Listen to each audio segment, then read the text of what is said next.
giko mano mar nondo mar gazet gazet momori e Daily Nation gi Standard te denia osani akaw yo matin adwo koda twak e chenro mar open kik dhi mabor.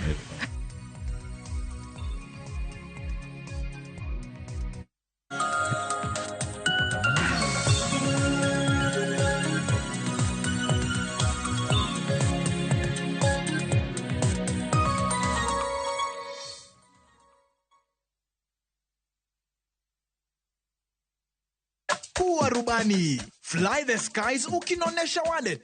Play the aviator on patapata.com and win big in seconds. Not for persons under the age of 18. Authorized and regulated by BCLB license number 447.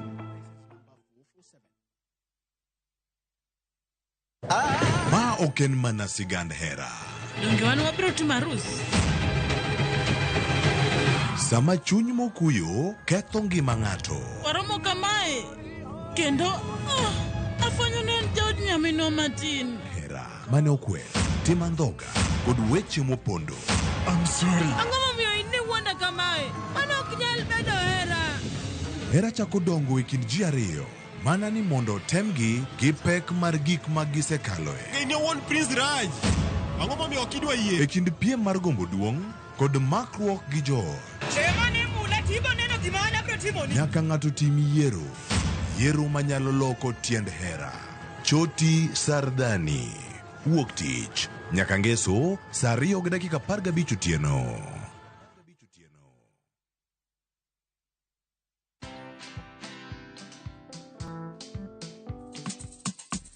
Today we are being flagged off and starting our 5-month journey. Around Africa. Yay! Hi. The dream they have to educate 50 for life inawezekana. We're doing this to support education of needy students through the Logos Endowment Fund. We invite you to follow us on all our socials around Africa on motorcycle. Watch this story and more. Download the Citizen Digital app or visit www.citizendigital.com and find the Citizen Originals portal. Kenya's #1 app, Citizen Digital.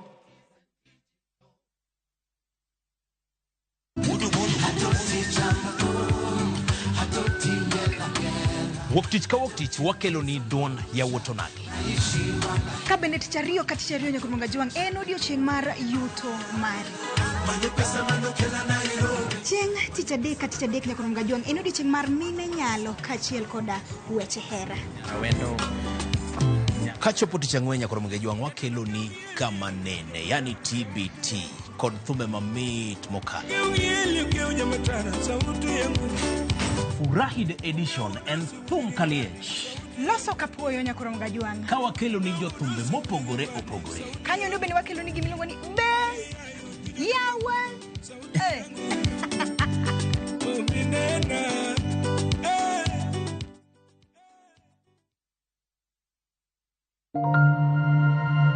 Our big dreams start small. And with every hand that lifts, every word that guides, these dreams grow, shaping futures, changing the world. To all the women, you are the wings that make our big dreams fly. Happy International Women's Month from Royal Media Services.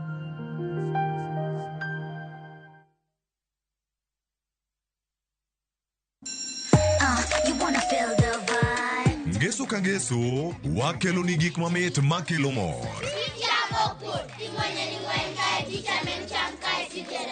E rogo mar nyithindo kae, wakelo ni talanta. Loso gi lwedo, wapuonji tedo be, gi moko mamit. Rogo mar nyithindo, ngeso saa 3 mar okinyi, mana e Ramogi TV.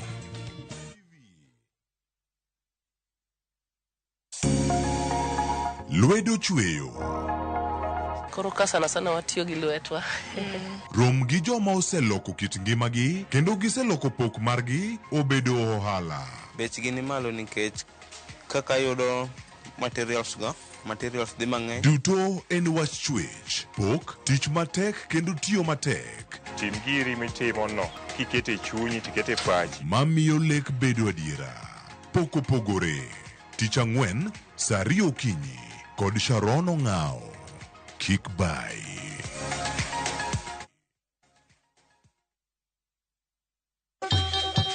Ang'o mosetimore ne joma ne ochweyo Ugandawa? Adhi primary Kagonditi Primary School. Gin kanye sani? Amobilize kalere te, ne wago poro to gibiro wasombo kidi to watero kacha jite e secondary kacha. Waromo gi jodgi to wafwenyo sigandgi magimopondo. Siasa ka ng'amoi wae maduong' katere siasa en Daniel Arap Moi. Ng'e ranyisi mabeyo mane giweyo. Ne japiny opogore kata ng'ama ne nie duond loch ne neno ni kopo ni Kenyatta dhi Tom okawie thuolo ni mondo tanwa pinyni kaluwore gi mwaseneno kuome. Ang'o magitimo sani? To kata kamano be pod gin kodwa. Nakedo ne wach sukari ma jobunge jonjo kod buot nochaka ne bwana sukari.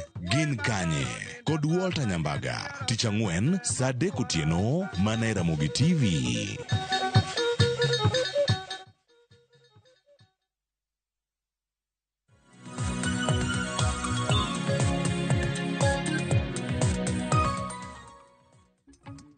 Nyakorongwa jong dakika kadha apara tok saa 1 mar okinyi kamoro amora mintiere machiegni e twak marwa e chenro mano mar piny. Kaduoki chien Nyakorongwa jwang kano timo limbe e gwenge mag Kibra, Buore, Nairobi ka juma mokalo. Jatend piny William Ruto nosingo ne oganda mapacho kani omenda mano mar $300 mabende oganda mapacho ka jathoro chulo mano mar mondo mi giyudo pande kori bro bed ka ithicho oko to chutho kalore kod singo mare odiochieng' manyoro no pedh ayanga e oboke mar piny owacho ni piny owacho ogolo oko omenda mar $300 mabende ichulo ka ikawo godo kipande. Odiochieng' manyoro bende jatend migawo mochung' ne arita mano migosi Kipchumba Murkomen kana timo limbe e gwenge mag Nakuru bende noloso kotendre kod okang' makamano. Sigana makama olosno kod Lydia Okeyo wawinji kapok odonjo twak. Murkomen ochako ayanga chenro mar chiwo pande ne oganda no ma onge chudo, chenro mano bagi alap ma Shabab e boma ma Nakuru. Wachiwo pande ma onge chudo kuom thuolo mokwongo no ne ogo chapa e gazed piny owacho ka koro en okang' ma igeno ni dhi kelo fungruok ne oganda.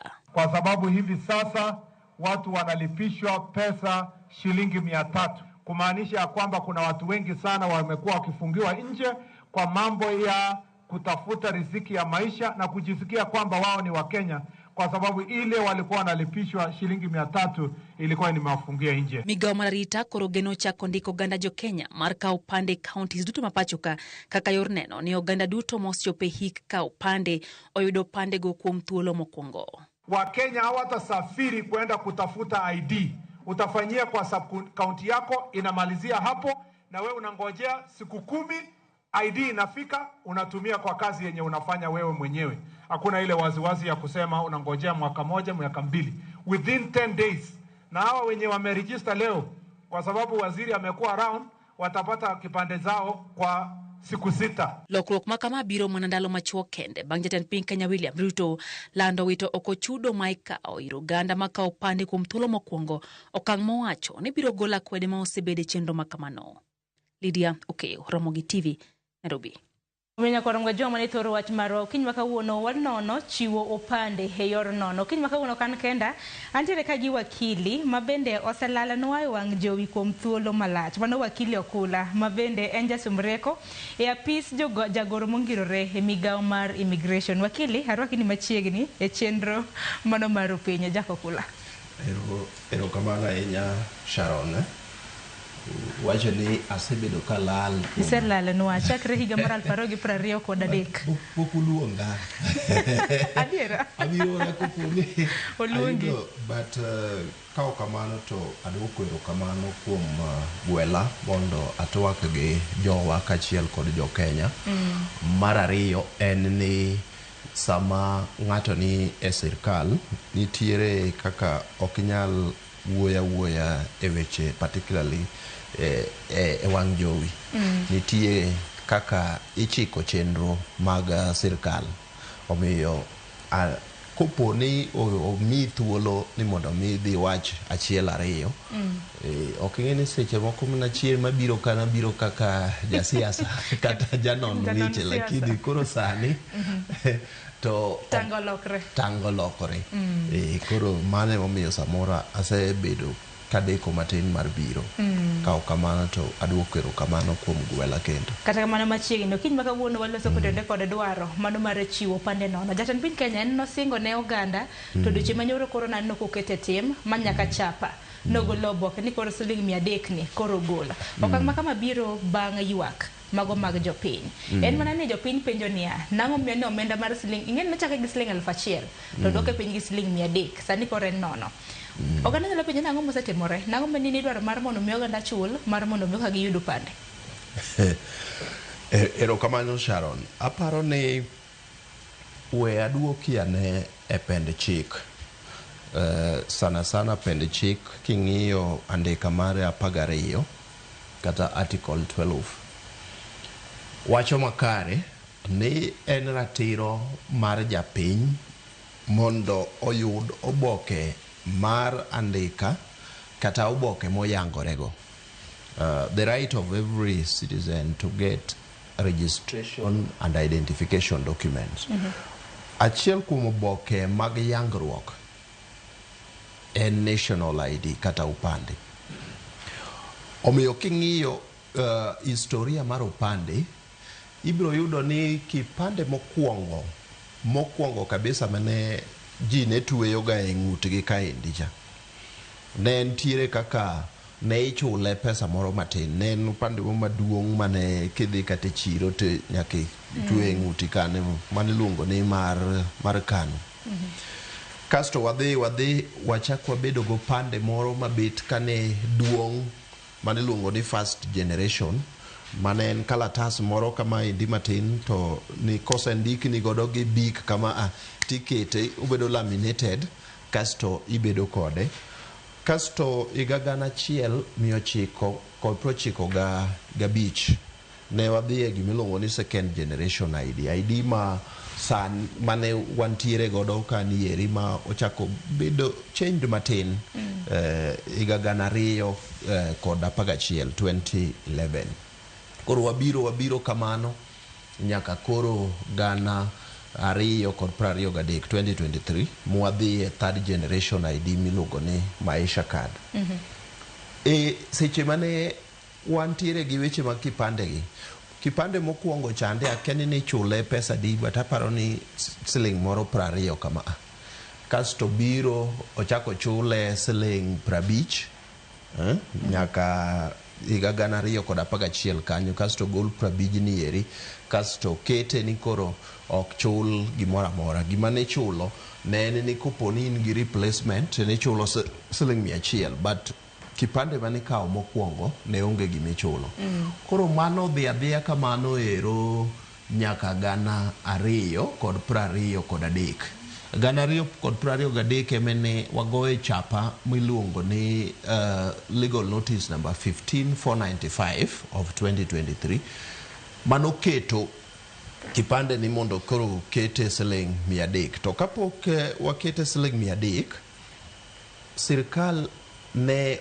ochwalo mondo mi ne chule siling 1,000 to kane ochwal ni mondo wachule siling 1,000 jopiny ne watimo gimiluongo ni public participation kata wuoyo kod jopiny e seche mwa wuoyo kod jopiny gi e sirkal nofwenyo ni jopiny ne ogombo ni mondo mi duok gino ero mondo mi chulo no mondo mi gole e 1,000 tere piny mondo tere piny koro no tere piny nyaka siling 300 kata kamano tok kane wasetimo gimiluongo ni implementation mondo mi wang'e siling 300 ni jopiny ne pod wacho ni an pok akaw kipande nikech siling 300 pod otim nade pod otama sana jok matindo kane dhi e skunde nikech wachako gimiluongo ni school registration kidhi e skunde to ji wacho ni wadwaro mondo wakaw kipande lakini siling 300 ni eri watim nade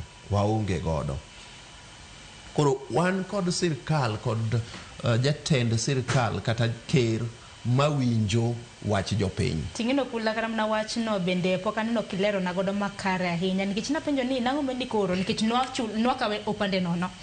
Tema piny wacho ni koro wachak ka opande gi siling 1,000. Mwacho ni kano udhi ka opach jopiny wacho ni oywak. Dwok no uru godo nyaka siling 300. Nang'o mendi chul omenda kika upande. Okay. Akelo ni wacho na poda mimi na context. Na poda mimi na background.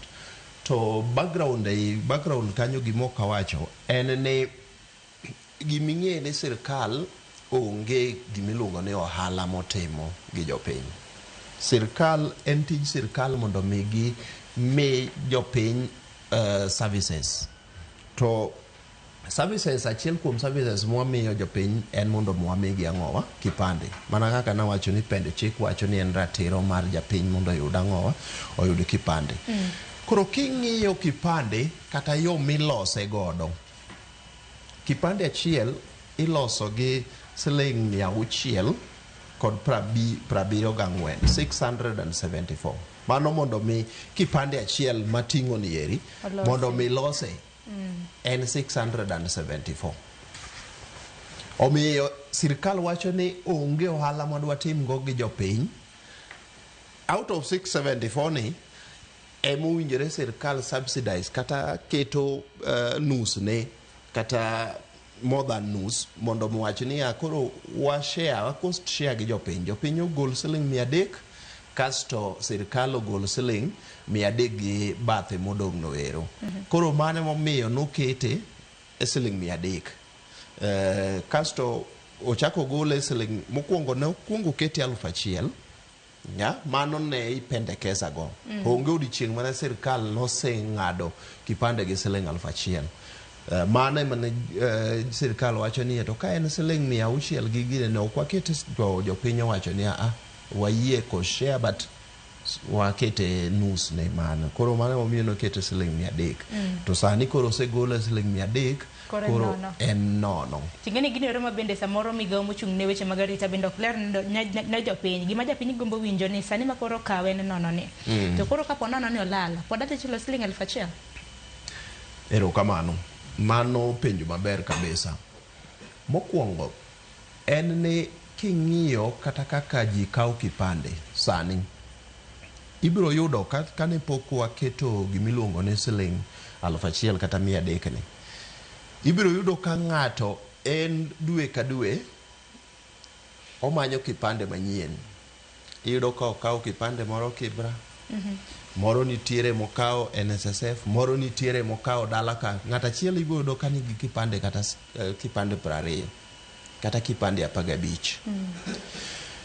To kata ng'ato nokawo kipande to keto mana ewi otanda kata ok onene ewi otanda ni eri. Kowuok e ot, ok ang' oduog e ot ni omanye. Ochomo kamikawo ang'owa, kamikawe kipande. Nikech gimichule onge kata diwa kata achiel. Omiyo gima ikete pesa ni kanyo chunyi nitiere kendo in gi haw mar rito gino ero ma ok idwa kata ni mondo gino lal. Koro mondo mi wageng' wach moro ni jopiny kawo kipande odiochieng' kodiochieng', waketo gimoro ni kipande momino nikech en siling 674 rite. To kopo ni ok inyal rite mopo ni olalni, koro nitie gimoro matin michulo ma en siling 1,000 mondo mi mano ero ginene okushon sirkal e pesa ma gisetiyo godo mar loso kipande ang'owa, kipande achiel. To in bende kaka japiny mondo mi ing'e ni gima in godo mar kipande no ero owinjore bed ni irite, ma kopo ni ok inyal rite to ing'eyo maber ni mbele kaendi idhi tiyo gi pesa mo matin mondo ichak iyud ang'owa, ichak iyud manyien. Mana kaka aneno kaka irwakori maber ni eri. Yo mirwako gigo maber ni eri, ang'eyo ni lawno ero okawi dhahabu kod mwandu mang'eny. Nitie yo ma irite go. To koponi ni en law ma ikalo gidene ka Kilimani kaendi to mi godo nono. Kata samoro pas ok digoe. Kata ka koth ogoye oko bende ok ochuni. Kata ka mach owang'e ok ochuni. To gima isekawo mwandu ni mitiyo godo, rite bedo ni mayot nikech ing'eyo maber kata muma wacho niya ni kama mwandu nitie ema chunyi bende ang'owa nitiere. Tingeni wakili kuom wachacha diere ng'eni 1,000 ni to naonge koro 1,000 ni manyiso ni piny owacho koro nokete mano mar gayo oganda ma koro osebedo mana kaka upande kayem nono nikech kamana kaka iwacho upande na olal okamanye samoro beda kete yo marach koro meneno ka nyalo bedo ni nyalo thiro dwaro mar oganda. Gin gik moko ariyo. Ami stream mar kipande. Adwa ni mondo atang' ni kipande an kod kipande ariyo gi. Ma emiluongo ni second generation. Kaso nitie the third generation masani ni ibiro nono ka nitiere kod maisha card. Nitiere pogruok mantiere e kind gik moko ariyo gi. Ma chalo ATM card. En nyaka gi chip. Beche bet dwa bede matek ahinya moingo ma. Remember ni second generation ni kane timo replacement ni time gi siling 100. To second generation ni mondo mine lose ne ilose kata gi siling 100 gi wiye kata gi 200 kanyo ero. Mane momiyo replacement ne bedo gi siling 1,000. Lakini sani king'iyo man kod security details mantie nyaka kod chip, mantie gi gimiluongo ni machine readable zone, mantiere kod all compliance, international compliance. Iyudo ka beche obet matek matin, ilose gi siling 674 kod 4. Koro mane momiyo nitie gik moko ariyo en ni mondo mi at least sirkal recover pesa ne cha, kasto mar ariyo in bende kaka japiny mondo mi otami mondo mi kiki bed ni inyalo wite aoyaye. Tingeni wakili bende ber ni biro kod opande mare gi maisha card. Tingeni maisha card ni samoro unu joma tine mani kode an karam na wuon. Aonge karam na kode boka nene kata an karam na hiye karam na poka nene. Maisha card ni mana kinyalo mana lero ne gi matenti. Nenti iyude nade nikech ang'eni maisha card in the new digital ID. Iwacho ni ID manyasani. En ID manyasani. Matini sani jok makao mogik higni 18 to dwa kao ID. ID ka gise apply to maisha card ni manyasani ni emimiyogi. Sano kumigi moro machoncho. Mane watiekore sirkal notieko loso higa 2023. Kata materials go eko sani ilose gi gimiluongo ni Teslin materials. To Teslin materials gi ekitinde onge. Kasto bende ne oken ID manyasani. Koro notiek lose. Titimo kata replacement kawuono. Donge in gi mar second generation. Koponi dwa dhi mondo tim replacement imiyi mana maisha card. Kasa chulo siling 1,000 mar replacement. Nikech replacement bende ok en nono. Kata bende an gi ID. Replacement nikech gima nwafwenyo ni sirkal noneno ni ok ber mondo michun jo Kenya ni nyaka lok mana ID sani. Itime mos kata gima dhongere luongo ni progressively. Progressively but ni jok mo obedo higni 18 sani nyalo yudo maisha card. Kasto kuponi lalo mari ni eri sani bende ni idwa ni mondo dhi tim replacement kata yudo ang'owa iyudo maisha card. Koro nitie gimiluongo ni transition period. Tok higni mabuora kata higni 5 kata higni 7 kata higni 10 ibiro yudo ka koro thoth ji matane 18 osekawo maisha card. Kaso jok motimo replacement most of them biyudo kosekawo ang'owa maisha card. Koro ji ibiro yudo ni at some point ibiro yudo ka ji ni mana gi maisha card. Remember ni iga ka iga waloso ID, sirkal loso ID maramo 4 million 2 manyien jok motane 18 kasto 2 jogo eko motimo replacement. To pogruok ni kanye kind maisha card gi second generation ID? Mana kaka inene kuponi inene malong'o ibiro yudo ni achiel iyudo ka maisha card ni eri nigi chip for security. Chip ni ok en chip for decoration. Ibiro yudo ka information ni te Sharon ong'aw kama nonyuoliegi, kama nikawe ID nyaka your signature nitiere e chip ka. Ma kopo ni ng'ato kwanyo ID ni tek mondo mi oti kode nikech information mantiere kaendi ni is protected. Iwinjo, information mantiere kaendi ni protected.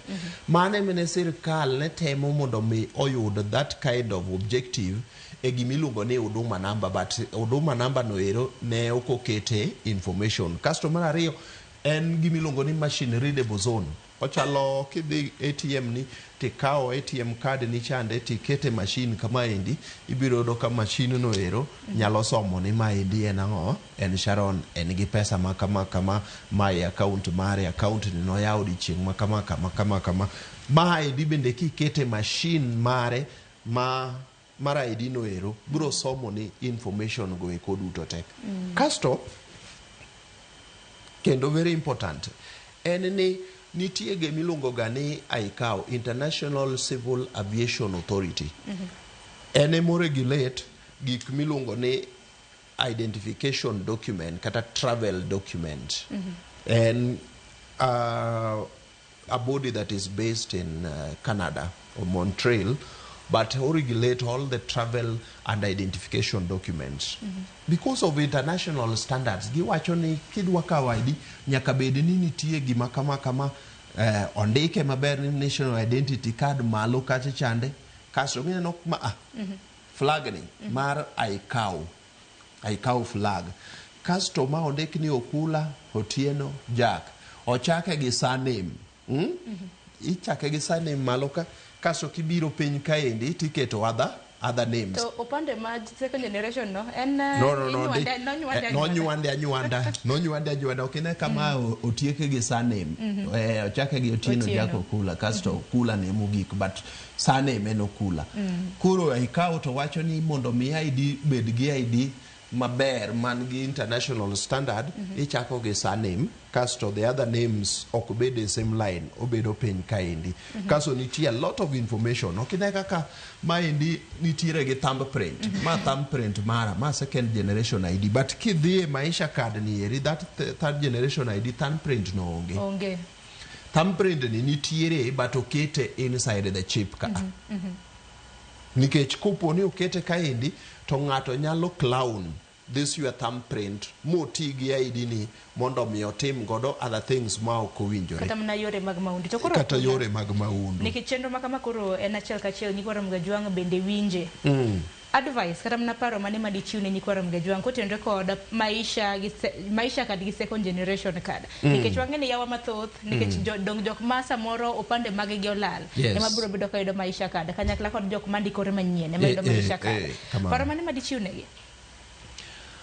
Mai paro manyalo chiwo ne Nyikwaru. Sirkal oseneno ni ber kendo ker marwa William Samoei Ruto ogolo chudo mora mora ma ene tim e weche mag opande.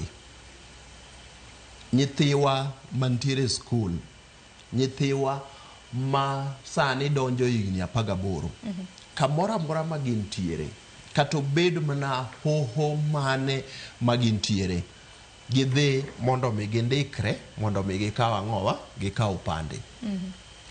To Nyikwaru kata ja Kenya mora mora ma upo ni osewito kipandu mare, kikiling ni mbele kaendi abiro yudo kipande, ringi mondo mi dhi ndikri kendo mondo mi yudo kipande ang'owa manyien ma maisha card ni eri. Mane kwayo mara mantiere godo gi jopiny, nikech sani bende kopogore gi golo pesa michulo, watimo gimiluongo ni live coverage. Chon nindiko ga kipande te filo form moro kaendi, form ni kata in mana Isiolo, kata bed mana ni in Moru Bay, kata bed mana ni in Magunga, kata bed mana ni in Kanye, in Sigomre, iringo kode kendi kele nyaka Nairobi makwongo ng'iye koseng'iye koro king'iyo ni Sharon yo winjore bed ni nigi ID koro kobiro mane momiyo ID ne kawo ga thuolo malach ahinya mondo mi ji ne yud ang'owa na yud ID lakini sani sirkal ochako gimoro miluongo ni live coverage ni neno pichni kaendi machine moro mitiere ma indhanye lwedo kama endi machine mindhanye lwedo no en digital my information ni chande kindhanya ndanya lwete ni information no biro Nairobi kaendi maonge transport moro amora machako kelo forms go kubi Nairobi sani gibiro ma Nairobi for purpose of verification later but kisendhanya ndanya lwete ni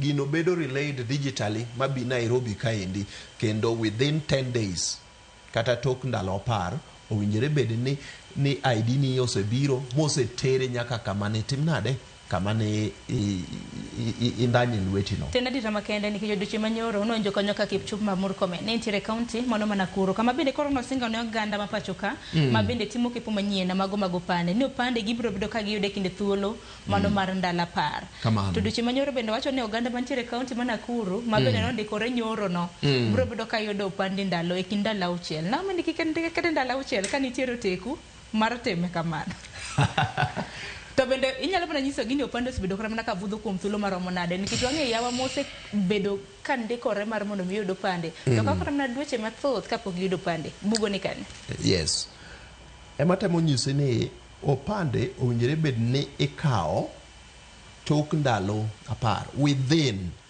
now within means ni nyakawe kata godiochieng' achiel kata ida kawe kata godiochieng' 3 kata ija kawe kata godiochieng' 6 owinjore makare but chik mwaketo en ni opande ok owinjore kal ndalo adiwa ndalo 10 kata imna Mandera to nikech live capture kosebiro Nairobi kaendi owinjore kipande ni eri duogo Mandera kaendi tok ndalo ang'owa tok ndalo 10 chon mana kaka asewacho en ni processes te ne gin manual kisefilo form to form ni eri kata kane in sei nene in kanye gweng'u chilungo ne kanye marwa Kanjira Karachuonyo Kanjira tigole Karachuonyo Kanjira ng'e kama Karachuonyo Kanjira nitie nyaka Nairobi to ok ni nyalo kete easy coach ni easy coach biro kode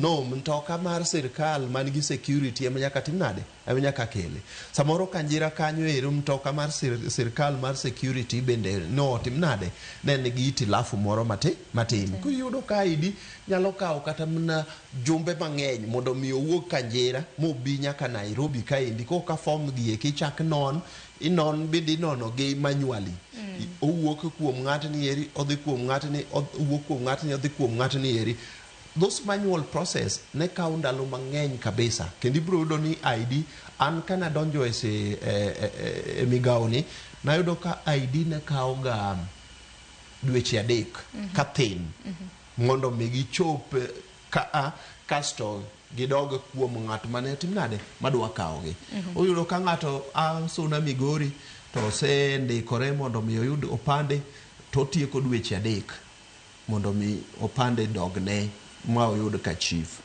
kasto yudo ka chief seche go eko bende samoro gini odonjone mondo mi onyisi malong'o ni ID ni nosebiro mano bende chandruok ka chieng' moro imanyo mi yudo gino ni ID gi kare nosebiro wacha ni koka weche nitiere mantie mang'eny lakini sani process mag are so digital makata koponi ni apply for ID nitiere nyaka message manyisi ni ID ni osechopo kama kowuok inyisi ni ID ni osepuodhi kendo osendike idhi kawe kama aparo ni mano biro bedo ka konyo ganda hinya nyaka kaka dhugruok waseneno kwaneno ka dhugruok mago pande osebedo nikech kekra ne osewuoki kata bana oyo kata mana kaka iwacho no bende wach ma bende Murkomen bende wacho dichi manyoro ni sani onge wuotho kedhi manya ID sub county ni kanyo bende mindikori to ID ni biro bedo ka wuok okang' makamano weyo chife okang' machal nade nikech wan kanwa ka opande nyakidhir chief nyaka ndik ni barua to bende nyaka ong'e ni higa 18 kida miyo pande makamagi koro mano ka iwacho ni keto chife e kin thuolo maromo nade no gima sirkal temo en ni mondo mi gikony jopiny to bende gikony nyaka jotich mag jopiny. Remember ni chief gi bende gin jo Kenya. Omiyo sama gitimo tijegi owinjore bed ni sirkal miyo gi ngadho moro mar timo tijegi eki obed mayot. Chief nigi tich matek kabisa. Nikech ya Kanyira idwa dhi kuom chief mari ni eri ok ong'eyo kata ng'owa, ok ong'eyo kata chal ni malong'o, kendo iyudo ka thuolo mondo mi kaw milos kipande ni eri ne bedo magine. Lakini sani eri nikech gik moko te oket digital, kata chief ni eri bedo gi tich mayot nikech ka sendanya nyalo wetie mashin no ero ni to gino biro Nairobi. Obiro Nairobi digitally to jo Nairobi puodhe mose gino na chief bende inyiso mani IDs kande osebiro. Omiyo gimiyo chief bedo kod teko nikech ing'eyo gima afwenyo gi sirkal ni sirkal jotije sirkal bedo mana gi teko kopo ni ginyalo deliver gik mowinjore bed ni gitim ne ang'owa sirkal otim ne jopiny. Ka gimoro achiel i-apply kata itemo mondo miyudi kaka opande to tieko dweche 3. Chief onge yueyo. Owuok ka ndio dhi kata mne center ka igone mna mau. Uondo ji ka to kata opande ok bi. Kodhi kata liel moro ka ndio miye kata thuolo ni chief imbe ne mosi ji. Iwinjo mana ka jing'ora. To sama chief owacho ni sani opande ikao within 10 days to itimo application to pande ni obira diera kata chief bedo kod oteko kendo yudo ka koro kowacho gimoro to ji winjo kendo ji wacho ni adiera sirkal timo tije. Omiyo gini eri ochako miyo chief kata jotije sirkal obedo kiwango mamalo nikech jopiny koro neno gi ni kare gik moka ma giwacho ginyalo wacho to gitimo kendo sirkal kao okang' mondo mi otim gik ma giwacho. Wakila dwaro mar mondo mi walos ne rowere ahinya rowere ma bende koro timo kepo manyien mag opande nikech wang'e ni motelo ne yiero mar higa mar 2027 ma kinde ma bende koro rowere mathoth ka opande nikech wang'e ni bende iluoko register mano mar duol mochung' ne weche mag yiero mano mar IBC. To sani wacho ni kapo nono ni rawera ka opande to imiye maisha card.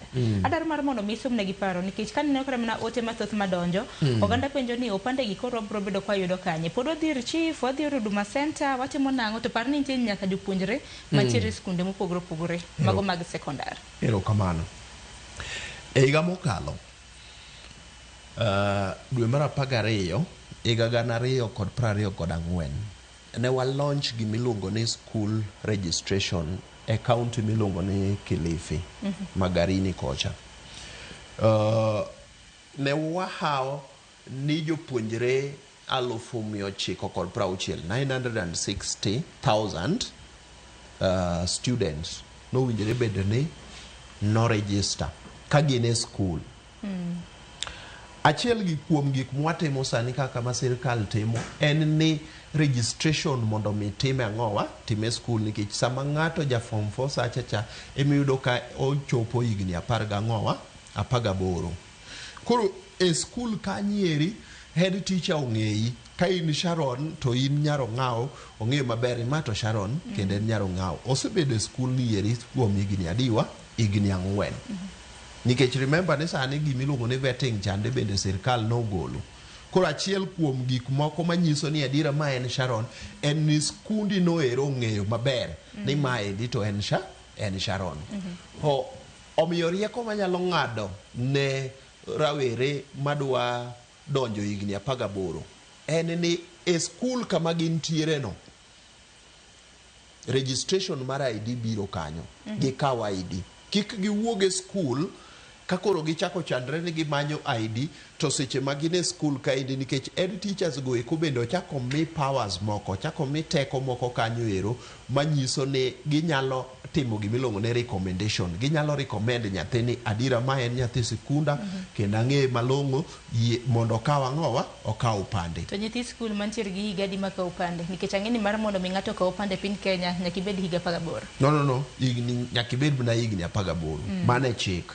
nyaka ibed abeda nikech mondo mi ng'ato gike form 4 kanyo ero, by the time motieko form 4 owinjore bed ni en jahigni 18 nikech wawuondre ni chako skul ka in jahigni 6. Koro higni 6 gi kichako imed 12 en ndaladi en 18 years. Koro jo higni 18, but kik wang'i kipande mana gima ne wacho, kik wang'i kipande e yor mana yiero kende. Remember ni kipande ni kibedo kode kinyalo yudo tich. Ka nyathi sikul ma ja form 4 kawo kipande ni, kodhi e college kata university, ene monyalo tiyo kode mondo mi otim go registration e university, otim godo registration mondo oyud HELB loan, kata gimora mora monyalo timo, document mora mora onge monyalo yudo e Kenya ka indi ko onge kod ang'owa, ko onge kod ID, kata weche mag tich nyaka yud, kata mondo mi iyaw account e bank, jo bank biro dwaro ni mondo ibed gi ang'owa, upande, obed go pande. Omiyo upande en gima very critical, en gimoro ma ngadhone ni malo kabisa, ma ok owinjore nene mana yor yiero kende. Nitiere kata mana udi kuonde jot moko ma bende kata mana kilimo nyaka igol upande. Kata sani mondo mi adonj kaendi, do nyisa ni mondo gichek ang'owa kipande mara. Matupini ka onge gi kipande kawuono, kata mana kaendi dok adonji. Koro wang'iyo pande e yor gimoro machalo ni kopo ni onge go, chal mana ka gima dak mari bende bedo matek. Kik wang'i kipande e yor yiero kende. Remember, en tij sirkal mondo mi ginene gi offer services to wananchi. Tingeni sani awacho nikech yor yiero nikech odong' gi mana gi higni 2 mar mondo mi wadhi yiero maduong' ma pacho ka. To bende ko odong' gi higni 2, ng'eni ka wadhi nyime gi chenro ma kama, biro bedo kwa loso kotende kod vetting, wach mar puodho upande ma bende koro jatend piny Kenya bende nochoko, bende keto ngima oganda ma pacho ka indi kama chal nade. Mana kinyalo mna mule hawiye kapok ka yweyo. Erokamano. Aparo ni wachako maber gi weche mag pend chik. King'iyo pend chik go eko, particularly article 12, no wacho registration and identification documents, ratiro mar japiny, and and responsibility mar the state. Kasto king'iyo 27 bo wacho ni onge kaka the state nyalo discriminate against anybody on any ground. Remember, they ng'iye ni nitiere counties moko kata mana Migori, kata mana Homa Bay ne nitiere vetting. Gimomiyo nitiere vetting Migori, ibiro yudo ka joluo mang'eny mantiere e Migori kaendi to moko bende nitiere Tanzania. Jokuria mang'eny mantiere Migori, moko bende nitiere ang'owa Tanzania. Nitie nyaka jo Masai moko mantiere Migori, moko bende nitiere ang'owa Tanzania. Homa Bay bende nitiere kamano. Koro idwa ng'eni mondo mi kik Sharon register ni en ja Kenya to en ja Tanzania kata en ja Uganda, nyaka watim gimoro miluongo ni ang'owa vetting. Kasto iwacho ni to vetting ni eri itime nang'o. Kopo ni timo na vetting to in ok tim ni vetting, en discrimination. Koro king'iyo manifesto mar Kenya Kwanza, ne giwacho ni gidwa mondo mi gigol ni kawo loch, wadwa ni mondo muagol gik miluongo ni odds kata challenges mang'eny miketo e kawo gidene oboke mag yangruok kata oboke mag ndikruok, registration and identification documents. Achiel kuom chandruok mane ji bedo go ekono emiluongo ni ang'owa, emiluongo ni vetting. But koro itime gi yo mopogore, iwacho ni kar timo vetting ni eri, ang'o miyo ok wanyal kawe e skul. Kech skul ong'eyo ni ma nyathi ja Kenya, ma nyathi mosebedo ka somo kaendi. Ang'o miyo ok nyal time kamaendi? Ang'o miyo ok nyal time digitally? Kidhi e phone mari kata kidhi e computer mari tiketo lweti kaendi, oyudo ni Sharon ni nosekawo gimiluongo ni birth certificate. Lwete kata lwet babagi ne nitiere ang'owa ne nitiere machine kaendi kendo bedo stored digitally. Ka koro idonjo higni 18 tidwa kawo ID mari kendo ichak idhi indhanyo lweti noero kata lwet janyuolni noero e weche mag application mar ID, ibiro yudo ni information ni nobedo ang'owa, nobedo stored. So sirkal temo mondo mi otim gik moko duto te obed digital. Mondo mi obed digital, mondo mi oket tich obed mayot, kasto oket gik moko mi penji mang'eny ma chief gi ni obedo piny, kia jodongo gweng' obedo piny ni Sharon ni nonyuome gi ng'ato to nonyuole kanye go eko bedo bedo maonge. Aparo ne ma en gima ber ma kero oparo kendo owinjore jopiny unge lwedo kendo wacho ni sirkal temo mondo mi okony ang'owa, okony jopiny gi golo weche mag chudo, kasto gi golo weche mag vetting chon yeri. Sami keto weche mag vetting ni ma chief obedo, jodong gweng' obedo mag gidene, mano ero bende ne nyayo gimiluongo ni corruption, nikech ng'ato wacho ni giri chande, nitie kaka wanyalo bedo piny mondo gimitim dwe juma ni taneno ka dhi bedo piny unless ni golo gimo matin mondo jodongo obed ang'owa, obed piny. Ka jodongo obedo piny to gini inyalo tim nade mago koro onge. Tapenji wakili e kinde mabede koro noseland ni koro opande koro idhi kaw nono kipo maro ka pande dhi bedo nono, ing'eni nantiere yawa mathoth mabede nosechulo siling 300 mar mondo mi giyud godo opande, ginto koro ibro duok negi koso nang'o, koso mano koro odhi adhiya kamano mapok oyudo opande nyaka sani to nochulo siling 300. Nitie gimoro manya wacho gi kizungu, ok ang'e ni dholuo bro loke nang'o, ni the law does not act retrospectively. Wagere kana chik osekawo kore. De chik okawo kore, ka chik no ni kata nachulo siling 1,000, koro 1,000 iri kana sechule, dang'o ka wacho ni yawa chik ma kawuono to koro wacho ni ok owinjore bed ni achulo, duok na uru pesa na chande. Chakre nyoro manyo golo chapa magolo siling 300 chande, ng'ata manyoro timo application nyoro no kawo gido ero nono, kata mna chon kabisa ni chulo siling 100 mondo mi kaw kipande, kasto no gole keso koro kete nono kapok obiro 300 ni eri. Jok mano kawe chon gi siling 100 kok nyal duogo to wacho ni sirkal ng'ini siling 100 moro na ginene kono, chalo mana kaka mafuta kawuono, ka mafuta na goyo gi 176 to kinyo duogo siling 50.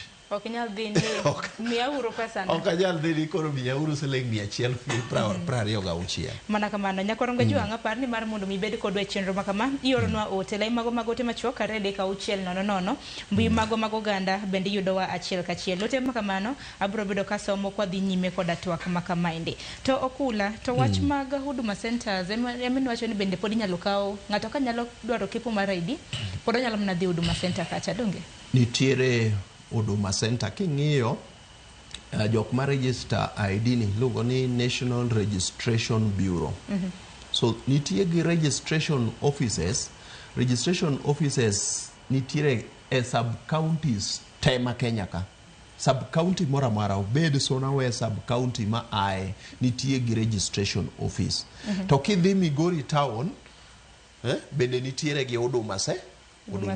Koro kok inyal kawe Huduma Center tidhi e sub county office mora kaka Masuna West milongo ni piny oyie, idhi yudo ka jo kipande nitiere kanyo, indikori mondo mi yud ang'owa, mondo mi yud kipande. Matene sirkal temo keto gigi obed kuonde mang'eny kabisa. Nikech kata kwa wuok e sub county ni eri, koro wadwa tere e gimilongo ni ward ka ward.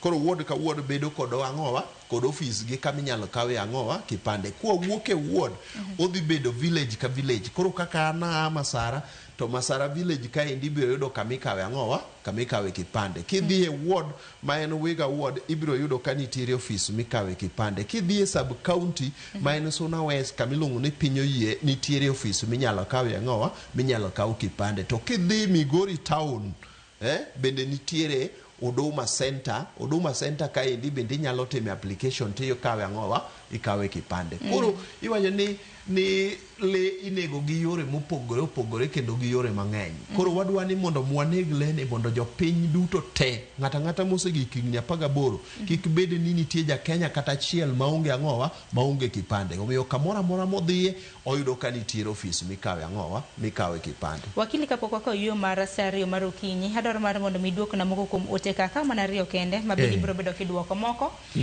Wabiro bedo kwadwoko kod dhiaw ne jopiny bende pap kawadogi okang' mar 2. Ayun last born wacho ni opande donga ni yudo ga nono kwani loko gik moko mondo ne ni sirikal tiyo. Ang'eni mano penjo mabiro nase penjo ibo mana duoko matin. Maka Kumu Junior wacho ni Yaure Sharon en tiere Kirindo Kasgunga oneno chenro makare. Wacho ni penji wakili ni ang'o momiyo ni iketo digital ID ni expire bang 10 years to ID nyaka nene en gima nok expire ga. To banka ng'ato osekawo kipande kose expire jo Kenya pod biro chulo Sh1,000 mar mondo mi kipande koso nang'o. Wacho ni chiwo kipande bende en right mar ja Kenya mondo mi kipande nono. Koro wach mar chulo pande no to sirikal ne dwa tamo mana jopiny moko mar mondo mi kika upande. Mati ngene na paro mano mar janeno. Losa nako tendre kod expiry mano mar maisha card ne. Bang solo mar higni 10. Erokamano. Aparo ne mokwongo nitiere weche ka 4 e weche mag expiry ka. Wach mokwongo en ni nitiere gimiluongo ne chip ka. Chip ni nitie kaka oketo information duto te mag ng'at man kod gipande no mondo bede i chip ka. To mana kaka chip mar ATM card, chip mar ATM ka ibiro ka kidhi e bank nitie ATM card matieko higni 3, nitiere matieko higni 5. Nyiso ni chip ni eri nitie at some point makoro konyal read that information because of gimilogo ni wear and tear. So the chip information negi shell life mar 10 years. After 10 years okinyal neno information mantiere chip ka. Mano wach mokwongo. Wach mar 2 en ni mondo mi clean up database mar jo Kenya.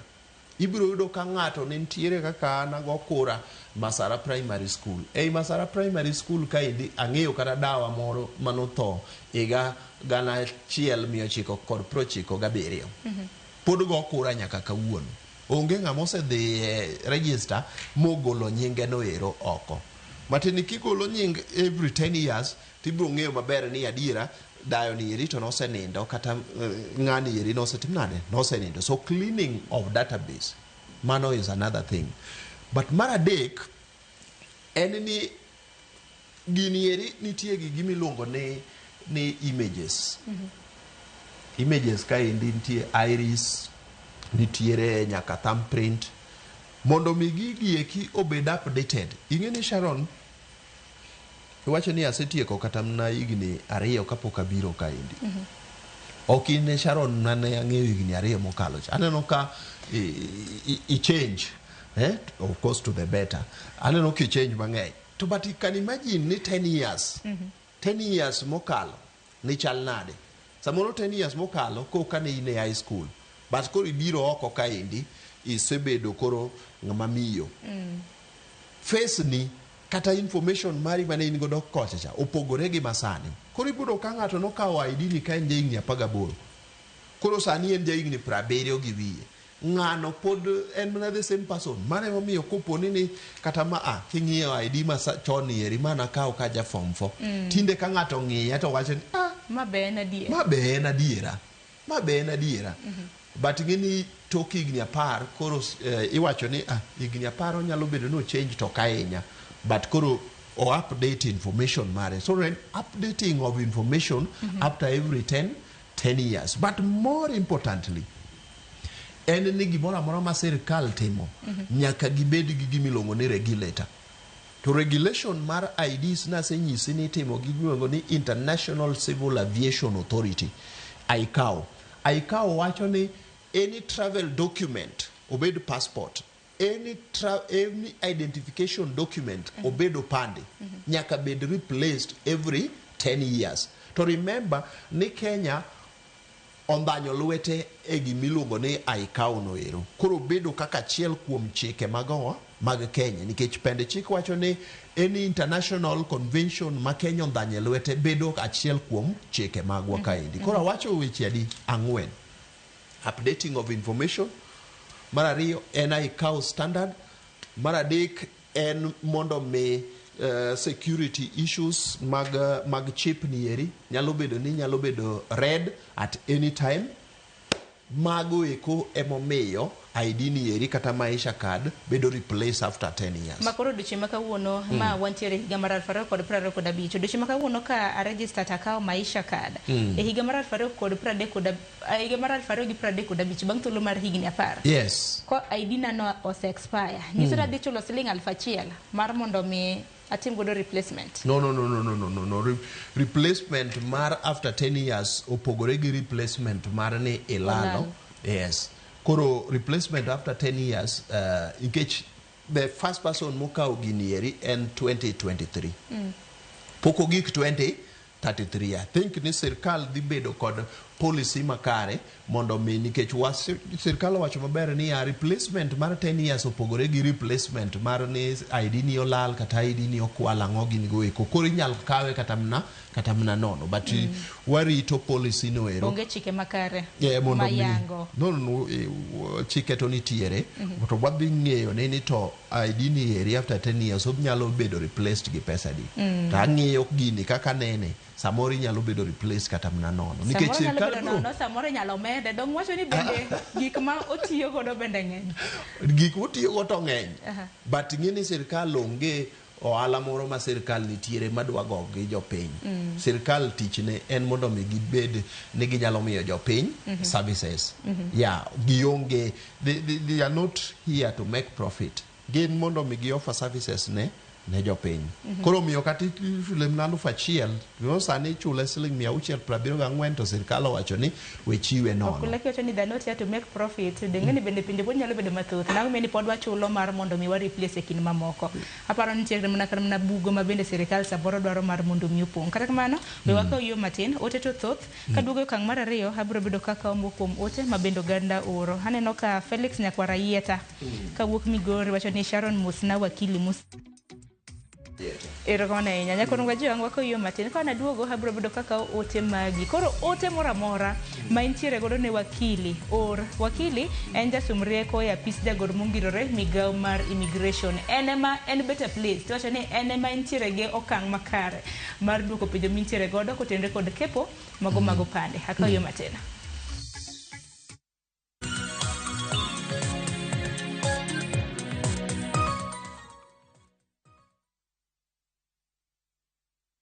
Discover faith, history, and culture with View Travel's Uganda Martyrs Journey from 1st to 4th June 2025. A journey of learning, reflection, and spiritual enrichment. Walk the Martyrs Trail, visit sacred cathedrals, experience Pilgrim Day at Namugongo Shrine, and explore vibrant Kampala. Starting from $925 per person sharing, tailored just for you. With View Travel, pilgrimage yako iko sorted. Book now and lipa pole pole. Visit viewtravel.com or call and WhatsApp 0703 254 254. View Travel. Dream. Explore. Discover.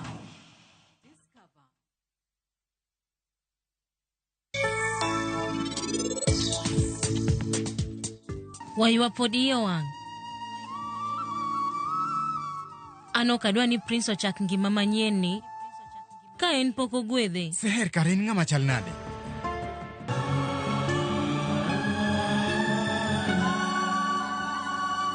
Seher, anakia kata kaponi Halim biro miyo gweth meke kawuono to ana biro miyo rakre kawuono ni unubiro bedo jonyol Prince. Indulge in the moment. Every spoonful Delamere real fruit yogurt.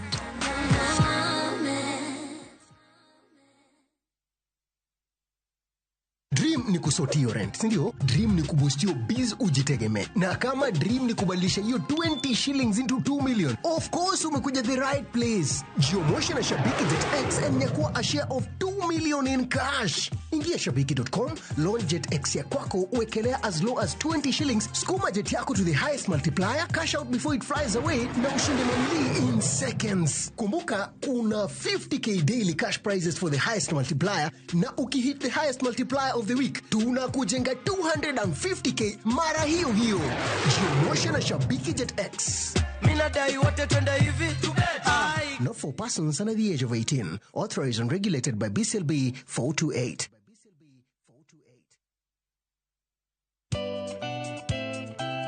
Ngeso kangeso saparga chiel mamidhiambo. Mbamba toko koma ye tudri koda ngeso kangeso sapaga chiel mamidhiambo e chenro mar tiedero. Oka kamwabro budho manyanga kawakelo ni ngolo motimo cathedral. See you there. Tiedero. Ngeso kangeso saparga chiel mamidhiambo. Manaira Movie TV.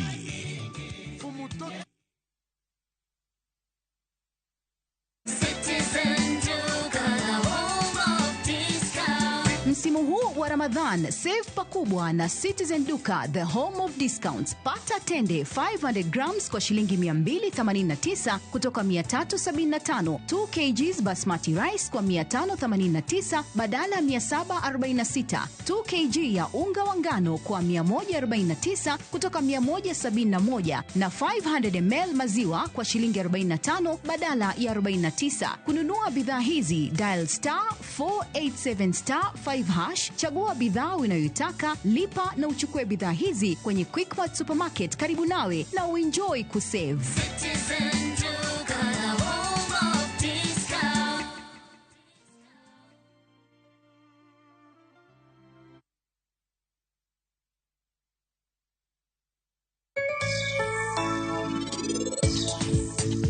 Ne anaka gilek ni ambe chieng' moro na abo los kek kata nyaka ng'e loso kek. Koro sani nyasi mora mora muriwo midwa chame kek aloso. Grand prize won! Win big with the WRC Safari Rally 2025. Refisha and feel the road.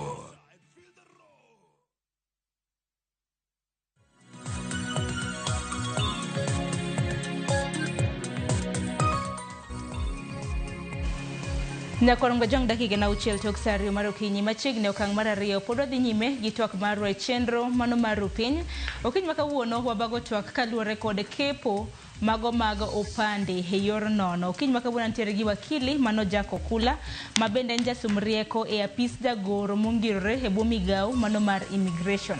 Nanyisi ni ior ote magi Nyakorongo Jwang' lai mago machok kare deka uchiel nono mbui mago ganda bende obro bedo kwa kao paro ma bende ichwalo. Kore kidi thuolo mar dakika 25 montiere godo ni iornwa ote. Wakili abro bedo ka somo ote mapiyo piyo, ibro bedo ka iduoko. Nitiere Ruth Nyathi Ochieng' achaka nyogi mbui mano mar Facebook. Owacho ni opande mikawo gi skunde jabedo ga gi era. Mara nakawe school to nobiro gi era mar year of birth.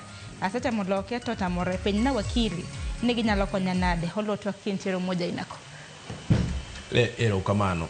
I think ni nentiere ga errors mane bedo nikech gik moko duto te nitimo manually. To sani yeri kata mana kepo mag opande school gi eki. Oket machines kande mondo mi verify everything. Matini kata ki idwa kawo kipande to birth certificate bende ni se kawe school, machine yeri will detect ni initie inyalo kawo opande gi nying mar Ong'aw. Ang'eyo kaka jaluo ni Ong'aw nitiere ga gi apostrophe moro nitiere kanywero. To chon inyayudo ka ondike to ng'at mandike gi lwedo chande ondike ni Ong'aw. Koro machine yeri digitally should detect ni ang'o miyo Ong'aw ni yeri onge kod apostrophe kani. Koro kokele Nairobi ka atondike gi lwedo tiyudo ka samoro maendi ondik ni ong'aw, birth certificate ondik ni ong'aw mopogore opogore. Koro magi momi iyudo ka koro ikelo ga this digital machines gi nigi very little errors. Gibedo kod gik auto correction ma ng'eyo ni maendi en ong'aw mato. Kata koponi error moro oyudore to omi ngadho moro minyalo loko godo errors go eko e yo mopogore opogore. Mokwongo ni inyalo dhi Huduma Center, inyalo dhi kata sub county office milok godo errors gi eki. Sami loko errors gi eki ok ichal kaka ng'ama replace ID. No, ichalo mana ng'at ma timo a few error correction go eko kasto bende itime mapiyo piyo nikech ka ID manyien ema nyalo biro within 10 days. Errors gi eki inyalo losi kata mna within 1 day to ID biro ma. No, nikech kata to ni to kana kao ID to spelling mar nyinga obiro gi error. Mana biro loso nono koso gi omenda. Ka mana spelling mistake e nyinga ng'ato kodwa loko. It depends. Error ni no lose gi jalno ero mne kao ID koso error ni eri ne en internal error mar jok mane jotije sirkal ema nolose. Koponi en mano to jotije sirkal gi eki omi teko mondo mi olok gini eri mondo mi ID ni eri nono. To koponi ni ne en error mane iloso sana ka ji ni e skul kata ka ji ni oko ibiro ka ng'ato owacho ni an jahigni 18. Kasto koduogo kato yudo ka birth certificate kare bende nosekawo to birth certificate ni eri wacho ni koro en jahigni 21. But ni noriambo. Koro dwa ni mondo chako kawa ng'owa olos errors gi eki. Koro mano ero ichalo ng'at matimo ng'owa matimo replacement nikech in to koro okitimo gimilongo ni error in good faith. Ka en error in good faith miyudo ka samoro kata mna the date of birth opogore gi ginen to ne en in good faith then owinjore bed ni ikawa ID no ero maonge gimomo michulo. To wakili sani wantiere koda maisha kad donge motelo kata mna pato kata mna in samoro bende ni go kokie Huduma namba. Pogruok na ntiere kanye kind Huduma namba gi maisha kad masani ni. Ero kamano. Mokwongo ni Huduma namba an gi Huduma namba. To sama an gi Huduma namba ne pod an gi national ID. Huduma namba no ken national ID. Nikech ni bedo gi your national identity card milungo ni opande to Huduma namba bende pod in go aina. To sani maisha card ni ka intiere godo eni opande. Maisha card no to mana branding motimne lakini opande masani ni eri en ang'owa ene maisha card. Kasto king'iyo Huduma namba ne jok mano ka Huduma namba mibiro yudo ka chip ni kane ntiere to information mano bedo stored e chip ne onge. To unachaka wacho ni ne en gi gimilongo ni machine readable zone. That zone mantiere kani inena maka ilongo ni machine readable zone makitere machine eri to ibiro yudo ka nitiere information go ekote machine golo. Huduma namba ne onge gi machine readable zone. So Huduma namba ne en rieko maber kabisa mondo ne time mondo minwa yud gi third generation ID. To notime e yo moro ma oko winjore nikech no ring kode mapiyo piyo magik mano winjore bed objective mage mano winjore achieve kano kotim nade no ko achieve. Koro ne ena gimobiro kanyo ero ni to in gi Huduma namba ka to in gi ID ka mano was not the objective. The objective en ni mondo mi no replace the second generation ID mondo bed kaka third generation ID. Third generation ID man kod chip man tie gi machine readable zone man gi security features man tiere kod ICAO standard kata ICAO compliance. Mago duto te ne Huduma namba ne okotim nade ne okotim. Makoro joma nigi Huduma namba chal mana ka yiem nono. Huduma namba chal ka yiem nono nikech gimotimo onge. Gimo winjore bed ni ID ne tim be Huduma namba chande ne timo to koro to koro is a higher version, very higher version of ID. Milungo ni third generation ID. Mga tiyanda bedo gi third generation no to podo bedo gi second generation. No. Kisebedo gi third generation ID, ineno ma koro poklo. Matini ID sama ikawe, to nitie gimiluongo ni IPRS. Integrated Population Registration System. Database ma sirkal ni godo mang'eyo ni ma Sharon nonyuole higa ma kama ginieri sama kaw ma information dhi ang'owa dhi IPRS ka iwinjo matinis IPRS ong'eyo maber ni ma nosebedo cancelled ok nya bedo gi IDs ariyo ma indi kata mna ki query gimiluongo ni know your customer kadhi kode bank ma sani ni eri mar second generation ni ito bank o query the system biro yudo ka koro en obsolete en ok nya ti kode matin yudo ka ng'ato nigi ID to dhi e bank kata odhi e school tinyise ni ma ok an ID. Anoka akum solo entiere Kibuye market mani county mani Kisumo wacho ni Sharon penjna wakili nika ise renew ID ndalo mang'eny benitiere saminya lotami ni limit mari oromo Berni sani na renew wala nsele alfachiel koro kin gi pesa ka in gi pesa sirkal dwa pesa but no I think it should be very clear ni teach sirkal en mondo bigi facilitate service delivery to sirkal no fwenyo ni iyudo ka nitie jok moko ni dwa renew ID kata replacement of ID replacement moro mar tugo iyudo ka ng'ato ni Kibuye to Kibuye kaendi odwa timo replacement odhi Kisumu Milimani odwa timo replacement obiro Nairobi ka odwa timo replacement o apply kata kuonde adiwa kata kuonde 10 kaso nikech ne en manual system ibiro kama kasto opande gi eki 10 bende wuok tedi chiel ibiro ka ng'ata chiel nigi kipande kata 10 moro pogore gi one letter moro bende nitie mopogore gi year of birth and so on and so forth. Koro magi gik ma sirkal temo timo ni no waket gik moko to bed digital maka in tie Kibuye te setimo application sirkal ong'eyo maber ni wuoyi ni no setimo application Kibuye market we orit ma ok ni every week idwa timo replacement in Kibra idwa timo replacement in Kibuye idwa timo replacement mano is also a security issue. It is also a security issue to the government nikech sama sirkal o print IDs 400 ong'eyo maber ni database mare nitie ji 400 ma oyudo ID sani to kakoro out of ji 1 million 4 gi biro ka ng'ata achiel nigi IDs 10 then there is a problem gi database sirkal ok nyal kata mna budget yo makare nikech planning mar sirkal ng'iyore gi database mar sirkal ng'ini to wan gi ji adi ka gin ji 1,53,000 to wang'eyo maber ni gin 1,53,000 to ok onyal bedo ni wan gi 1,53,000 to database to wacho ni wan kata ji 1,56,000 erokamano ahinya nitiere moko kuom ote madwaro mar mondo miket na yamo mar mondo mi asoma achiel kachiel nikech wakili ano ka ote thoth to ote ka thoth nyiso ni ji neno chenro e yo makare nitiere ote ma bende ka idwa ket na yamo kanyo nitiere Evelyn owacho ni were uru an Evelyn awuok si high sublocation wuoda nodhi kawo pande last year November to nyaka sani pok oduogo to bende nochulo $500.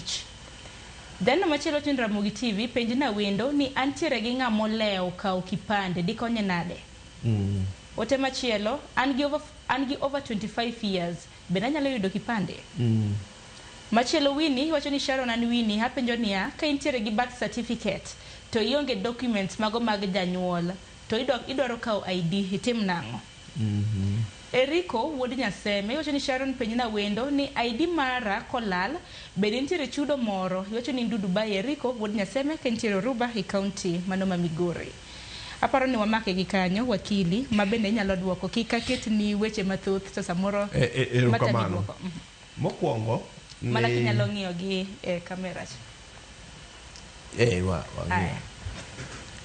mokwongo ni ng'ato mosekalo higni 18 kata ka in higni 25 to watimo gimiluongo ni late registration nyathini ka isegik higni 18 owinjore bed ni dhi kawo ID lakini kikalo higni 18 in ji 25 kata wasemiyo ji nyaka ji 80 mokawo ID late registration nitiere. Koro late registration no be jogo beda registered. En mana ni nyaka inyis sirkal ni ato igni 7 mokalo gieki nyocha intiere kanye. Kinyalo prove ni igni 7 gieki nyocha in mana tiere to samoro nitiere yo moro mano kinyal kawo kipande. Iprove gango. Imiye miya kipande.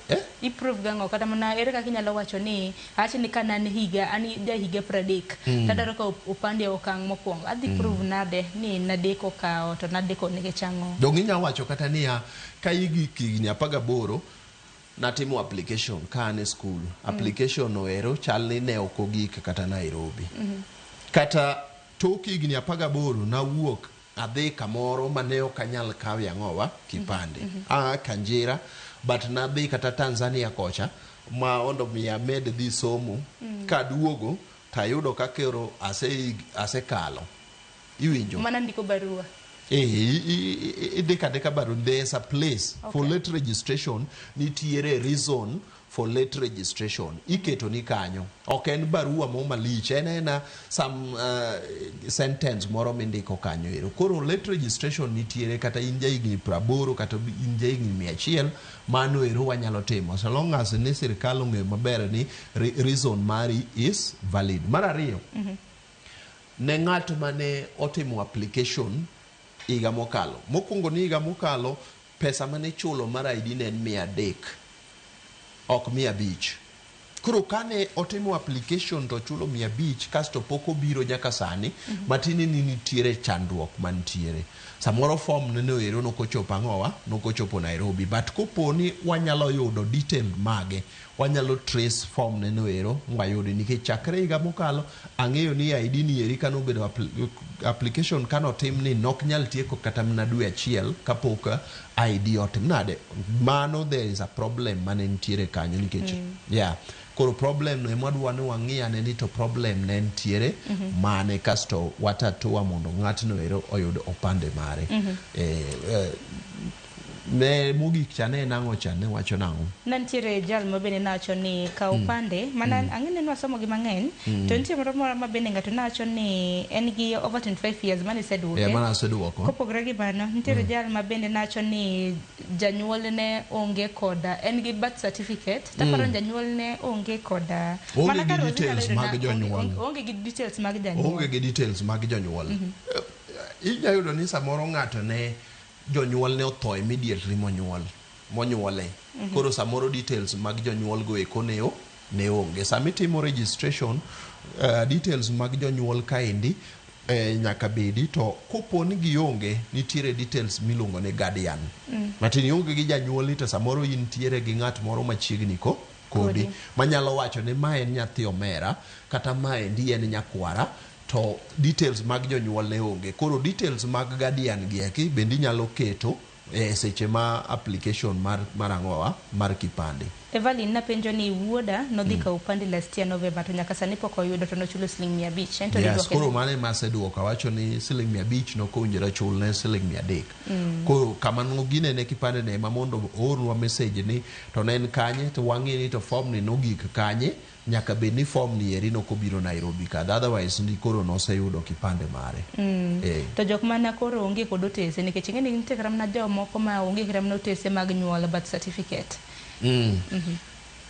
no ng'eni birth certificate kata mana sani birth certificate ga be nitiere ga late registration chon iyudo ka kata mana sani inyalo kawo ID kapok ni kawo birth certificate iwinjo kasto koro kisekawo ID ekiringi dhi kawo birth certificate timore gi sani timore kata mana sani ang'eyo ji mang'eny man kod ID to onge gi birth certificate ok ing'e ni chon ne onge ga mandatory requirement in school ni nyaka ibed gi birth certificate koro thothwa ne wakwong wakawo ID kwasebedo gi ID kok wafwenyo ni owinjore bed ni wadwa kawo passport samoro dwa dhi kawo passport ni ko fwenyo ni sirkal dwaro birth certificate tiringi dhi timo late registration for birth certificate koro itiyo gi ID mari mondo mi kaw godo birth certificate to wakili kiwacho wach mana kata mana mar passport nikech ID to koro wacho kanyo ni ikawe bonda la par tiyudo ID ne to passport be nantiere koda dang'ni makoni kod kocha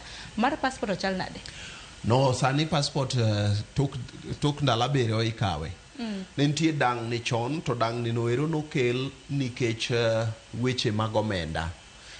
Kane ji dhi e yiero mar 2022 nokaw pes mane owinjore bed ni miyo godo ji passport oketie migawo mamoko. Koro miyo ne onge gi gimiluongo ni printers koro nwakaw 2 masani inyalo print kata passport 10,000 odiochieng' kodiochieng'. Ne onge gimiluongo ni booklets gi eking'e ni ok gin gik mabedo printed River Road kaendi. Nitie machines mathin e piny mangima mokal kata 20 ma print booklets gi eki. Booklets gi eki ne waonge godo.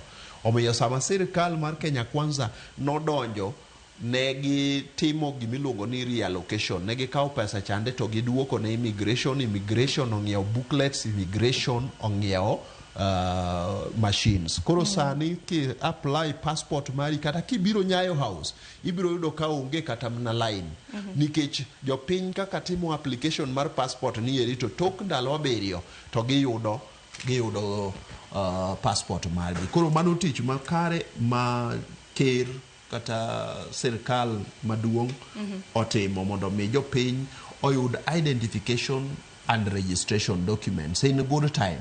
Wakile boda dakika 5 gewe ka moko kuom ote mabende jopiny nitiere godo bang'e to biro bedo kwaloro chenro marwa. Nyakwa ngajua ngaso moko kuom ote nitiere janeno marwa iwacho ni hello Ramogi TV. I lost my birth certificate. Then on my ID where I went to register, iwacho ni apisa ma in charge no record the year of birth ni 1999 instead of 2004. Anyalo konyo manadi please. Machielo iwacho ni mimi nilimaliza form 4 last year na bado naogopa kuchukua ID cause iwacho ni jina yenye iko kwa birth certificate iwacho ndio timora nade iko na jina yangu na nilikuwa nataka kuchukua ID na jina baba yangu. Na kama haiwezekani naweza chukua ID na majina mawili peke yake bila ya baba yangu. Wacho ni birth certificate ni nyinge nerege to dwaro ka birth certificate gi nyinge wuonege. Hapara ni hithi advice Daniel wacho ni nakawa ID na higa mukalo to dage pick mondo okonya. Wacho no dagi pick mondo konya e ka online koro atim nango mondo konya e ka online wakili aparo ni winjo teno Nation wacho ni inja migingo IDs mag correction budho kapoko duogo sana nango wakili diduoki Jana Marwa wacho ni my child was learning at Shianda High School.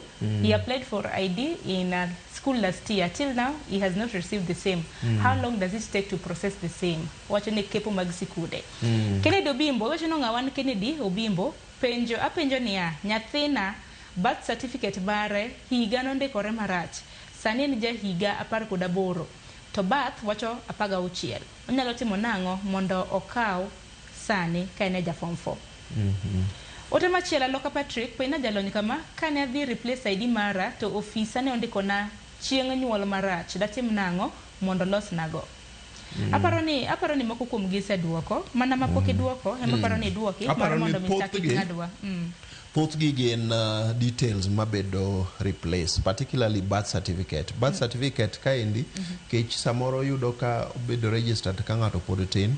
Information mang'eny ma indiko kanyo ma ok ber information kaka yudo ka samoro ng'ato ndiko sani ng'ato higni 18 to pod en higni 16. Birth certificate no ema owinjore bed ni i-replace. Yo mi-replace ego en ni itimo gimoluongo ni rectification of information. Rectification of information ni kidhie those civil registration offices mantiere sub counties goeko kata dhi mana Huduma Center timi form moro kanyo ero tifilo to birth certificate biro kata obed mana ng'ano kanyako moro wacho ni moro kete nying nergi to winjore be ne okawo gi nying ang'owa gi nying babagi. Mago information ma can be corrected. Koro pod aneno ka ji wacho ni ng'ato no apply for ID higa mokalo to pok oyudo nyaka sani. Aneno jo school joma no apply kantiere school to pok oyudo nyaka sani bende. Yes, ibo yudo ni sometimes yudo ka ng'ato no timo application form ne noero nokochopo Nairobi kaendi. Samoro pod en kata e office japuonj head teacher nyaka kawuono. Koro wan kaka jokipande kata sirkal wakia we are not aware ni notimo application noero.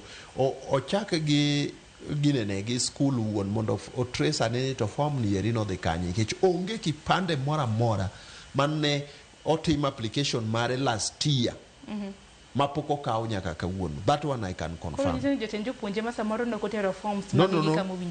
I'm saying ni samoro ne form gi eki no kowuok ang'owa no kowuok e school. Okay. Koka mano to kato wuok e school to along the way nitie kako bedo replaced. Mano nikech last year ne watimo ga gik miluongo ni manual ang'owa registration to sani ma en live capture makoponi ni keto lweti e machine ni eri to the same time ochopo Nairobi ka there is no way, absolutely no way my information no ero nyalo makoro wakili jok mana o apply ka gintiere school to pok giyudo IDs magi nyaka sani gidhi gitim reapplication gichak gidhi kawo opande manyien gikep manyien kendo. No, not reapplication. Foremost gidhi sub county offices mondo ging'i ane ni to information margi bende no biro e database. Yeah? Koko biro e database to matin no kitimo application koro ginyalo timo reapplication mondo me giyud manyien. Wakili wach ni mugik watieko. No, wach mugik nitie moro kanyo ma very important. Mana ne sang'ado mano na mane. Ang'e moro mar ni ng'ato nigi ID na se wache ka to okonyal yaw kata bank account matin information no onge IPRS. Mano na Daniel owacho ni ane Daniel na kawa ID na higa mokalo to dagi pick mondo konya he ka online kora timnango. Koro ID number na emo oro kasto itero IPRS kasto IPRS activate ID number neno. Koro ka ID has been activated matino nyalo reflect anywhere.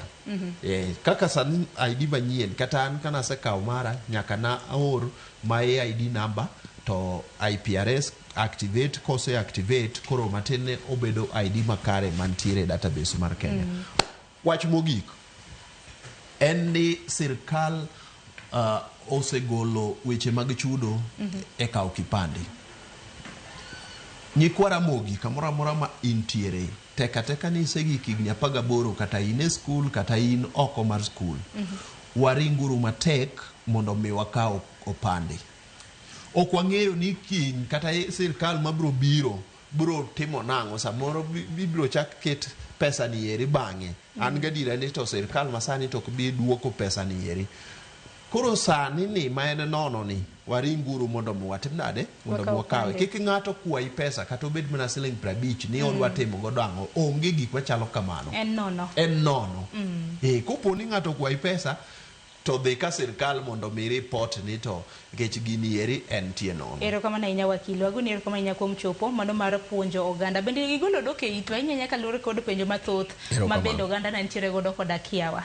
Na korom ga jwang' mano wakili Jack Okula ma bende en jasumreko e apis jagoro mongirore e migawo mar immigration e pacho kaendi. Dakika en 30 tok saa 2 mar okinyi gi kanyo bende makelo wae giko mano mar twak marwa to parne e kinde ma bende kepo nono to kilale to ken nono kilale sen siling 1,000 koro kisiyudo ID kata pande mari tirite e yo makare. Mabiro en chenro mar poko pogore okinyi makawuono nasenyisi ni pok mabende biro bedo kakilo ni en loso okombe loso sana dise kitiyo koda lo mane pok manatemo e county ma Machakos. Oritiru masane.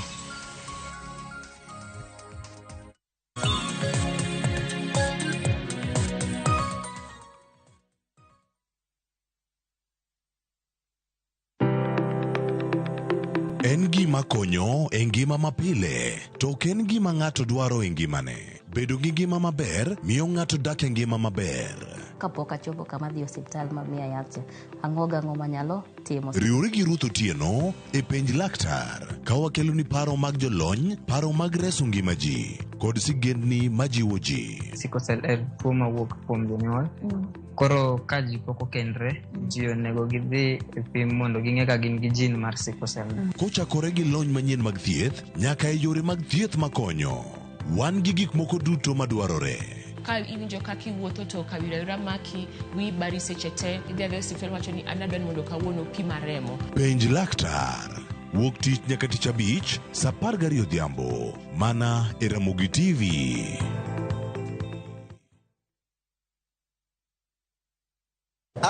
Ma ok en mana sigand hera. Donge wan wabiro timo arus. Sama chuny mokuyo ketho ngima ng'ato. Waromo kamae. Kendo afanyo ne jaod nyamino matin. Hera mane okwer, tim andhoga kod weche mopondo. I'm sorry. Ang'o momiyo in wuonda kamae? Mano ok nyal bedo hera. Hera chako dongo e kind ji ariyo, mana ni mondo temgi gi pek mar gik ma gisekaloe. Ne wuon Prince Raj. Ang'o momiyo ok idwa yie? E kind piem mar gombo duong' kod makruok gi joot. Nyaka ng'ato tim yiero manyalo loko tiend hera. Choti Sardani. Wuok tich nyaka ngeso saa 2:15 otieno.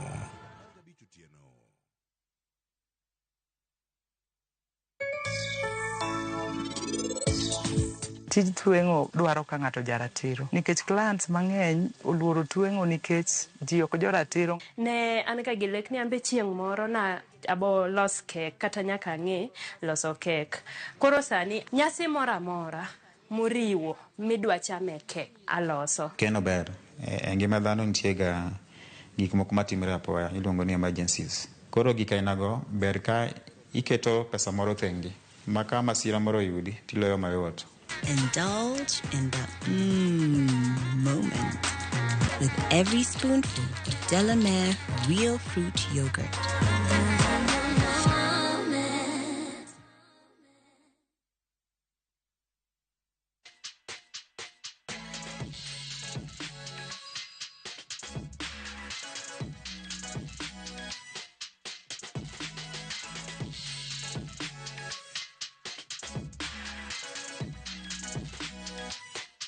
Nyakoro mgajwanga machiegni mai ni chenro mar poko pogore chenro mitayo kod an Sharon Ong'ao.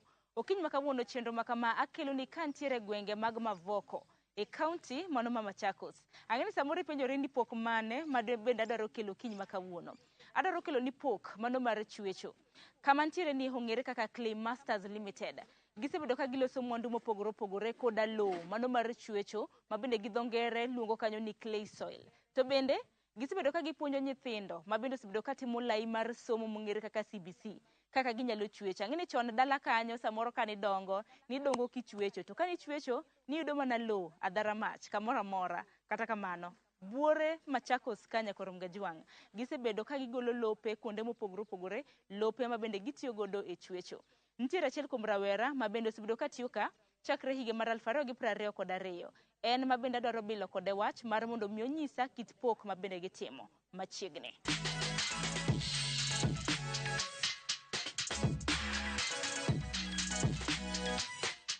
Nyakoro Mgajwang' gisani hasebedo piny mano mar bilo wach gi achiel kuom rawera ma bende osebedo ka tiyo Clay Masters ka mantiere county ma Machakos. Arwaki ni machiegni ma in chenro mar poko pogore kwa chako ni nyikwara Mgajwang'. Ingini jolo nyaka waul nyingwa gi kamwa hae papin mari. Anu ani Elvis Okoth Mbagwa. Aja Kisumu nyaka Kadianga Kajimbo. To Elvis pok mane mintiere godo. Pok wan go ka iluongo ni Clay Master, wan Clay Master. Waka waloso tiyo gi lo. Waloso kikombe, agulu, tende, gicho. To lo ugolo kanye nikech wacho ni bende uso lo. To lope musetiyo usebedo kutiyo godo e chwecho ugolo kanye. Lo wagolo Migori dala Pingocha. Moro wagolo Nyeri gi Makueni Ukambani. Kunde bwadhi e gande watimo gi training biro koni endi watimo gi training. Adwaro mar mondo miler ne nyikwara Mgajwang' ni pok makamano chako karang'o nikech iselero negi mwandu mopogore opogore ma bende uloso moko kuomgi bende ginene batha kaendi. Nyisgi malong'o. Pok nachako 2022 nyaka wuono radhi gombe. To Elvis hie dwach ni en tich mane mutimo. Nwachako mangi loso lo no mana chako go. Nwatere ga skunde to nwauso negi e bookshop negi yude. Ntindo ma CBC negi tiyo godo. Ntindo ma matindo tindo. Lo ni waloso kuwe wauso koni nikech town kuendi onge kuma ginyagole lo. Po mondo gidu kama chi piyo. Po nego benwa manyo negi to waloso negi magichwecho godo. Giloso godo dhiang', agulu e sikunde. Necho kanyo ni skunde bende bende usebedo kamna kutudru godo. Akeni skunde kaka mage mantiere alwora mane dibede Nairobi kose mana Machakos kae? Wantiere Machakos, wantiere skunde St. Philip, wane Nairobi, bende wantiere skunde moko. Kilerona mana tich mutimo, anno ka untiere kod okombe mopogore opogore. Kilerona tich hiye mago ma kikombe mabende uloso kanyakla kod sende mabende nitiere batha kae. Ka wachwe manya gi lope giendi, watiyo gi lo waloso go kikombe giendi. Kaka abugulu ni endi ma waloso san magete waloso gi lope giendi. To bende kata mana ka intiere koda san achiel kuom sende mabende intiere godo, ne nyikwaram ge jong maneno nyaka ging'eni mana ka niselero ni ma rangi mabende uwicho to piny ka malo. Ng'at nyalo penjo ni nang'o meni lo uweyo ka to rangi to chopo kumochopeni. Mana kinyalo lero ne gi matut. Kae waloso kikombe giendi aka ma waloso gi chwech malo no endo. Ama poko to poko wange. Poko se wange to bet kamae. Oma iluongo ni fast firing. Wang'o mokwongo.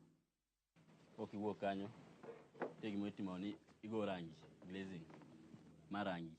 En kaka lo mar mogo. Iole pi obet kaka lo koro kasi ibuko godo ibuke kasi duoke kendo. Kiseduoke kendo mae kako wuok. Rangi moketo giendi en kaka wamanya kide moko minerals, waluongo ni minerals gi English kanyo endo. Ko emo warego gibedo kaka mogo. Ko gisebedo mogo imede pi irudo bedo kaka lo. Gimomiyo wawe kani ma style. Iwe style koro kikete kendo ni kamae. Koro ok onya moko. Ok omoke kendo. Konya kbe space ma obete. Tedo ok nya tedo godo. This ok tedo godo. Ma ichiemo godo. Bende Elvis ne nyikwaram ge jwang maneno chenro makama inina rawere pachoka. Akeni tijne nikelo ng'eyo machal nade? Bedni nopuonji koso? Tich makamae nopuonja. An opuonjare mana iye kaendi. Nabiro tema gipuonja aka ochakore iloso gigi te. Aki iloso lo mogik nyaka final. An opuonja mana iye kae. Eminya biro tipuonjori. To noka thuolo maromo nade nikech mar mondo mi ng'ato chiwne tiegruok ang'eni nitiere thuolo. Akeni kit tich makama inoka thuolo maromo nade mar mondo mi ng'e kit tich makama? Ok en gima nyaka seche moko aka kama 1 week. Okawo dweche mondo ing'e. Kama dweche achiel. To kaka rawera mabende pod ikete ne tijni osekonyi nade Elvis? Nikech ang'eni nitiere impact mar tich makama. Wang'e na ber mosekonyi godo bang'e wabiro bedo kwa ng'e achiedh nade. Wachagi ber. Tijni osekonya mang'eny. Okonya nyaka dala. Ka ayudo matin tatero. Ng'eni aka pod atin niendi. Sani piny nyakonya. Anya dhi tayawo kampuni na. Achako loso kikombe. Auso dala kono endo. Koro lo adhi nitie machiegni gi dala. Sani koro lo ni mabor ko watiyo gi means ma transport mang'eny. Tachiedh nade nikech tich ka tich nyaka bed gi achiedh nade. Challenges magi misebedo kiyudo tijni? Challenge nitie. Ok nyal kawo lo yago dala tikela tichako loso go. Ndi nyaka ibed ing'e akinya lose, imix clay no endo. Irude. Iro neno endo clay.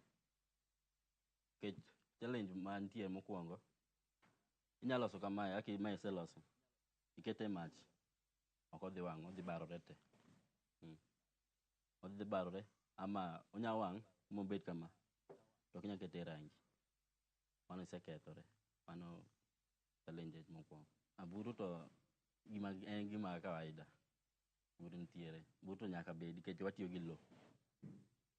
Kosetuo to aburu to nyaka dhi wuok. Koro nitie ayudo step machielo. Ko wadhi to wakete pi. To nitie kaka ichunge. Igole. Kisekete pi. Obet kama 1 week hivi. Kisegole bet kanyo 1 week tichunge. Kisechunge imoye. Koro ok odhi bet gi buru mang'eny. To kaka rawera ma isebedo kiyudo yuto mari gi tij lwedo. Ang'eni nitiere rowere mathoth maneno chenro makama okinyi makawuono. Paro mane madichiw ne rowere kotende kod tij lwedo? Ahinya rowere mosebedo ka seyo tij lwedo pacho kae. Yiero tich ok ber kiyiero tich. Tich en tich. Tijni be nya konyo, en okonyo. Ibiro tipuonji, onge gima ing'eyo, ma ok inyal somo. Inyalo dhi e skul, lakini ka to en practical. Skul idhi tipuonji theory. To bende sende gi okombe mana ka sende mamoko samoro nyis ni koro Muge Jwang nikech magi koro gin sende makende nikech aneno ka gin gi rangi majaber kae. Koro arita mar sende makamagi inyalo riti machal nade nikech wan gi sende, wantiere gi okombe, nitiere vas mago mag mawekin mamoko. Nyalo mana nyiso gi rito gi manade, luoko. Akinya rit gi mok nya tore. Kata agulu be tore kisechweyo. Nong'o dhi barore kigore piny. Enaka agulu. Koro nyaka gore piny. Koro en gima irita arita. Yani mae aka sunglass chande mag jo China. Maka mag jo China. Koro jo China be tiyo mana gi lo. Kuma be kogore piny to tore. Giluoko ka sende moko giende.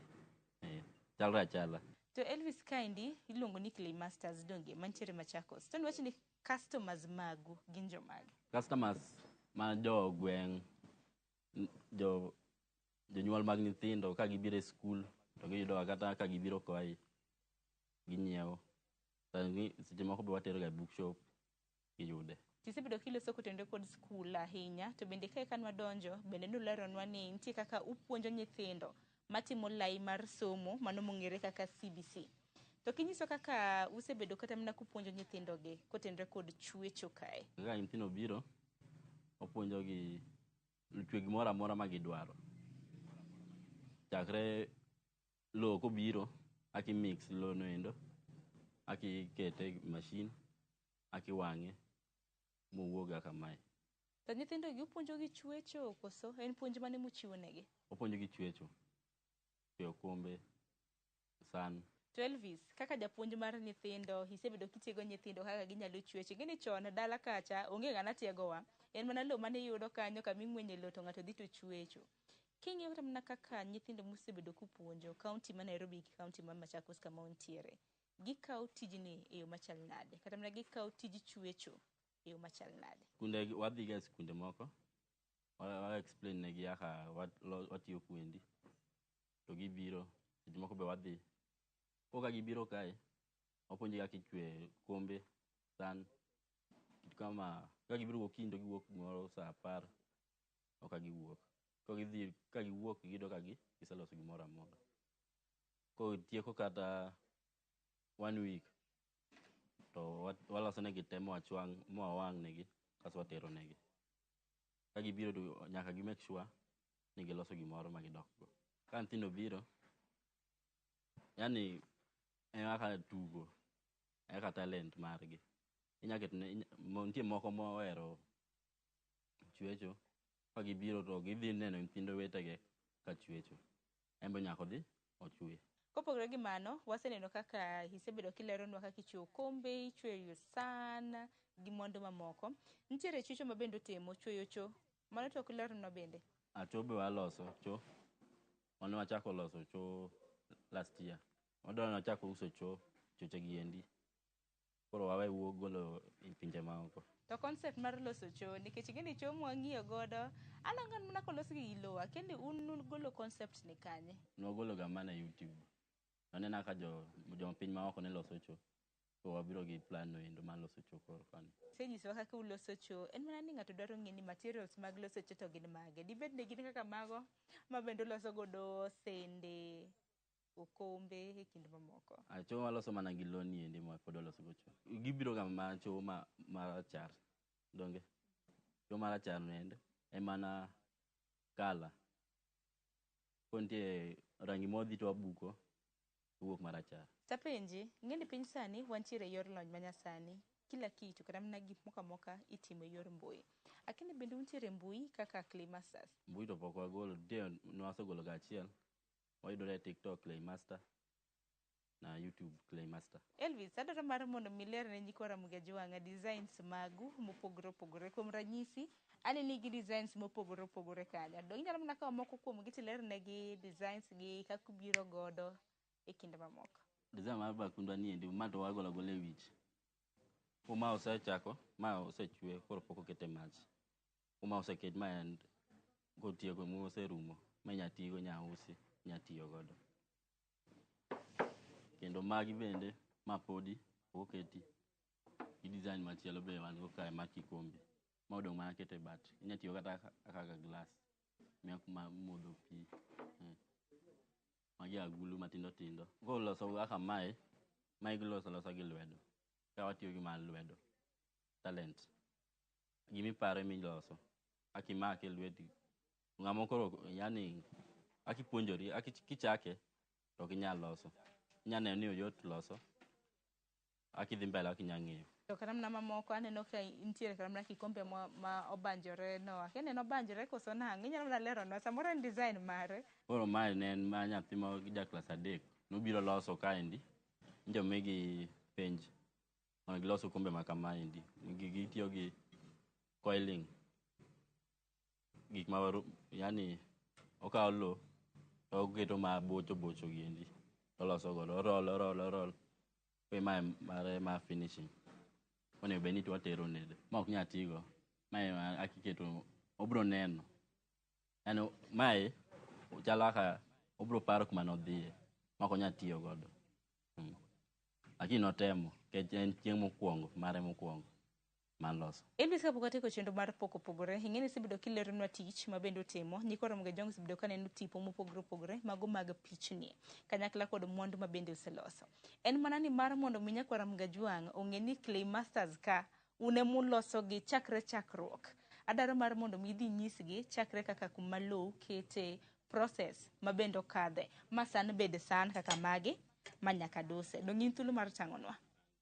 Erokamano ahinya nyakwa Ramogi Jwang mane chenro ma bende koro wabiro dhiye mar mondo mi Elvis Okoth otang'nwa kaka giloso mwandu ma kamagi kama bende wantiere kama ong'ere kaka Clay Masters mantiere Machakos. Elvis dong' wanyalo dhi.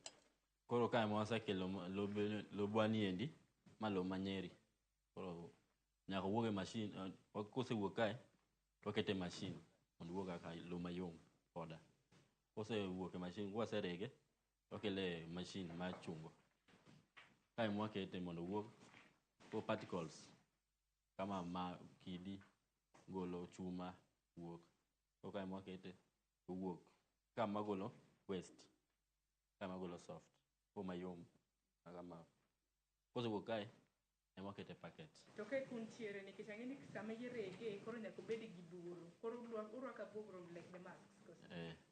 Abuog rombe warwako helmet, gumboots, overalls. To koro kosewuok kanyo aneno kutimone packaging bende aneno ka intiere gi more gi ko ka mwakete packaging emwatere skunde wause skul bookshops iyude mora mora ma inyiew gige nyithindo mag skul iyude te. Koro mar lo moregi ma bende iluongo ni fine koro enticho kode nade? Lobni ende ma koro waloso godo agulu kikombe san gik ma tindo tindo bende ma ichwe gi lo mora mora michwe gi lo ma ema waloso godo. Iruwe gi pi? Ma iruwe mana gi pi. Iruwe gi pi kende emikete ichwecho. Koro atang'ni wak waloso logo ni ende wak wamix gi pi. Nyaka ing'ado. Mano lo ma oseregi chuth mane wawacho ka? Lo ma oseregi ma mana lo. Koro nyaka ikawe ikete gimoro mondo iruwe.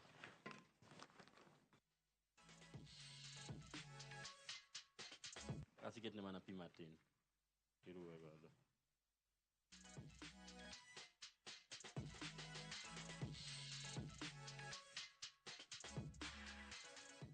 Pogruok to onge lakini moko nitie ma lo clay gi cotton nitie pogruok. Cotton nitie gi kite ko ma to clay piwa moseregi mosechungi ogol gik ma kite go endo. Kiseruwo kamae inya kawe itiyo kodo kata sechego ka idwa tiyo kodo sechego endo ama kidwa kete inya bet kata 1 month 2 weeks ama 2 years moko tuo. Mano ichime nade? Ikaw jwala onya bet kata 2 years moko tuo. Sango ada loso nu san akawa kaka maendi ema loso nu kaendi Kikwach ni watiyo gi molding en mana lwedo. Ema dona atang' ng'ak waloso godo kae. Ma iluongo ni pottery mill machine. Ma machine itedo miloso godo sende go endo. Ma en lundre arunda. Ema na wheel. Otiyo gi stima. Lakini to en safety. Okonya go shock. En ober gi nyithindo. Wachaki. Gore gi speed ma pedal. En aka pedal mar gari. Aigeto. Luoro gi speed mari. Professional mwenye anajua kutengeneza. Yani ngamolonye. Nyatiyo gi speed mamalo. Mondo tim piyo tieki. Koro wachaki. Nyakiti gi pi. Pi itiyogo mondo bed mayom. Rundre lweti. To nitie kama kigike ok nyal tiyo gi speed mamalo. Odhi hingo lweti. Koro nyaka iting'e malo mondo koro iruwo lobe niendi. Igolo muya. Lobe nitie gi muya. Koro nyaka igol mondo kik obarre kiwang'e.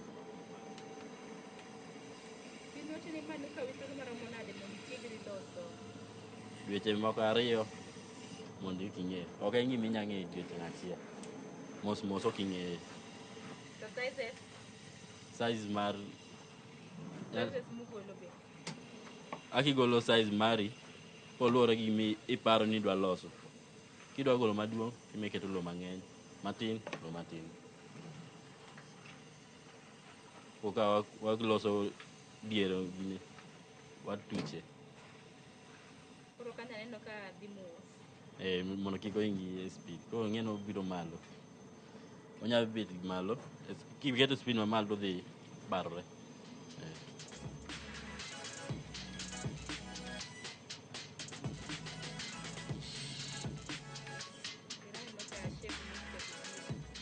Ema na lwedo. Ka inya golo stress mari. Ka in gi stress, wuoka.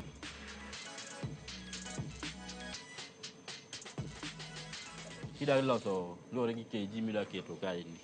Ok nyal tiyo gi kg maduong'. Aka mae ok nyal tiyo gi kg aka 4 kg. Ok nyal tiyo go kaendi. Speed mare ka tin gini endi ni tin. Ito dwet maduong' koro. Koka watiyo gi sponge ko wagolo pi watiyo godo chande. Ko wagolo pi no endo. Mondo kik obarre otuo. Ko igolo pi no endo. Mondo kik obarre.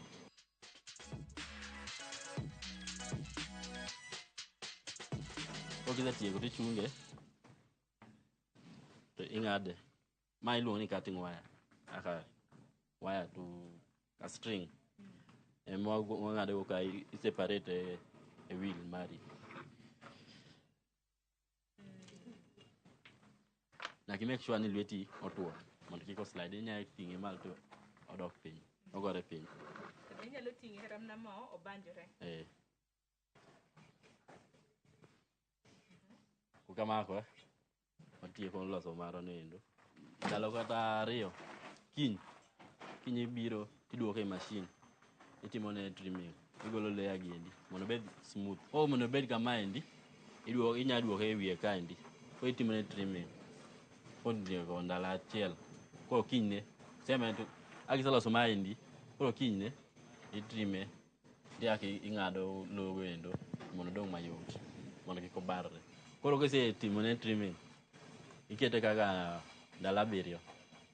Koro ndalo 7 koserumo ndalo 7 biro kosetuo. Picha oserumo matin. Pino oserumo osedok. To ng'en lo ok rum ga pi. Pi en go ga gi lo. Koro kosetieko kanyo ndalo 7 tiwuok kode ikele kaendi. Mae kendo wa. Miluongo gi dho ngere ni kilni. Mae mwawang'o godo kikombe go endo. Kosetieko ndalo 7 ibiro tikete kaendi. Aka moko napango ka aketo mondo magi endi. Kisekete ka. Kosetieko ndalo 7 tibiro ikete ka. To iyawo ne mach. Otiyo gi stima. Jiko wani tiyo gi stima. Nitie matiyo gi yien aka dala dong wawang'o matafari. Kuenge kuma hiro. Kwa tiyo gi stima. Samo wang'o bang' thuolo maromo nade? Kose ketoka nyaka ndalo saa kama 4 hours hivi mondo room ko luore gi time yani temperature mare aka medore ako heat kae poko wang oko pango gi oda wango gi poko se wangi kose tieko 4 hours hapo kise pango tiloro kise loro ilore kama mondo majno kikuogo hapo kise wangi mosetieko 4 hours nyaki miye kendo mo 6 hours mondo full ne ye kanyo koro en red majno endo ngeny okinya golo seche igolo seche ki ya dhono seche mo majni seche ma isetieko wango endo 4 hours orumo ki yaw gikethore te ngamo kia ko yaw to gikethore te mana sara gikethore nango ka gise wang to gikethore nango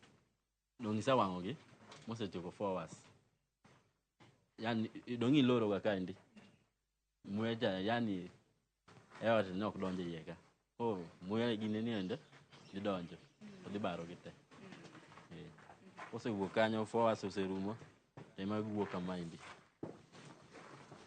wuok kama ose wuok ka ikete rangi glazing waluongo ni glazing gidongere glazing iketo just takiduoke iye kanyo kiseduoko kiduoke iye kanyo otieko 5 hours ko temperature medore engage glazing no endo en yani mondo moki otiyo gi moto mang'eny to bende glazing kata mna wicho rangi bende wacho du wicho mana malo kasto boy ko weyo mar mondo miki komuke iye kacha ko boy kanyo mondo wawe ka indi engage kiket nyaka malo riendi ne ka koro melt omoko kanyo kibuko te koro kiduoke iye kucho to dhi moko okidhi gole medikete koro kalore gi processes mathoth mabendo kadhe emomiyo ni koro nengo samoro nyalo bedo malo kama koro uso 500 samoro ka koro nikora mgejo ng'e gimomiyo ni uso nengo 500 process go endo mang'eny stima utiyo glazing beche tek ok en mayot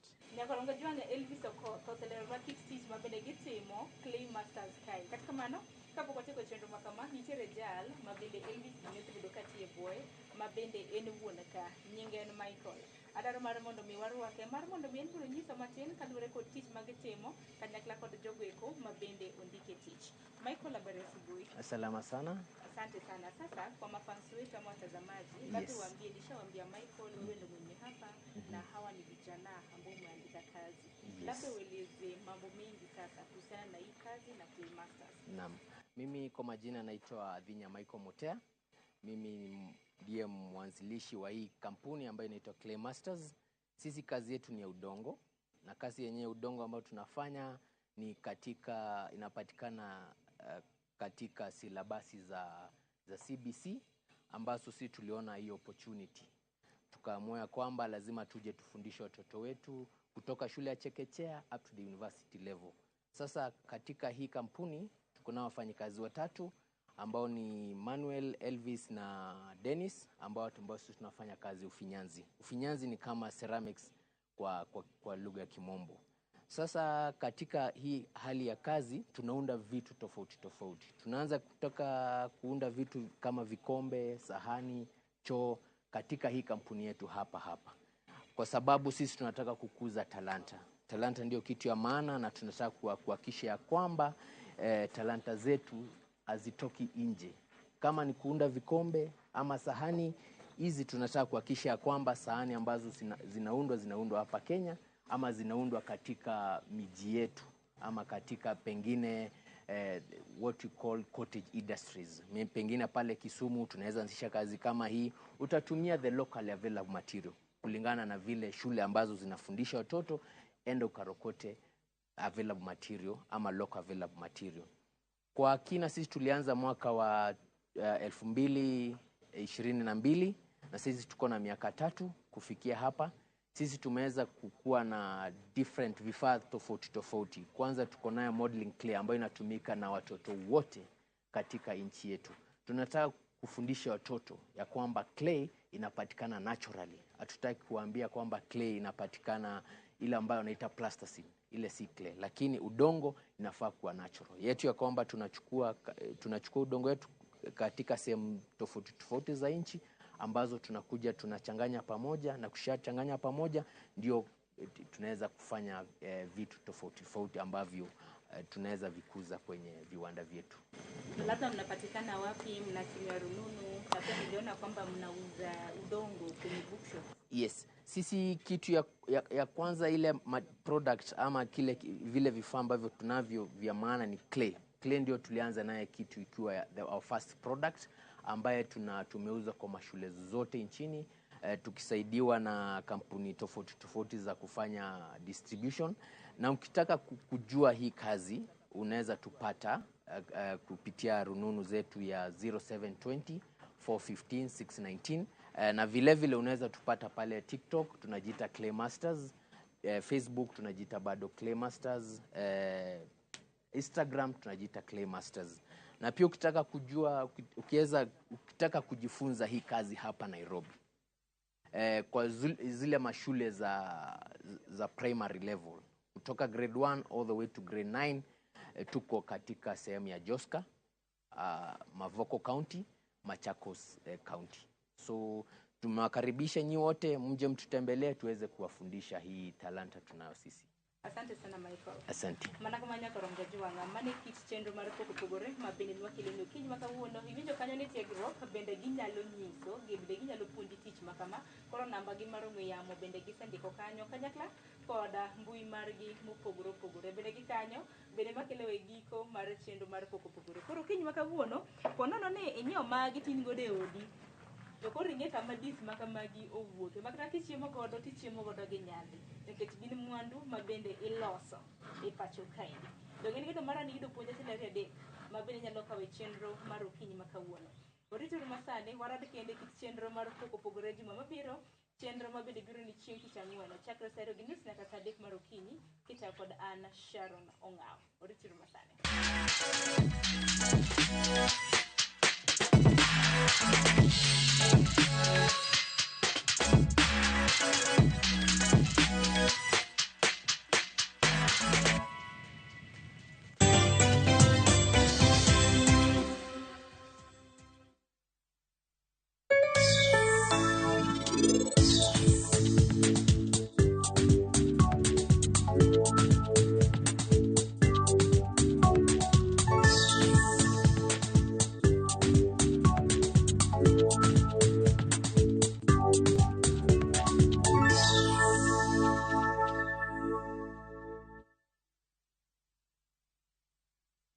رمضان ده حياتي، رمضان ده سماع مماتي، يا رب دعاتي تقبلها عطول. لا لا لا لا لا لا لا لا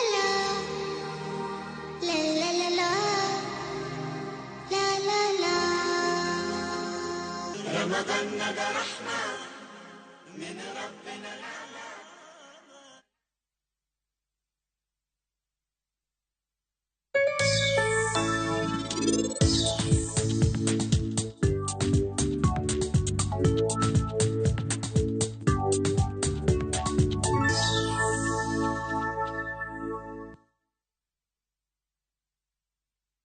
رمضان ده حياتي، رمضان ده سماع مماتي، يا رب دعاتي تقبلها عطول. لا لا لا لا لا لا لا لا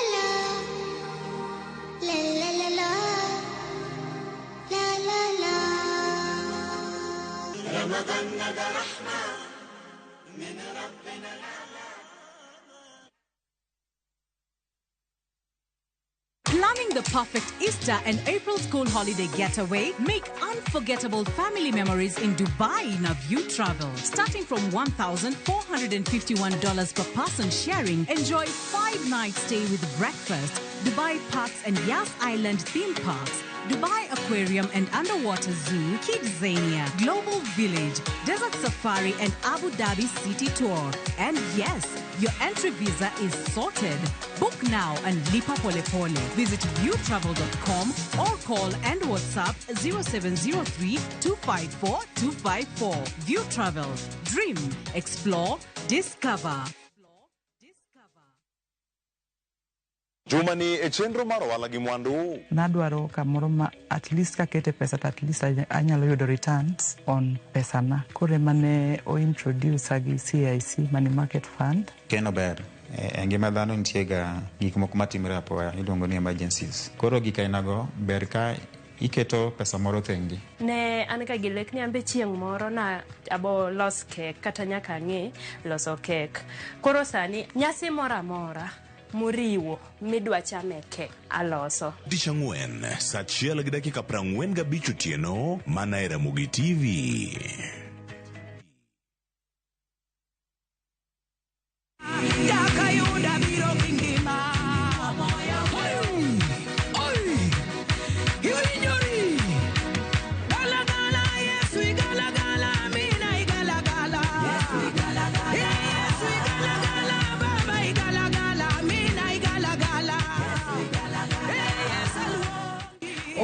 Yesu duto te. Aminonga ni Evelyn Mudoka. Mondo miyudi galagala kaka skiza tuon mari ni *860*416#. Ramogi TV en ot mar jower duto te. Shalom.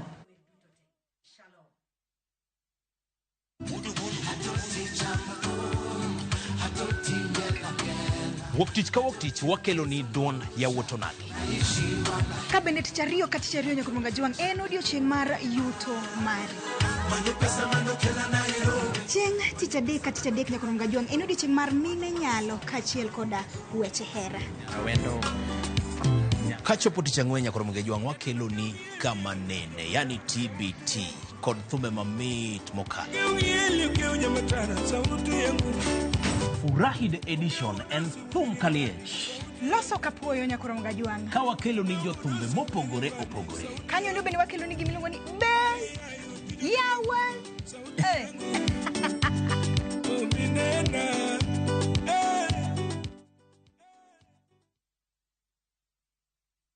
Sahi, ushindi ni in seconds tu. Patapata.com ina introduce Ligi Kali, a virtual football league. Unashinda up to 3 million bob instantly. Wekelea from 5 bob to game ni za between 2 to 5 minutes. Winnings na withdrawals ni instant. Visit patapata.com now. Play, win, repeats. Not for persons under the age of 18. Authorized and regulated by BCLB 447.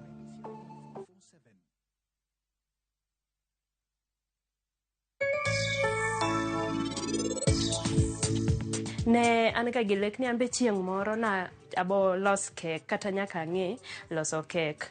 Koro sani nyasi mora mora muriwo midwa chame kek aloso. Grand prize won! Win big with the WRC Safari Rally 2025. Revisha and feel the road.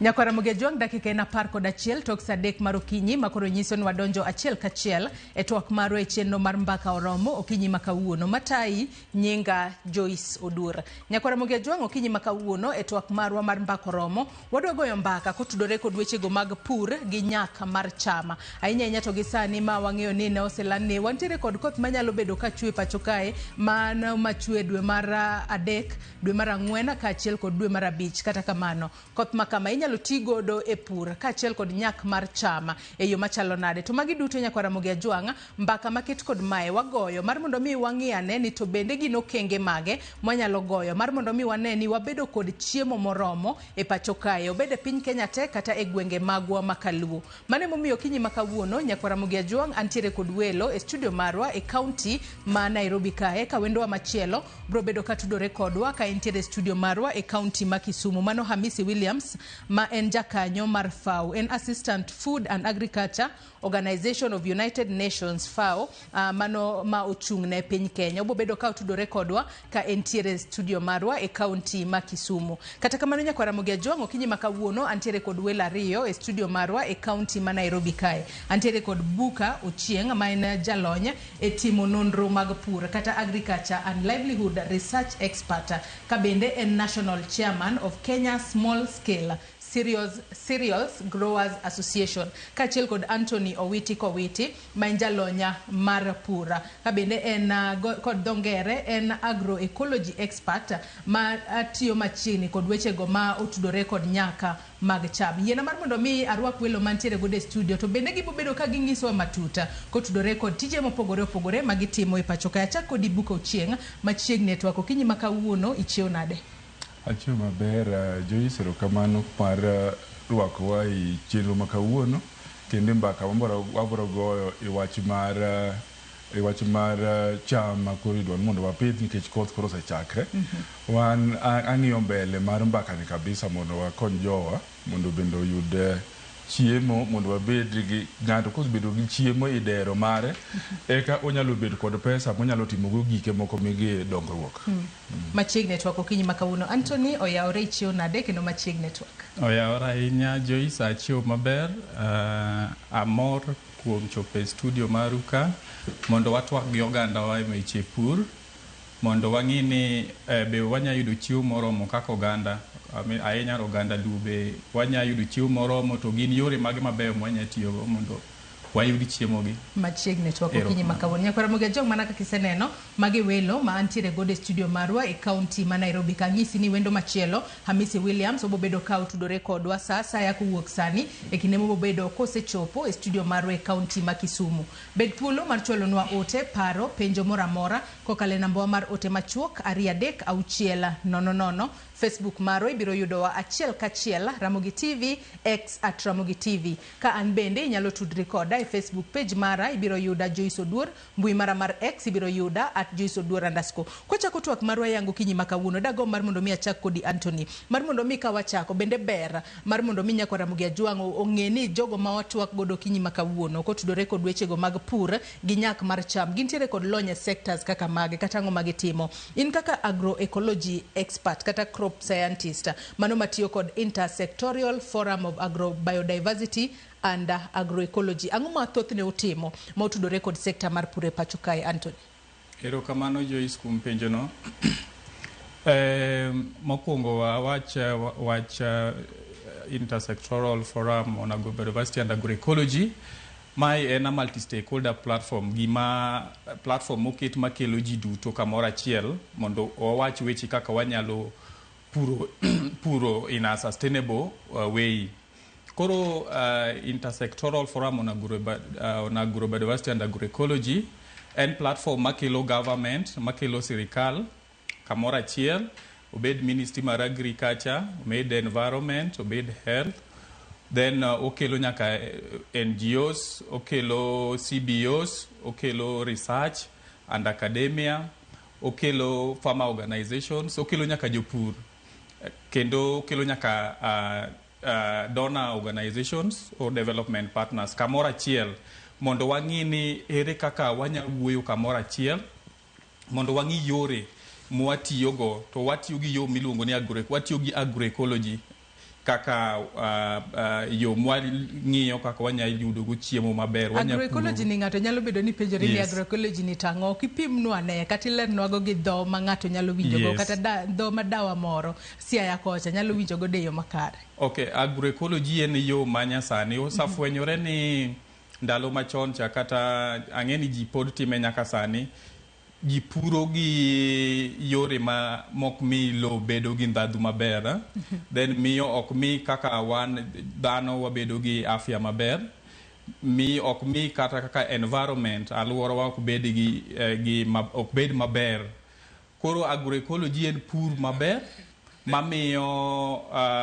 mamiyo lo bedo maber kendo alworawa be bedo maber, kendo okelo ji kaka gimiluongo ni gender participation.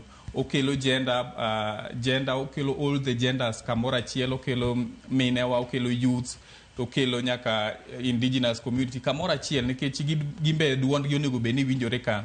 Koro mano agroecology okelo ji kamoro achiel kama. To agroecology ni en yo maber manyasani ma itiyo godo mondo wa achieve soil health, mondo wa achieve economic stability, mondo wa achieve environmental conservation. Koro magi yore mang'eny, kich agroecology nigi 13 principle, yore 13 ma iluwo maber mondo wang'iyo kaka wanya yudo chiemo maber bang' kosatieki.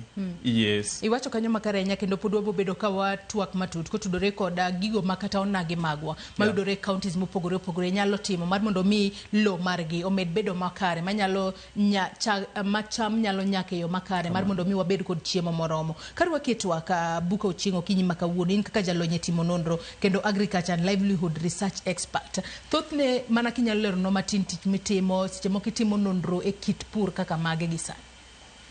Erokamano, asebedo katimo nonro mege weche mege pur kuom higni makoro mang'eny sani. To asetimo nonro ka wawacho kod kimombo ni different value chains. Aseng'iyo ng'enyne ahinya to asebedo katiyo yore mege cham, to matin asebedo katiyo kod yore mege jamni. Lakini sana sana tasetimo mege cham, sana iweche mege cereals.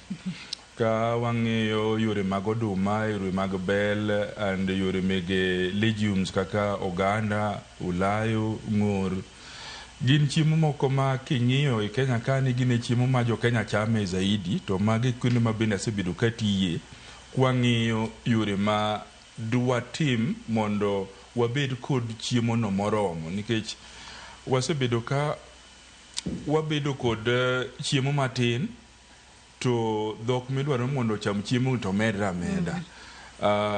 Koro ka kwatimo nonro makare to pod wabobedo naka wanana kod shida ni ka iga pukorumo to nyaka rang to oduma wabadhi yudo kude, wanyalo import koa kude. Koro nonro masebedo katimo ni osebedo ka konyo, to enan samoro bende watimogi to samoro iyudo ka political will bende samoro onge, lakini watimo magwa kwang'eyo ni watimo karwa mondo ng'at machielo bende otim kore. Kiwacho ni political will seche moko onge, matende nodwaro ang'o e kinde ma utimo nonro makamagi? Ok ne ka samoro kaka anyalo miye example, research mane atimo mogik en mane wang'iyo gik mosebedo ka chando mkulima mane Kenya mondo ogol chiemo makare i puothe ma en gono. To research no nong'isa ni nitie kuonde moko mo oseti kod fertilizer monyiewi dukani aming'a, makoro kaka gimedo tiyo kode e kaka cham mag yudo kanyo no dok piny, nikech puodho no iyudo ka koro osebedo acid kabisa. Koro kimedo fertilizer kanyo ma bende pod en acid, koro medo mna hinyo chame. To koro research ni nonro kwasetimo mwakelo ni jomorigo bende koro timo policy decision to kaka gikawe ma mondo gidhi giwachna kani koro acid osebedo mang'eny, koro waranguru lime mondo bio neutralize acid. Koro kaka gitimo kargi to wan koro kanyo waonge. To onyalo wacho ni mano en mana achiel kuom challenges kata achiel nade ma seche moko nyalo bedo ni hinyo kata miyo piny Kenya onge kod chiemo moromo gi sani. Kopogore kod wechego mag seche moko tiyo kod fertilizer manitiere kod chemicals mathoth manyalo wacho ni sani koro osebedo ka hinyo lo ahinya. In kaka jatim nonro isebedo kitimo nonro be ifwenyo ni seche moko gin challenges kaka mage kendo makoro podi monowa wan kaka jopiny Kenya wakoso bedo kod chiemo moromo? Maduong' kabisa sani koro wani e era moro miluongo ni climate change. Koro yamo kani osebedo ka pogre iyo ma piyo kabisa moloyo yore mege koth kaka ne chon ning'iyo to ng'eny koth kochopo dwe mar 2 to kodhno biro chwe nyaka gimo dwe mar 6. Sani samoro oleo to samoro kochako ni kendi diere kanyo kendo chako lal kendo bang'e kanyo biro to samoro bende kobiro to biro mang'eny mago kendo oketho gik moko.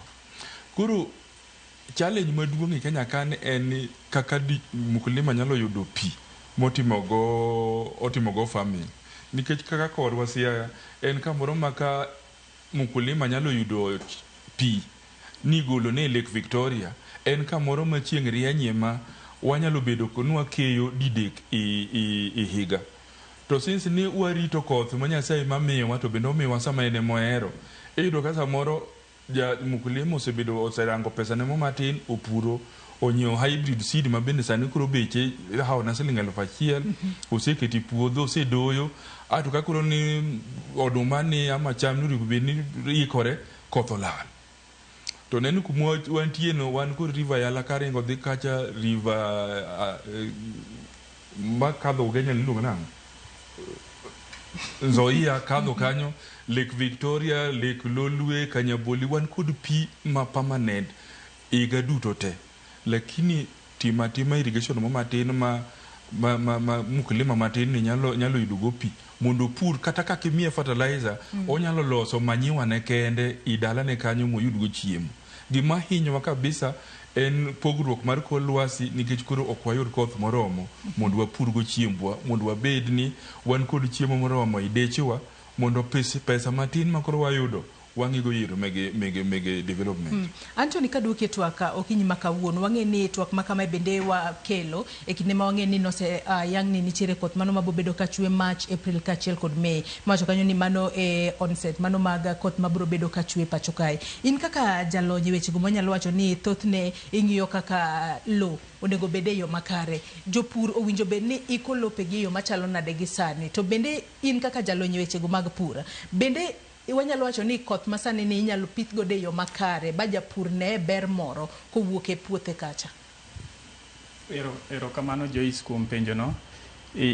Koro gima nya miyo jopur sani kech kaka koth ni chwe ni ang'e ni sani jopur mang'eny loso puothe ma koro jamoko be komo. Koro ka wuoye wacha kaka lo onego bed ni bedo japur onego bed ni kungo puro puodho chon mana ng'e ni sama onego isatimo gimo dwe mar 12 ka kata dwe mar 1 kae mondo kute moko manya bede lo ka okel gi malo kuongi puro puodho maber mondo kute go bi malo gol gik moko machalo kaka osiki gi gailago. Alafu mar 2 japur kok nya rito fertilizer to japur otigi manyiwa nikech agroecology wacho ni gima chiegni kodi no obed manyiwa mar dhiang', obed mar gwen, obed mar rombe, obed mar diek, manyiwa gi iketo gi kamoro achiel tiwegi gi decompose maber. Koro man gima nonego bed ni japur nosatimo chien ka. Koro sama koro kane japur osaloso puothege ni to koro japur kawo manyiwa gi kata fertilizer gi to dhi onya broadcast e puodho okire puodho to dhi oriwo gi sama koro dwa pitho. Mano yo mokwongo. Yo mar 2 kendo ma japur nyalo medo godo nyak mar puodho maber en ni sama odhi okomo cha to nya kawo manyiwa gi to kete bur ka bur. Koro japur nya tiyo gi yore mopogore. Jopur moko be tiyo gi faro, onya yawo oula kama to diere mar oula no emokete e manyiwa gi to keto bando to oimo to okomo go kamano. Mar 2 madwa wacho en ni koth machwe ni kaka wache no mar March, April gi May no ma koth maber monego bed ni jowa koro onego bed ni gikomo go.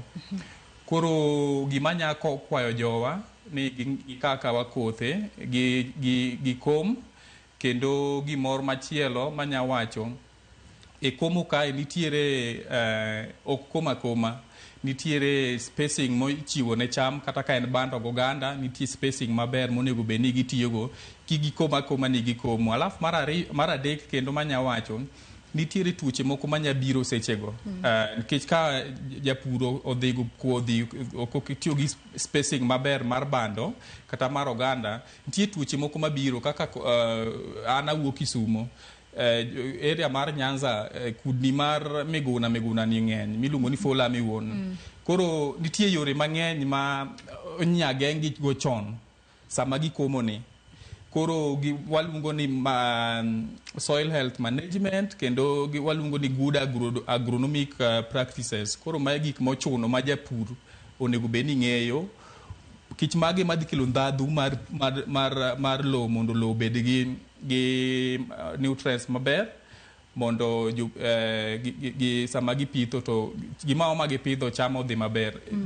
Nitie thuolo moko kanyo ma we chien. Ka japur pok ochako pur, japur onego bed ni timo gimoro ni soil testing. Soil Mano testing. bende madwa kela e penjo moro ni Yes. bende lopete inyalo pithe kose nitiere specific lo meng'e ni kaka pithe to abro bedo ka yudo yuto makare to maka pithe to seche moko yuto bo bedo mana matin kende. Erokamano. Koro gimiluongo ni soil testing and analysis. Japur mora mora mane Kenya kata mane Nyanza wa onego bed ni timo gimiluongo ni soil testing. Kok ong'eyo gima soil testing en yo mar ing'iyo ni lopani soil pH chalo nade, kich mago gik ma miyo nutrients bede e lo gi kiwango mane. Ong'iyo gimiluongo ni organic matter mar lopani bo chalo nade, orom nade. Organic matter gin gik moting'o kaka gik motowo e lo, maybe ikawo yugi moko iwe gi kaka igolo bando last year, higa mokalo iwegi e puodho kanyo. Koro magik maketo organic matter gi soil microorganism kute mane logo be kosatho, magik maloso soil organic matter gi nutrients availability. Koro nutrients gik mokadego, nutrients availability, soil pH and organic matter. Koro mayo gik monego beni japur ng'eyo ko kalo kuom soil testing. Koro soil testing ni japur bro timo nang'o? Japur ka onge lony to nitiere research institution kaka KALRO, university moko be timogi,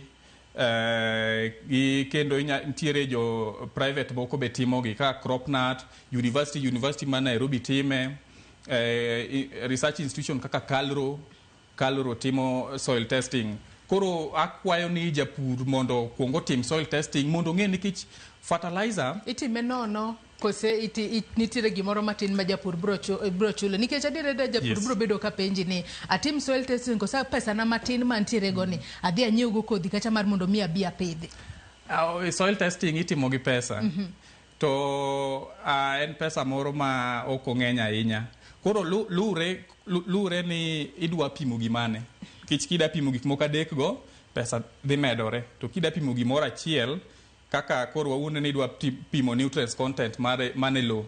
Kich mane madhi ng'isi ni en fertilizer, en manyiwa mane kata fertilizer mane monego beni amede lobni. Lo chalo dhano, ituo. Kapok idhi osuptal, samo inyaneno ka wi bari, wach ni muony Panadol, samoro mano ok gima timi. Koro lobe chala dhano. Sama in weak kaka dhano, lobe weak nikech lobni onyayo ni gimoro higa mokadho. To kendo chak idwa pidhe gimoro. Koro nego be ni ng'iyo ni correct nutrients mane morem. Kata ka nitrogen ne maonge, to nitrogen ne mimedo. Ka phosphorus ne maonge, to phosphorus ne mimedo. Ka potassium kata calcium kata magnesium. Koro mago nutrients ma konyo gik mopidhi kaka cham gi mondo ti maber. Ma kendo manya medo ni ni japur nitiere yore monyalo medo go soil fertility kaka wan gi gik moko miluongo ni crop rotation.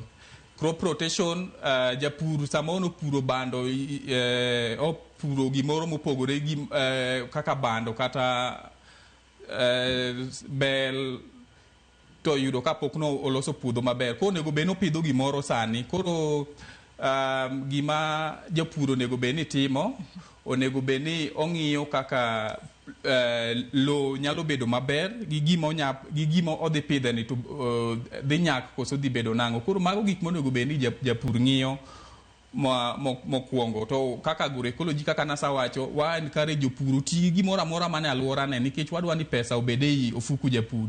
Japur kik gol pesa ne kotero oko ero, onya golo pesa odhi timo go soil testing.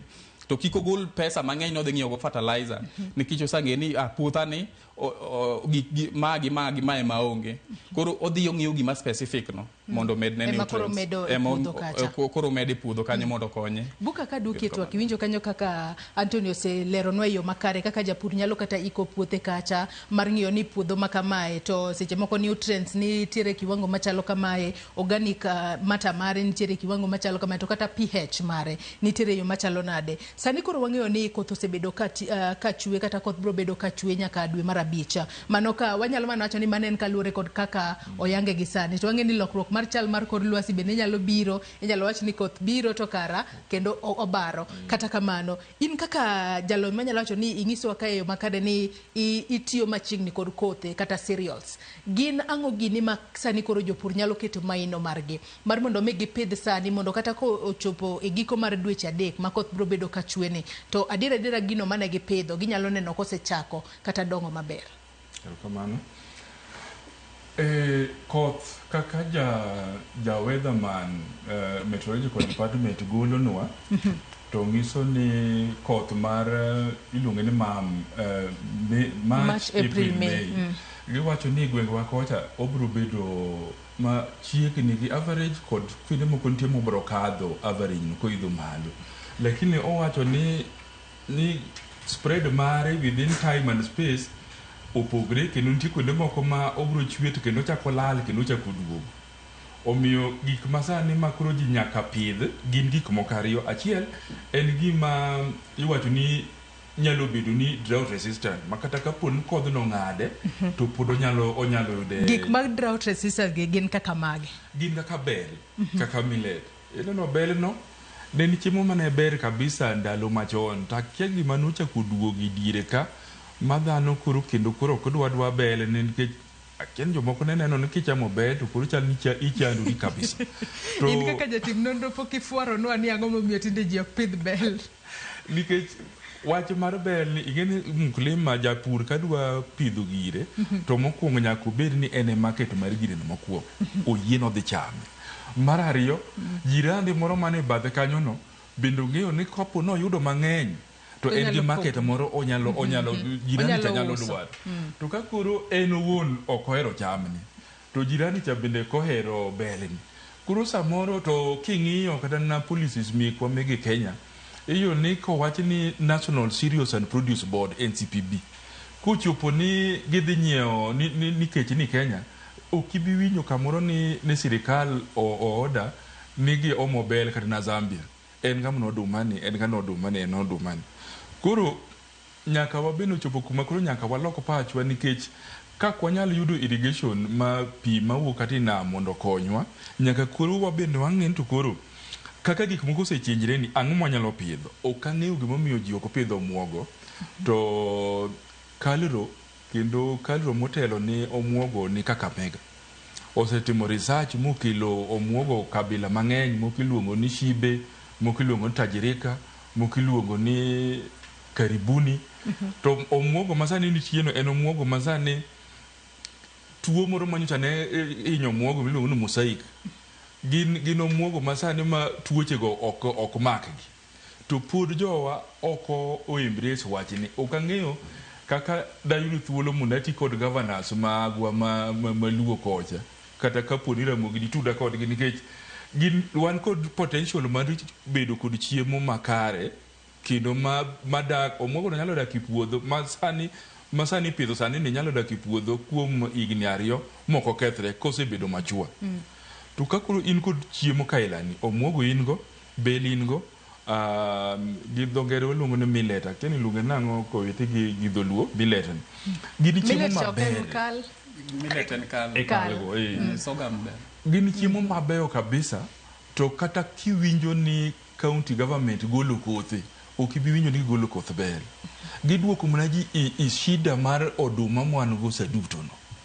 Koro digimiwa ndalo mondo walosie kodgi mondo wang'isgi ni oduma ne wasetemo to kodhi kodwa maber.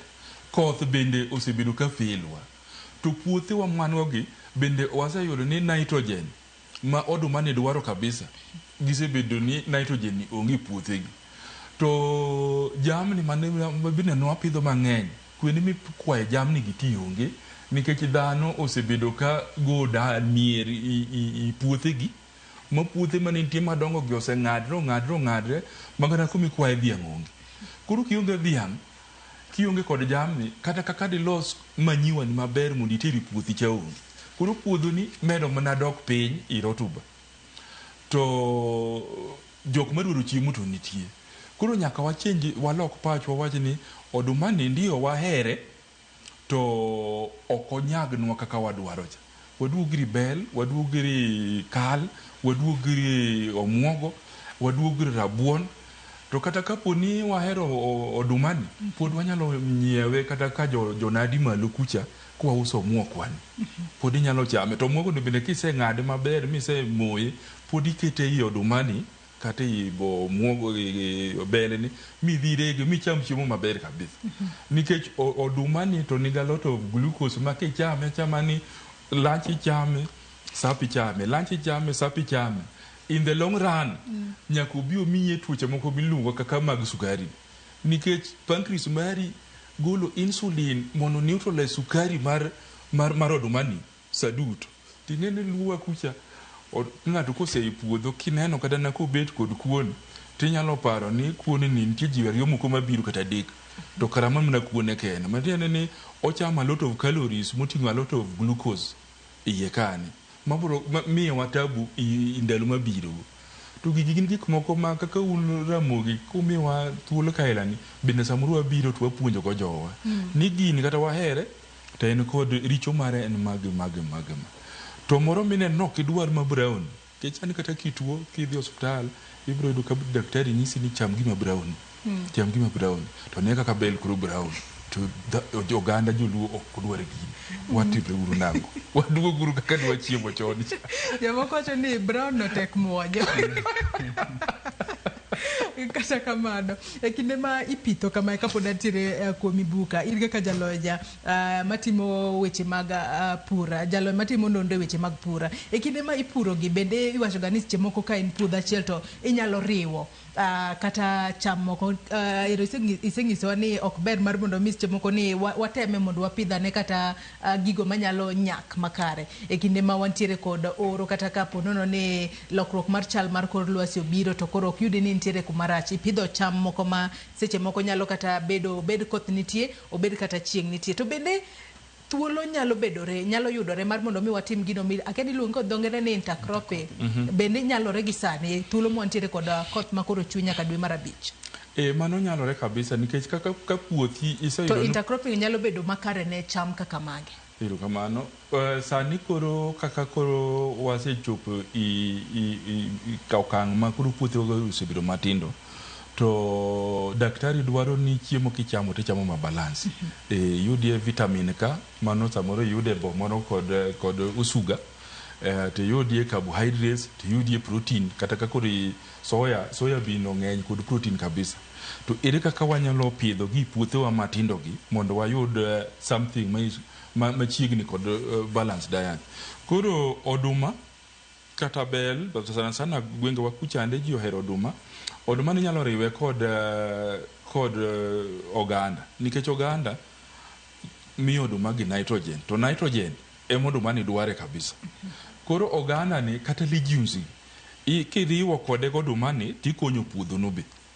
Asto kakineno ka koth bende kuro chendo ni kikane ikao bo ing'e nitie bo malakni. Koro waluonge ni cover crops ma gin gina piny ka to gidino puodho no kabisa ginyaki puodho ni maka koth moro chwe matin to puothi ni bet kod moisture no bet kod ng'ich ni kuom ndalo moloyo kaponi onge crop moko molak piny lo kane maka ka kuthi chwe to chieng' kacha korieny ni to pigi chande dhi malo. Iluongo ni gidongere ni evaporation. Koro cover crops go gin gik moko kaka ulayo, oganda di bende konyo nikech en kod pote gi okelo tipo ni puothi ni iloni. Koro okonyo i nitrogen to konyo nyaka gimiluongo ni moisture retention. Puothi ni koro bedo kod moisture ni aming'a nikech crop miketo mapiny ni umo puodho no kabisa. Tati gino bendo okonyo kata nikech leaves negi kaboro tuon timo ko malwar to gini humus ma bende konyo i puothni for some time. To kaduk chien aparo man to abed nyase ansai nitie penjo mo penjo ko wete e wach mar puodho kaka iloso. Wach mar manyiwa ni nitie jomoko makao owuoyo i puodho to tero kawi lo kuma dhok nitie to tero i puodho to paro no owuoyo no dhi konye. Owuoyo no kikawe mitere i puodho kapod oliet ama kaka iweye kanyo mo decompose kuom higni moko. Kitere kacha ne pod odhi bet abeda kanyo. En research mosetim ni owuoyo no nyalo mana konyi i pitho mari mar higa mar 3.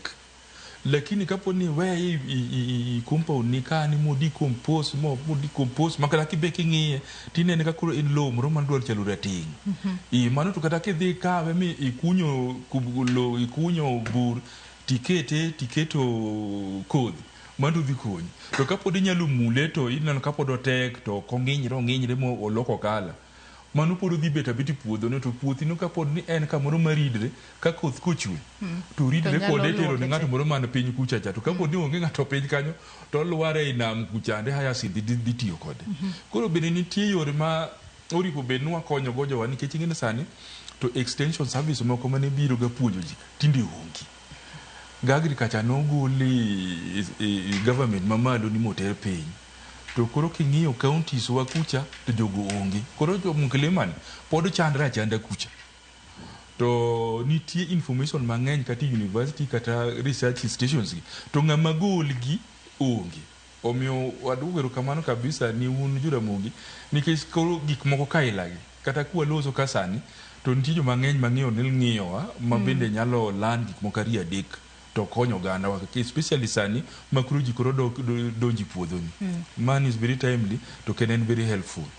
Nanduku nero kamano. Kowete ka duki twaka ukinyi makawuono ka wadhi mbele man mondo mi wameda puonjo mago joneno magwa kata nyakwara Mugia Jwang mag kutudore kod weche mag pur gi nyak mar chiemo.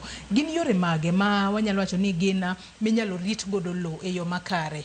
Ahinya nyama sani japur nyalo kwanyo kata punja chela ria dek mar mondo mi otigo do gisani. Yese wasacho ni nyalo bedo ni moko se bedo katiyo koda kata fertilizers moko ma ok ni kare. Kata kamano kosetimore kamano to ere kaka japur bende nitere kaka nyalo salvage situation makamano mar mondo mi jogo maste moko ikore ne puro sani kata jogo mosekomo nyalo timo mondo giyuda ne kata cham mathoth e puothgi kacha.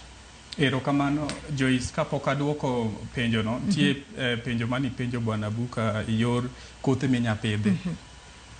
Kothe minya pidhi sani kaka ISFA wasabedo kwa watimo advocate ne jowa mondo ogimiluongo ni indigenous seeds and culture and harvest fair. Koro ma wasabedo kwa wadhi counties mopogore. Moro kuongo nwatimo Nairobi ka, moro nwatimo last year nwatime Kisumo, Nyakach kacha, Nyando Community Seed Bank. Ang'o miyo watimo gini? Watimo gini nikech wasafwenyo ni sani climate change nitie. Chal mar kor lwasi sani pogore. To wasafwenyo ni kothe mitiyo kamaga hybrid gi sani kodhi achiel matuke jicha en 1,000. To koro ing'eni gini japur matin cha ok nya yudo pesa ni maber ka en gi puodho maduong' monego beni opidho bando kata opidho cham mopogore. Koro wang'iyo ni jowa machon ka, kwerewa machon ka, gin ne giyudo chiemo nang'o. Ne gipidho kothe mage. Koro kothe gi kaka Buka nosawacho ni bel, ntiere bando moko machon mane ipidho chon. Kaka Nyamilambo ntiere bando mopogore mane pidho chon. Wakwayo jowa ni ka nitiere in gi bando ailago be inyalo save nikech wa encourage seed saving.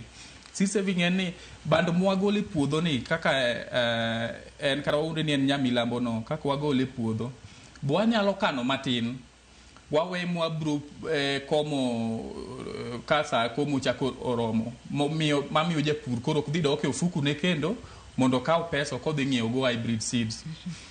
Machielo nyiso kothe wagi ne beyo. Tuoche moko masani obiro mang'eny mokel gi climate change gi pogruok ma kor lwasi gi tuoche gi ne onge diere ka. But wayudo ni kothe wagi ka lo ber ok ochuno nyaka iti gi fertilizer. Koro japur ng'ado pesa ma onego bed ni odhi tiyo go kong'iyo go fertilizer onya tere wach moro kata wach ma school fees. Mar ariyo, hybrid seed ok nya pidhe, en gima ipidhe ka season no chake ibro dok e duka. Koro ing'eni omiyo japur tich matek kich kionge pesa agni we mokikomo. Koro wakwayo jo Kaluo wa akwa kata governors wa makaluo mondo gi encourage seed saving kata ka every sub county nyalo bedo gi seed bank mar kothe mopogore opogore. Kich yore ng'eny minyalo ritgo kothego, wabro yudo thuolo chak wabro puonjore gi jowa kaka wanyalo timo seed saving mondo ndalo ka ndalo meko idwa pur ok ochuno nyaka idhi ng'iew kothe moko ma iuse agrovet ma bechgi tek cha. Mari mikano ni e yo maber. Kinyalo mana rieko matin kaka inyalo kane e yo maber mar mondo mi jopur ae midhiero mar kinde ka kinde ni omanyo pesa mar mondo mi odhi nyiewo kodhi, nikech jomoko koro nyiewo kodhi, odwano nyiewo kodhi, onyiewo nyaka fertilizer to garama mano koro bedo garama mathoth ahinya. Yes, erokamano. Koro yore minyakan go kothe gi ng'eny. Koro mokwongo japur nyaka wawunde no kawo kata kano kata gorogoro abich moro. Koro igorogoro abich ni odhi kawo samples okaw kata dis moro achiel. Koro dis ni odhi test gimiluongo ni germination mokwongo nyaka oyier gi ng'ini mane ma dhoge bith mane maber ma inyalo maber mowuok maber mondikore maber. Kiko kaw moro odonjo iye mamoko onge gi shape maber. Koro after kanyo koro japur onego bed ni test gimiluongo germination percentage. Germination percentage ni nitie yore mang'eny onyalo testego. Onyalo kawo pamba ka en gi tray moro kata besen moro to kete to pamba no oketo gi pimo matin, ok ni olo pie bando ka oketo gi pimo matin mondo moisture no kich mago condition mag germination. Koro kosatimo kamano to oumo ewi besen kuma okete bando gi to kete kona moro kuma chieng' onge. Koro bang' ndalo moko to dhi neno ka bando gi ti. Koro ka bando ti ka koneno ka bando ti te mang'eny, mano germination percentage ber mar bando no. Mano nyiso ni cham mano kawo gorogoro abich mano kawo samples ka onya kawo dhi opidhe puodho. Koro mano yo mokwongo. Koro manyiso ni koro mano dong' ka onyalo kano gi. Yo mane monya kano gi go? Mokwongo ikano gi kuma moisture pi moro amora ok nya chopo negie nikech dhi miyo otow. To kwadwa ni gino otow. Okano gi kuma thuth ok nya yudo gie. Yore minya tigo maber mayot ne japur en kaka onya buko gi buru gi buch kendo kaka jo machon ne timo, to olo chupa to chupa no loro wiye motegno. Onya bedo chupa mora mora, onya bedo mar glass kata mar plastic beber. To make sure no loro wiye motegno nikech muya kik donje iye kucho. Kich mano nyakelo nyalo ketho viability en mondo ti chakro dhi dok chien, pul ma mondo ti cham dhi dok chien. Ka duoge penjo ni mani penjo kaka jopur nyalo maintain soil fertility. Sani mokwongo gimoro ne buko wacho ni nyawadwa buko wacho ni ere kaka wanyam loso lo mondo gimoro ni soil erosion kata gimoro ni pi obiro mang'eny moluoko wi lobino modhi kata nyaka gi gik mipidho go duto te mwalo. Koro sani gima nya nyiso jopur gimokwongo ni sama ka iloso puothi cha ni iloso faros moko iyawo mtaro maber nikech sani pi dhi biro mang'eny, yawo mtaro maber ma ka pi obiro mang'eny to pi nyalo kadho kinde madhi chipeny. To pige gi ok wadwa no dhi piny nikech pige gi wanya dware mbele e pidho gik moko kaka lode, kaka buka ne wacho nya pidho bo obed dek obed mito, pi idhi golo kanyo mbele kanyo nikech kodhno kodhi bedo sate. Koro wakwayo mondo jowa olos gimo iluongo ni water pan. Water pan ni koro sam otiako direct pigno ma pigni ridore to donje water pan but puothi ka. Water pan en yawo mo matin miloso manya ging'o ni pi. Mano mokwongo. Mar ariyo, nitie gimiluongo ni crop rotation. Mokwongo buka nosawacho ni mixed farming kata intercropping. Pidho oganda ni ei bando kata ei bel kanyo. Buka nowacho ni mokwongo medo soil fertility nikech leguminous plants fix nitrogen in the soil. Koro nitrogen no ber ne gik mopidhigo kaka bando. Nitrogen ber san kicho konye it bando bedo mumiyo maber sana. Mar ariyo, apart from intercropping, mar ariyo en living biomass in the soil. Thothne jowa kosapur, jowa moko kosapuro mopidho bando ma osagolo cham e puodho, to cham gi gik modong mag bando go, modong mag sakas mag bando modong e puodho go, jomoko wang'o. Sami wang'o cha, ntiere kute moko mane lo mabeyo makonyo soil structure, loso lo maber mondo lo bed gi ndhadhu maber. Gigo konego bed ni wang'o, nikech sami wang'o no be kendo carbon itero malo, golo iro mawuok no, mano carbon imede kor lwasi, to konego bed ni bedo kamano. Koro jowa kosagolo cham e puodho, nego bed ni sakas modongo gi line e puodho, giketo gi e line e puodho maber, kata inya tong'i e puodho kanyo, nikech mokwongo o conserve soil moisture, pi moko ma thoka bedo, koro lo bedo ka ng'ich sate. Mano yo machielo en ni nitiere gimiluongo ni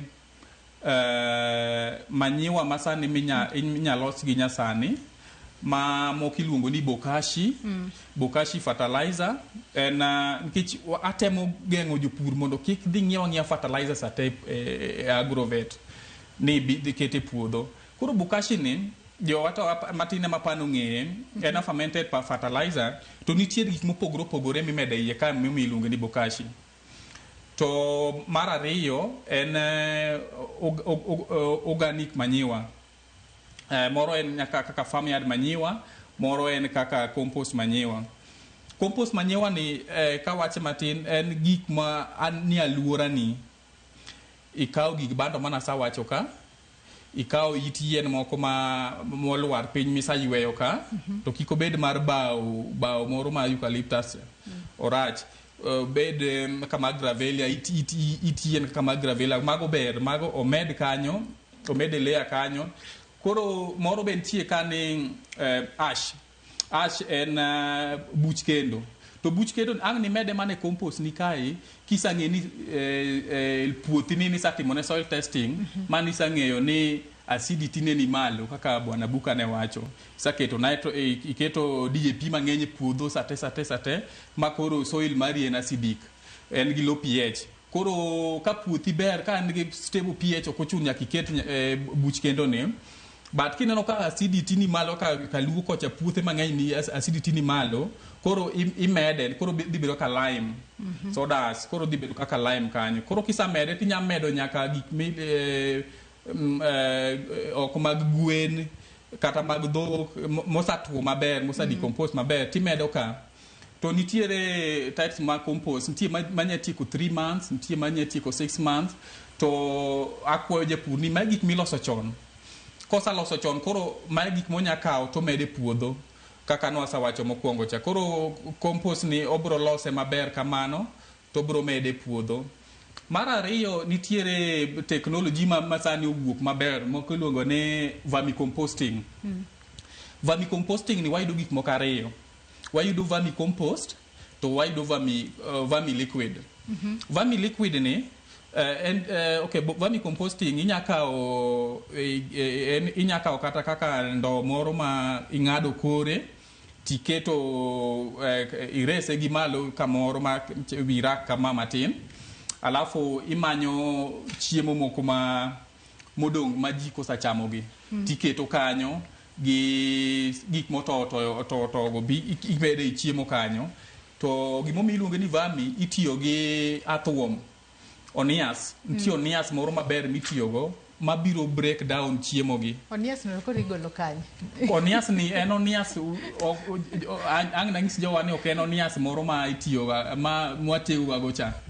En onias ming'iewo. Ok en onias moro migolo tidhi go lupo cha. Ok en onias moro mitego milupo go cha. En onias ming'iewo. En onias boko to onias. Oniambo kaka iluonge gi korwa konjo luonge no onias.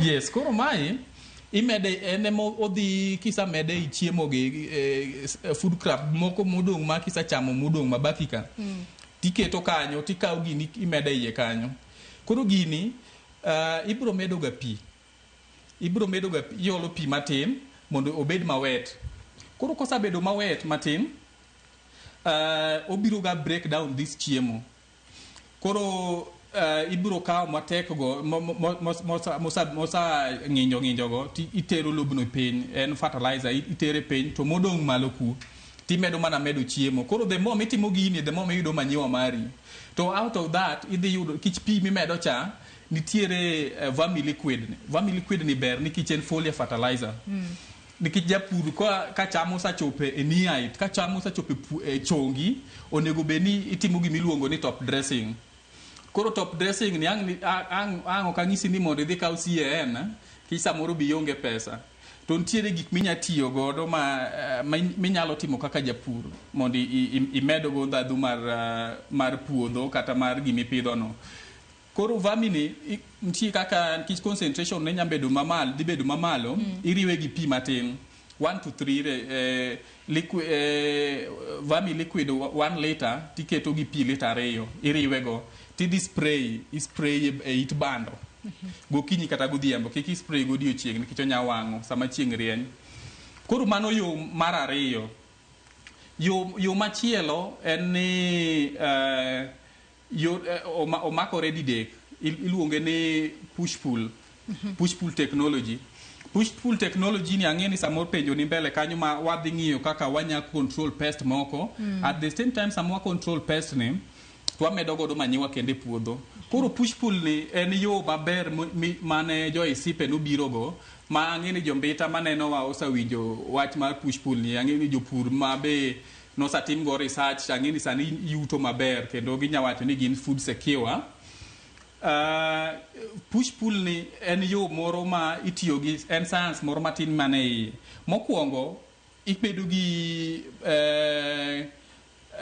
napier grass kata bracharia jok mong'e bracharia grass koro bracharia ni ichalo ng'amo pidho keto go live fence ipidhe to alwora mar puothi kisapidhe alwora mar puothi to bando nini go kata goganda nini ipidhe gi desmodium akia ni buka ing'e gi dholuo desmodium ochok do ng'apa ni sodo mepo is the desmodium push pull technology yes koro desmodium ni intercrope nikech gimomiyo intercrope desmodium nigi chemical odhi golo chemical moro kanyo madhi miyo mokwongo odhi riembo striga weed cha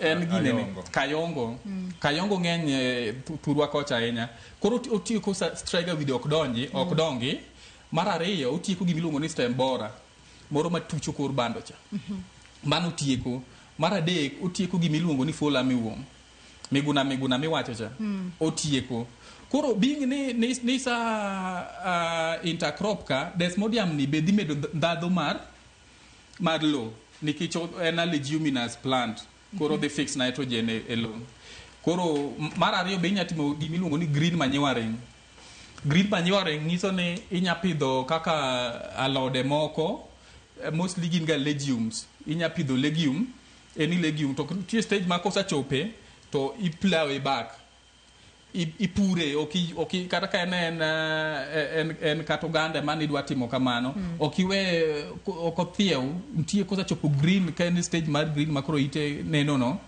iplow back mondo nutrients ka odogi puodho odhi omed rotuba e puodho koro mago yore ma japur nya tiyogo to sana kaka bwana Buka nowacho gima japur ong'eni gima ni machiegni kodi no e gi weche mowacho ni emitiyogo to ka in gi yo minya yudogo inyalo yudogo yore inya timogo kaka wawunde ni vermicomposting no mano be itimatima iloso gigi chon nikech nitiere jopur matiyo gi gigi nikech gin gik matimo ikonyogo sani to gin gik mabeyo sana ma jopur debo medo go chiemo.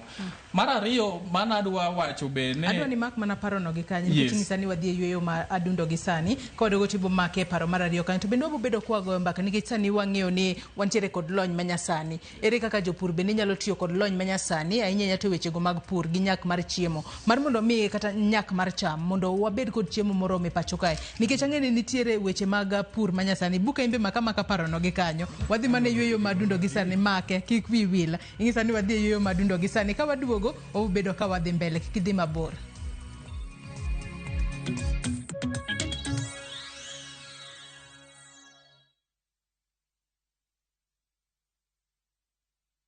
Europe awaits na View Travel. Join our 10-day European adventure from April 13th to 22nd, 2025. Explore Belgium, Czech Republic, France, Germany, and the Netherlands with tours in Prague, Amsterdam, and Paris.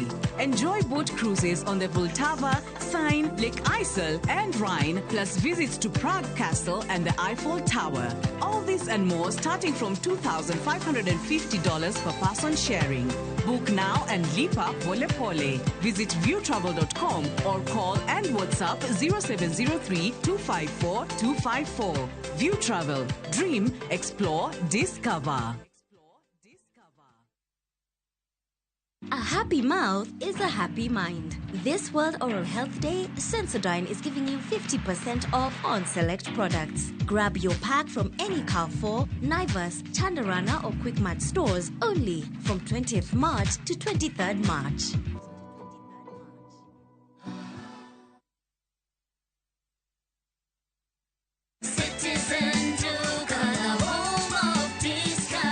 Msimu huu wa Ramadhan, save pakubwa na Citizen Duka, the home of discounts. Pata tende 500 grams kwa shilingi 289 kutoka 375. 2 kgs basmati rice kwa 589 badala 746. 2 kg ya unga wa ngano kwa 149 kutoka 171 na 500 ml maziwa kwa shilingi 45 badala ya 49. Kununua bidhaa hizi, dial *487*5 hash, chagua bidhaa unayoitaka, lipa na uchukue bidhaa hizi kwenye Quickmart supermarket karibu nawe na uenjoy kusave.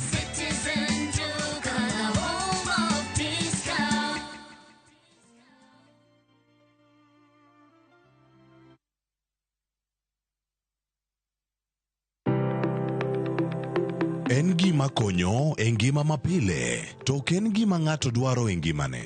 Bedo gi ngima maber miyo ng'ato dak e ngima maber.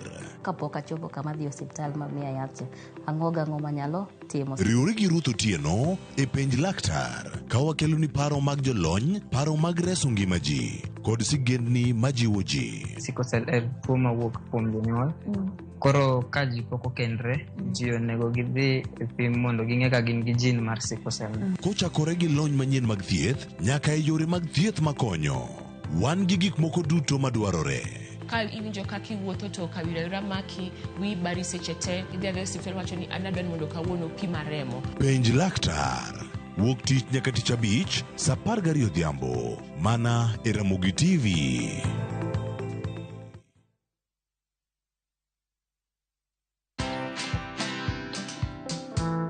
When I look at Ryan Baraka, I see a great man. I don't know his future. It is only God who knows his tomorrow. But believe you me, God has mtoa ICU for him to suffer. He could not eat via the mouth. Right now, he eats everything. Yena natuambianga, tunaweza pika kuku. Watch this story and more. Download the Citizen Digital app or visit www.citizendigital.com and find the Citizen Originals portal. Kenya's #1 app, Citizen Digital.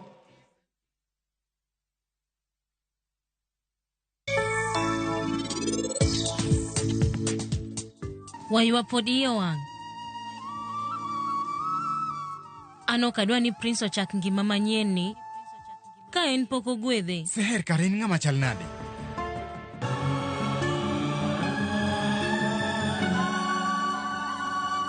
Seher, anakia kata kaponi Halin biro miyo gweth meke kawuono. To ana biro miyo gweth meke kawuono ni unubiro bedo jonyuol Prince. Indulge in the moment. every spoonful of Delamere real fruit yogurt.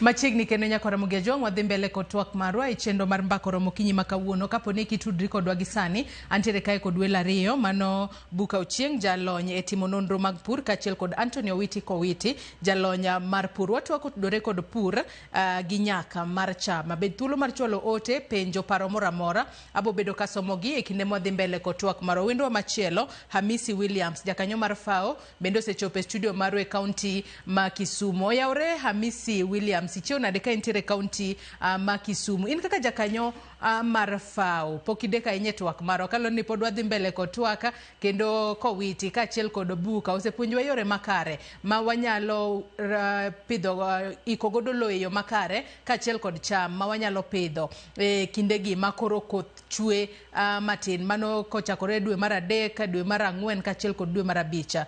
Karwake twako kinyi makawuono Hamisi ageno ni winja e yo makare kata kamano nyaka sani in korka kori nyalo wacho ni seche moko gin achir nade kaka mage ma seche moko waromo gode pacho kae makoro semiyo piny Kenya poko bedo kod chiemo moromo. Tang'o monego bene timo mondo wabed kod chiemo moromo e kindegi ahinya nyate kindegi ma jopur ikore ne puro ne pur jomoko bende osekomo jomoko koka bro chako komo e kinde mabiro mbele. Hamisi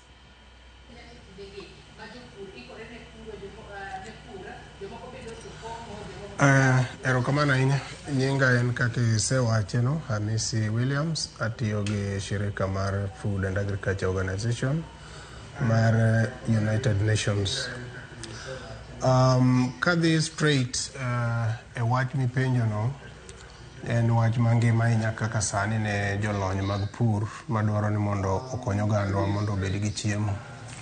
Okwongo winjre uru ni yo mar pur gi kaka time gi gik mitimego to gi jok matime en gima muhimu ahinya mondo mi oashua ni wabedo gi chiemo kendo chiemo moromo to kendo chiemo ma safe kae to bende en chiemo ma ji nyalo yudo tini ji nyalo afford.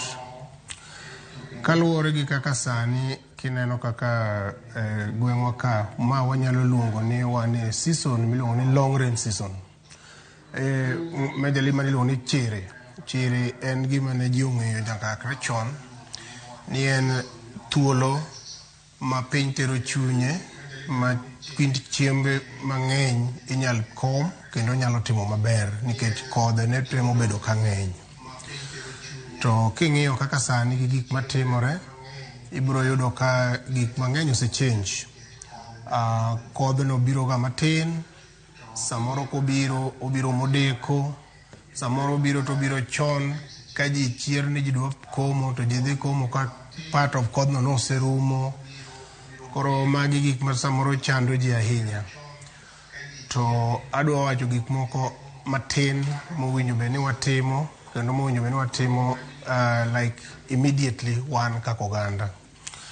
Mokwongo nikech gimiluongo ni lwasi marwa ose change, ose lokore kaluwore kaka ne en chon. Nyaka ji tem mondo gitem ni gipuro chon. Pur iko puodho midwa pure chon. Kiseiko puodho midwa chure chon kane koth ng'eny to wanyalo rito ni osechwe koro wawuog wadhi wapur uru. Mano sani ok gima mit ahinya. Ik puothi chon milose chon. Nitiere kata gimoro miluongo ni dry planting. Inyalo puro puodho maber miket nyaka kodhi iye kanyo. Kodhi mar oduma kiseketo maber e cham e lowo motuo onge gima biro time e lowo kanyo, obiro rito koth.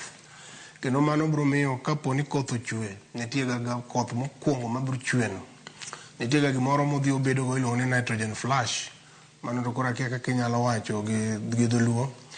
Gino gima kopo ni oyudo kodhi e lowo to kodhi no dhi wuok, cham no dhi wuok gi ngufu ma mondo mi okethre mbele ka bedo matin kabisa. Koro mar achiel pur chon mondo ika puodho chon. Wawe rito ni nyaka koth lwar koro ka wadhi ure puodho. Mar ariyo en ni nyaka watim gik moko mokoro machalo kaka minimum tillage. Ing'e nitie kaka ne wanyalo puro chon, ipuro didek, minuo puodho maler, koro kidwa ni puodho bed maber. Sama itimo mano, irudo puodho, to bende ichako golo moisture mane i lowo, imedo yawo gi ni chieng', kae to puodho no dhi bedo maonge gi gima kano mar moisture maber e iye. Puro tinde nitiere makata kiseyawo lo dichiel, tiweye ka en intact, kae tipithe, koro lowo bende kano moisture e iye kanyo maber. Koro magi gik ma wanyalo timo. Mar adek kendo, yawa ang'eyo mang'eny ni wasetemo kabisa, to kidhi e Kaluo kabisa, kidhi e rural places, kae mipod yudo ka ji pidhe kodhi mano wuok e iro, ni ma kothwa manyocha ne wakayo, en naneno ka oduma ne chwe ahinya, koro wakete maber, koro ne mwadak pidhe kendo. Mago ne timore chon, but king'iyo generation moduma gi osedhiye, ibiro yudo ka sani koro gionge gi ngufu ahinya. Koro kiluong gi ni gin kodhi mar certified. Jowa nyaka koro chak tiyo gi gik miluongo ni certified seeds, nikech nitiere science mosewacho ni kodhi machal kama inyal pidhi kama chal kama. Gigo nitie te, kidhi kata kaka Kenya Seed ibiro yudo ni ka in Migori, ma kodhi minyalo pidho Homa Bay, Kisumu kata Siaya, kaluwore gi alwora mar weather marwa manitiere. Kendo nitiere jogo manyalo puonjo mano kabisa. So kodhi ben gima very important. Kipidho kodhi ma ok ber, obiro gi tuo e iye kanyo, obiro koonge ngufu, kae to ok odhi otim maber.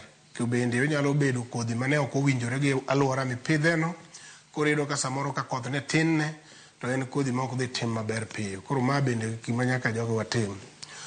To kopogore gi magi matindo minyal tim gi jopur, kamoro amora ma gintie, to nitiere jok mawacho weche mag pur. Sirikal, shirika machalo kaka mar FAO mwatiyo godo, jogo mapuonjo ji mag pur, gige pur, to gi gik miluongo ni policies kata chike minyal los bende mag pur. Pur nyaka wachak bedo gi gimoro masani koro nyaka watim miluongo ni technology. Nikech weather osechange, kaka ne wang'e pur chon, kaka ne wang'e lowo chon, gigo oselokore, nyaka wabed gi technology manyalo konyowa mondo koro wamed gimiluongo ni productivity. Inyalo bedo gi lowo ma eka achiel, to nogolo ogunia 20 kata 15.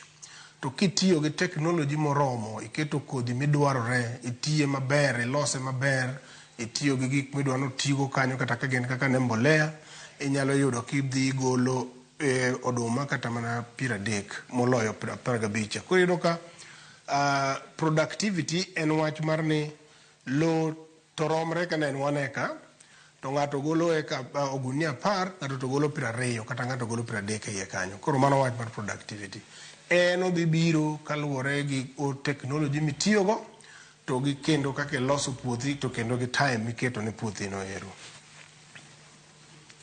Kapok ni dhi wechego mag technology, dago mar mondo mi bende apenji Amisi kapod antiere korka kodi, nikech wang'eyo ni iwacho kanyo makare ni jopur e kinde ma koro gipuro giwere kod seche moko kodhi moro mano okano, kowacho ni kodhi makamano kaluwore ni e season mokalo ne onyak makare bo omiya cham maber, to seche moko e season ni bende onyalo nyak makare. Wacho kanyo ni jopur onego bed ni nyiewo kothe magin certified. To ka wang'iyo jopur mantiere godo e gwengewa ma Kaluo kata jopur moko matindo miluongo ni small scale farmers, bende gintiere koda ng'eyo ahinya kotudore koda kothe makare mowinjo bed ni gipidho mar mondo mi gidhi mbele kod yudo yuto makare kata mabup kowuok e puothe gi. Hamisi?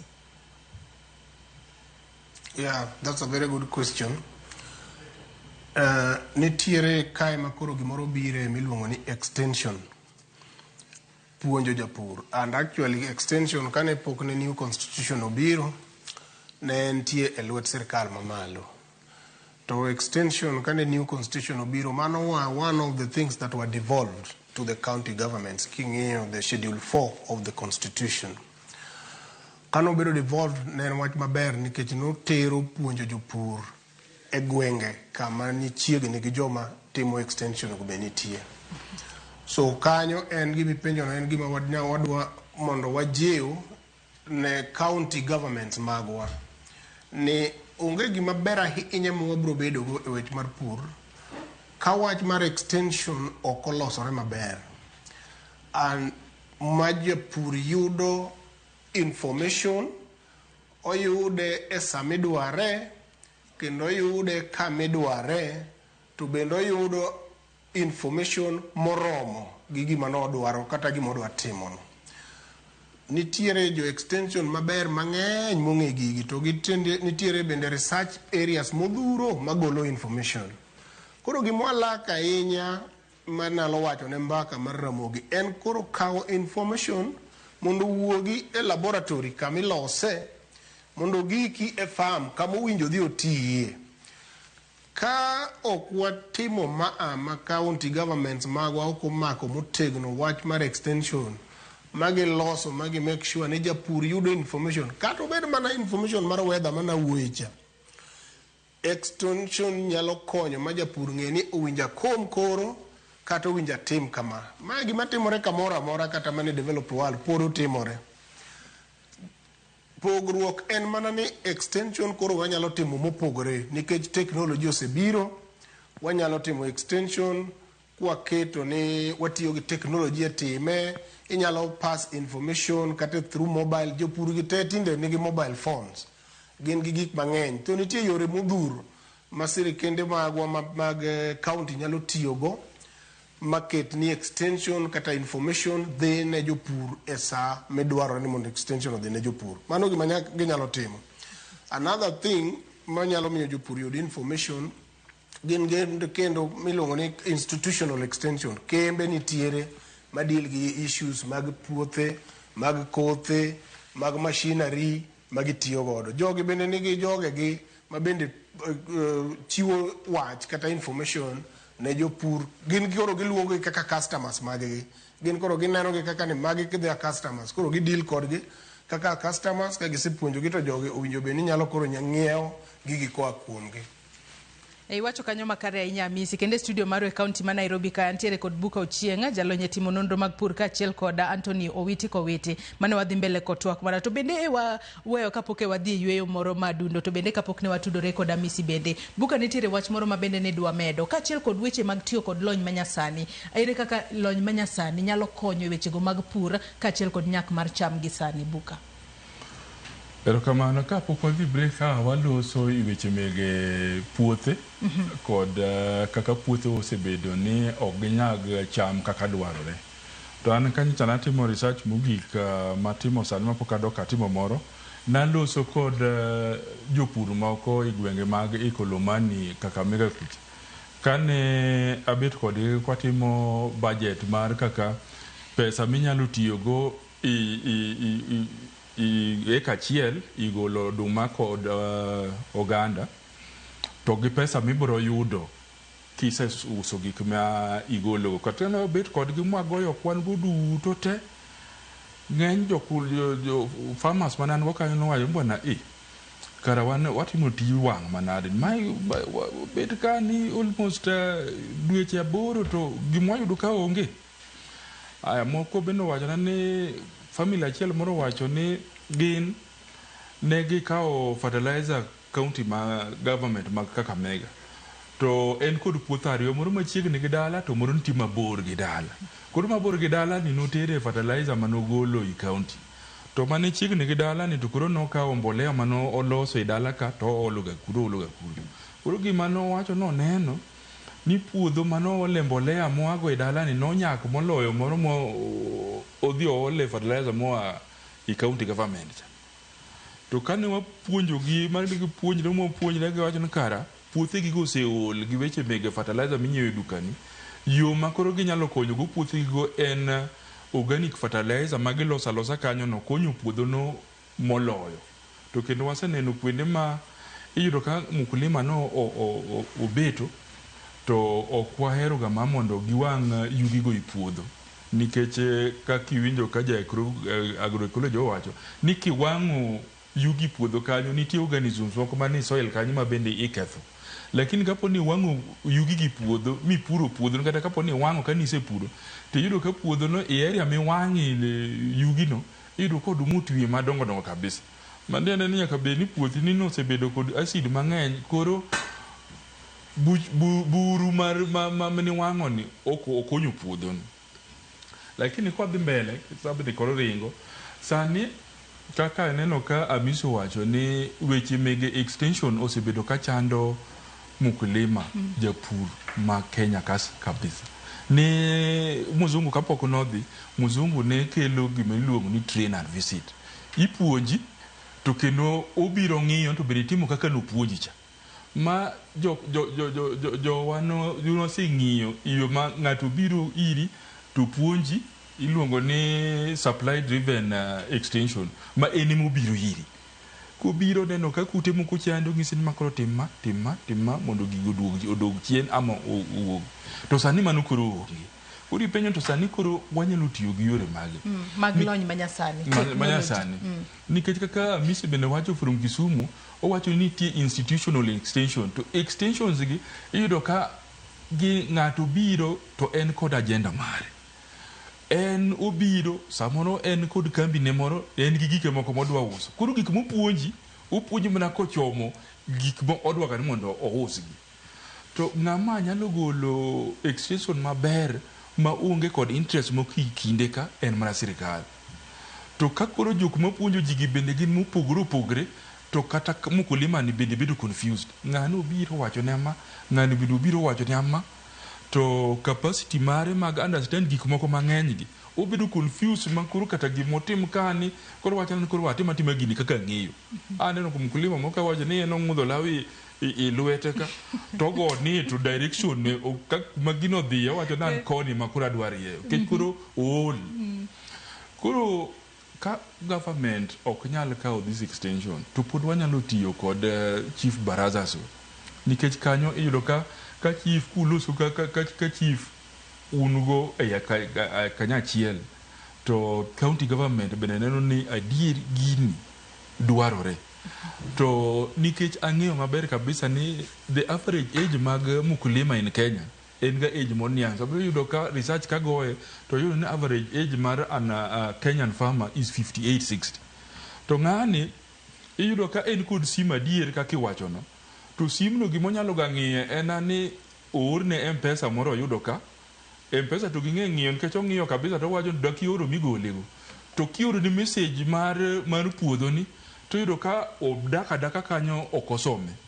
Koro anda neno ni yore masani ma inyalo tigo en kaka koro wapuonjo ji Ramogi TV ni oganda wang'iye kendo winjo wa maber kabisa. Ma bed ni kata kapo ni Ramogi nyalo ga bedo kod programs gi mang'eny yore migi puro sana indalo makoro koth chakre ni kod idiere kanyo kata na yore mag agronomic activities kaka oribed ni komo idoyo ere kaka oribed ni igolo cham puodho mondo losses moko ma lal moko mwayudo kose gol cham puodho milongo ni post harvest losses miyudo ma jopur yudo kinde mathoth. Iyudo ka nitie oduma moro ma en ose machua to chunga ma to osogo kabiro chamo wiye ka to chunga ma tata ka koth mro chwe kapok itimo harvesting to kodhni donjo i odumani to towete kisetimo tich duto te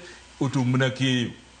To nitie oduma moro ma en breed moro maber ma en kosechako machua to olungre pinyamo. Koro kata ka koth chwe to kiera dhi na piny ok donj kuome. Koro mago gik moko moribe ni wanyalo puonjo jopur mekwa kaka kothe mag nyalo konyo gi nikech wach mar koth ni ong'ere igalo ni sani koro kodh ni ok bichwe sach keyo no kuri kumoko kuchwe to oduma misetiyo ni kanyo kuom dweche 3-4 midhia nono nikech oduma no kosetow kata koro isuse kanyo ing'iyega onge gimokonyigo.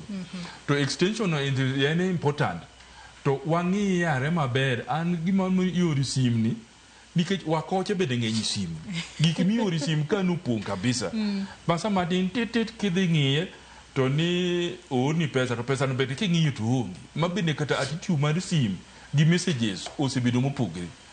Chief baraza ni ema ng'iyo kabisa en kod simba mar Kenya en sirikal to kendo jowa biro kochoko ji ni chief nigi baraza kama to dwa losi weche mege pur aneno kodwa kucha ka ji dhi adakwate amie mano Iwacho kanyo makare ahinya to koro waseloso kotudore kod kata kaka inyalo konyo jopur ahinya to ewi ng'eyo gigo mopogore opogore motudore kod wechego mag pur. Tadera e kinde mane watwak asefwenyo ka wacho ni wechego mag mbolea kata fertilizer ma seche moko ji nyiewe dukni kacha, moko kuom gi seche moko jopur moko osetiyo godo mang'eny ahinya makoro ok bed makare ne puothegi kama gidwa pithe kendo kata kama gidwa kete cham moko mar mondo mi onyagi kopogore kod fertilizers makata inyiewe duka. Wang'e ni kinde mathoth kinde mag pur mar cham e puodho kacha kata kinde ma ng'ato osepitho to wayudo ga ni nitiere kute moko ma kowiti ni sewacho moko kuom kute kata moko kuom gigo ma thoro hinyo cham ka nitiere puodho kacha to nitiere jopur moko ma gin seche sa asaya makoro neno ni nitiere kata kute moko madwaro hinyo cham mano se pidho e puodho kacha to koro odhi mar mondo mi onyiew kata yedhe mago ma nego kute makamagi. Yedhe makamagi bende ber tiyo godo to ere kaka seche moko japur nyalo geng'o moko kuom kute ma seche moko donjo kata chama kata ketho moko kuom cham mipidho e puothe mopogore opogore. Kowiti. Erokamano Joyce, kuom penjo en penjo maber ahinya. Adwa named matine kuom teknoloji ma japur nya tiyogo sani. Kapok awacho mano, teknoloji ma sani jopur mang'eny ang'e ni sani nigi simbe mag smartphone, iluongo ni smartphone. To smartphone gi sani nitiere applications moko ma jopur, nitie japur moro ma ong'e tiyo gi smartphone kendo nya download apps ailago. Nitie apps moro ma ka japur download to en gi picha. Koro konya dhia ka oneno nikech koro extension services koro tin sani counties wa kata national government koro ni piny. Koro apps gi nyalo detect the type of disease or types of pest ma inyo cham mopidhi. Koro kendo gigi nyaka kaka inyalo geng'o gi. Koro mano technology mosabiro. Mar ariyo japur be nya tiyo nitiere WhatsApp group mopogore opogore mag jopur. Koro kanyo bilori japur nyalo penjo moro iye kanyo to nyawadgi mane nigi challenge aila no nya duoke kanyo nyise ni an atiyo kama to nokonya kama. Mar ariyo en ni technology mana wacho ni push and pull cha mago technology mobiro sani ma japur nyalo kosa puonje maber japur nyalo tiyo go maber. Moro sani be nitiere AI, artificial information, ma jopur man gi smartphone kendo nyalo Google direct ma informations gini ni e mbui ka. Informations gini e mbui ka ma jopur nya tiyo go obed type mar fertilizer monego be ni itiyo go sami puro organic kata inorganic kaka minyalo yudo nitiere information no kanyo. Mar ariyo gima adwa wacho ni ka duoge penjo ni mar penjo weche mag kute ma seche moko jopur dhi kata duka moro to nyiewo pesticide mar mondo mi okonye nego kute ma seche moko chamo cham e puodho. Erokamano. Koro mondo japur oyud productivity mane bwana Amisi wacho cha nitie yore mang'eny monego be ni gigeng'o go tuoche kata kute machando cham. Asa uwe mokwongo na uwe kaka stem borer na uwe meguna kata fall armyworm. Kendo nitiere moko machalo kaka nyalo leaf miner, nyalo aphids. Koro mago example moko mag kute kata giluongo ni pest. Koro yo ma japur nyalo tiyo go maber nikech food security kaka Amisi ne wache, food security wang'iyo ni japur be nyalo yudo chiemo ma regular. Nyalo bedo gi chiemo ma regular. To chiemo ni ben safe. Ben chiemo maber ma inya chamo to ok chand dendi ni kare. Koro okwanya uwe food security kokwa uwe gimiluongo ni food safety.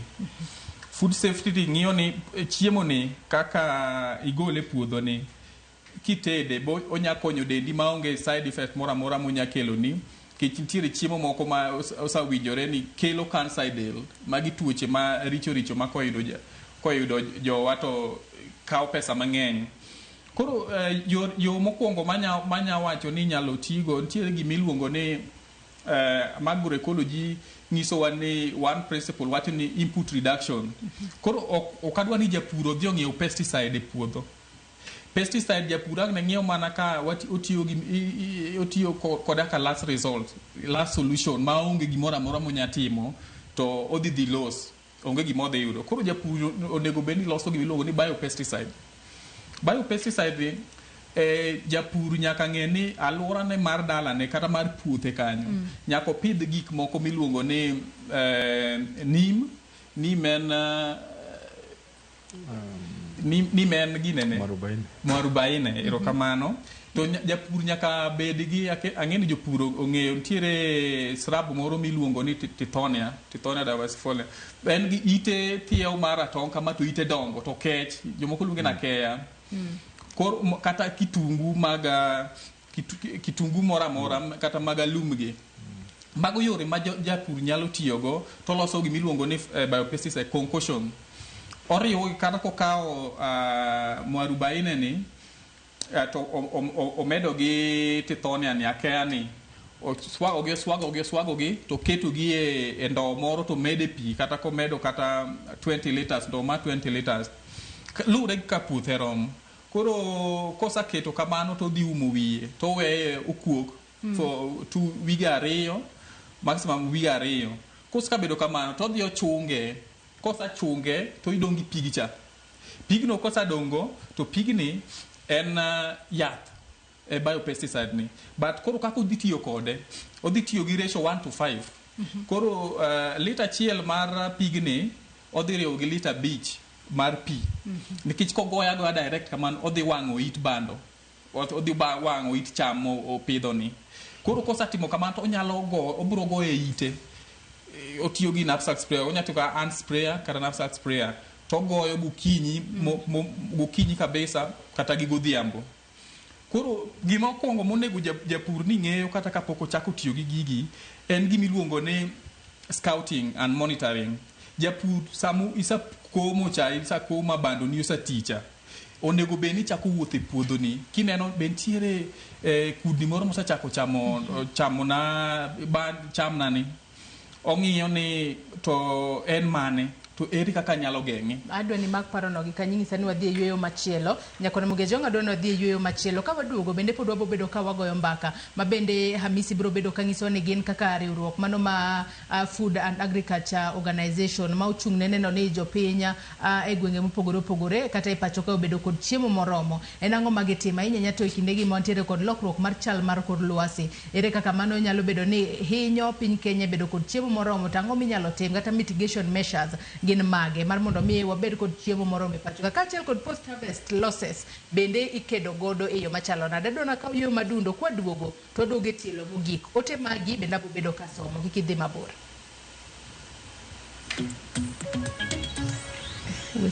Weche mag agriculture koro meta ma wacha diene wanawa. Our big dreams start small. And with every hand that lifts, every word that guides, these dreams grow, shaping futures, changing the world. To all the women, you are the wings that make our big dreams fly. Happy International Women's Month from Royal Media Services.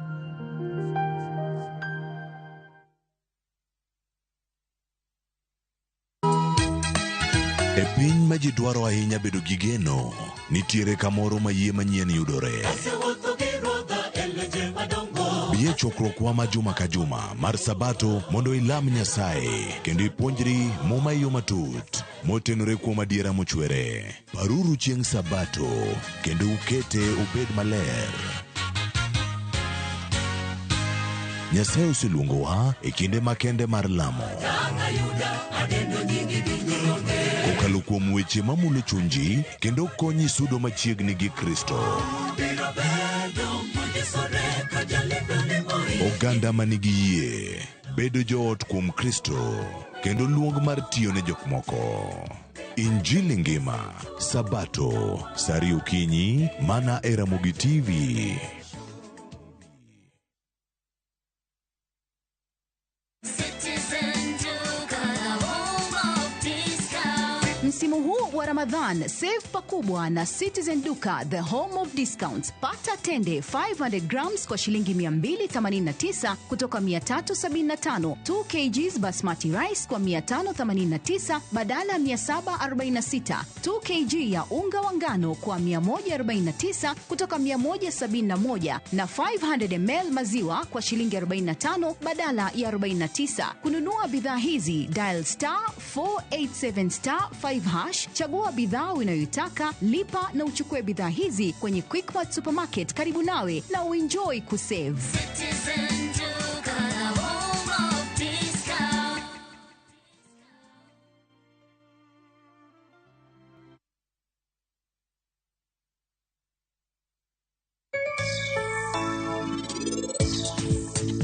Ne an ka gilek ni ambe chieng' moro na abo los kek kata nyaka ng'e loso kek.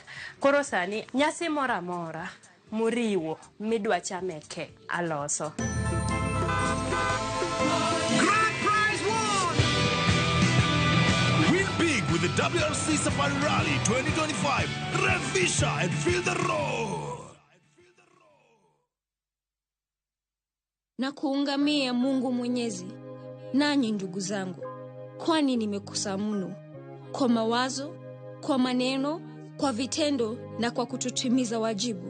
Nimekosa mimi, nimekosa sana. Ndio maana na kuomba Maria mwenye heri, Bikira daima, malaika na watakatifu wote, nanyi ndugu zangu, niombeeni kwa Bwana Mungu wetu. Mungu Mwenyezi atuhurumie, atusamehe dhambi zetu, atufikishe kwenye uzima wa milele. Amina. Dial *811*415# to get ungamo la dhambi.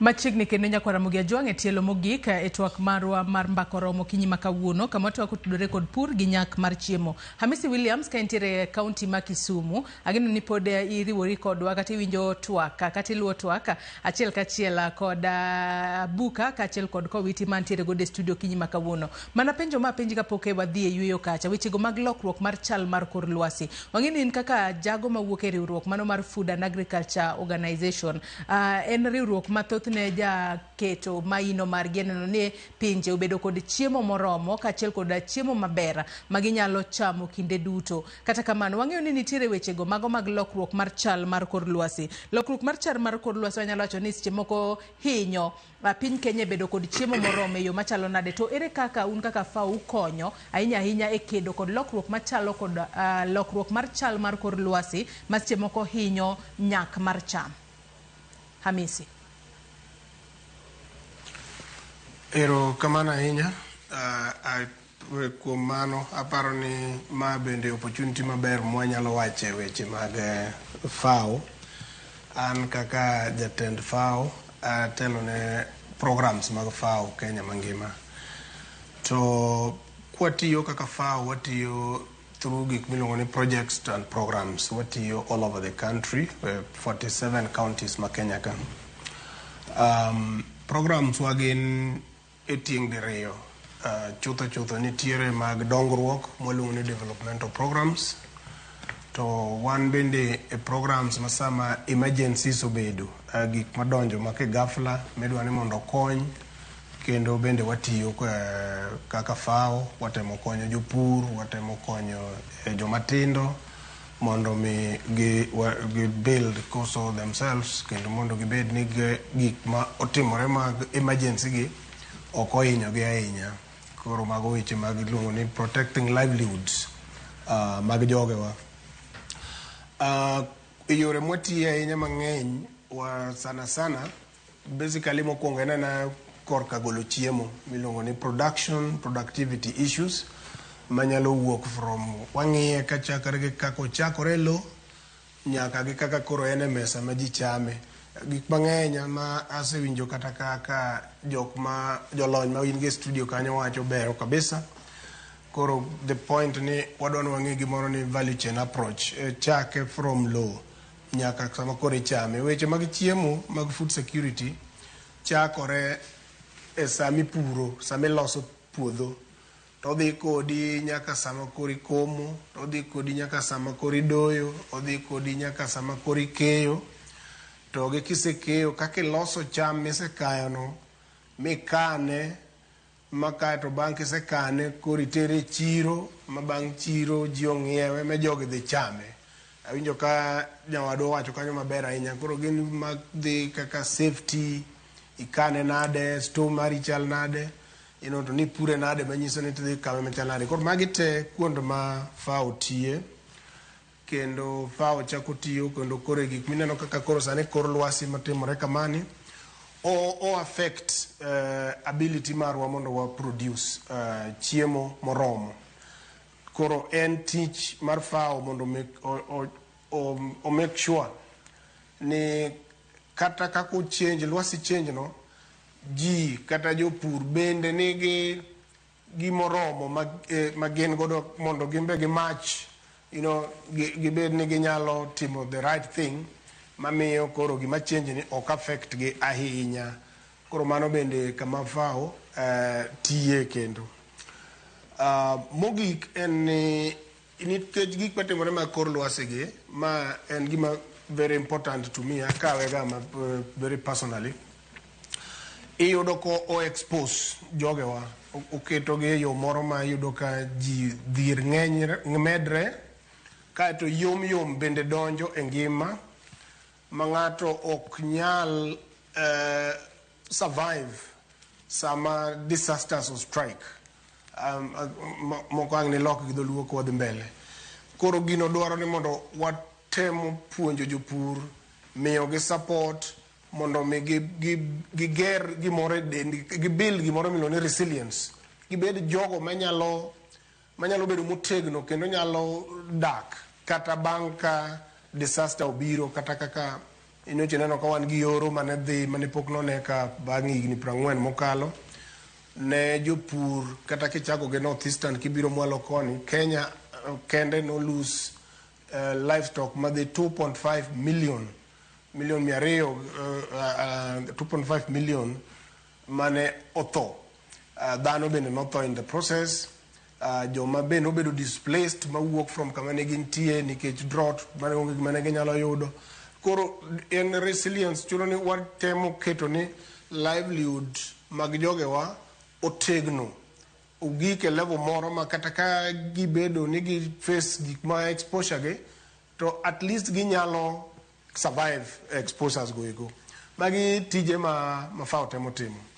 Ka biro specifically watiyo through the projects mana koni, watimo one project mo kaka sani one of the bigger project ma Ministry mar Lands, iluongo ni Land Governance Project.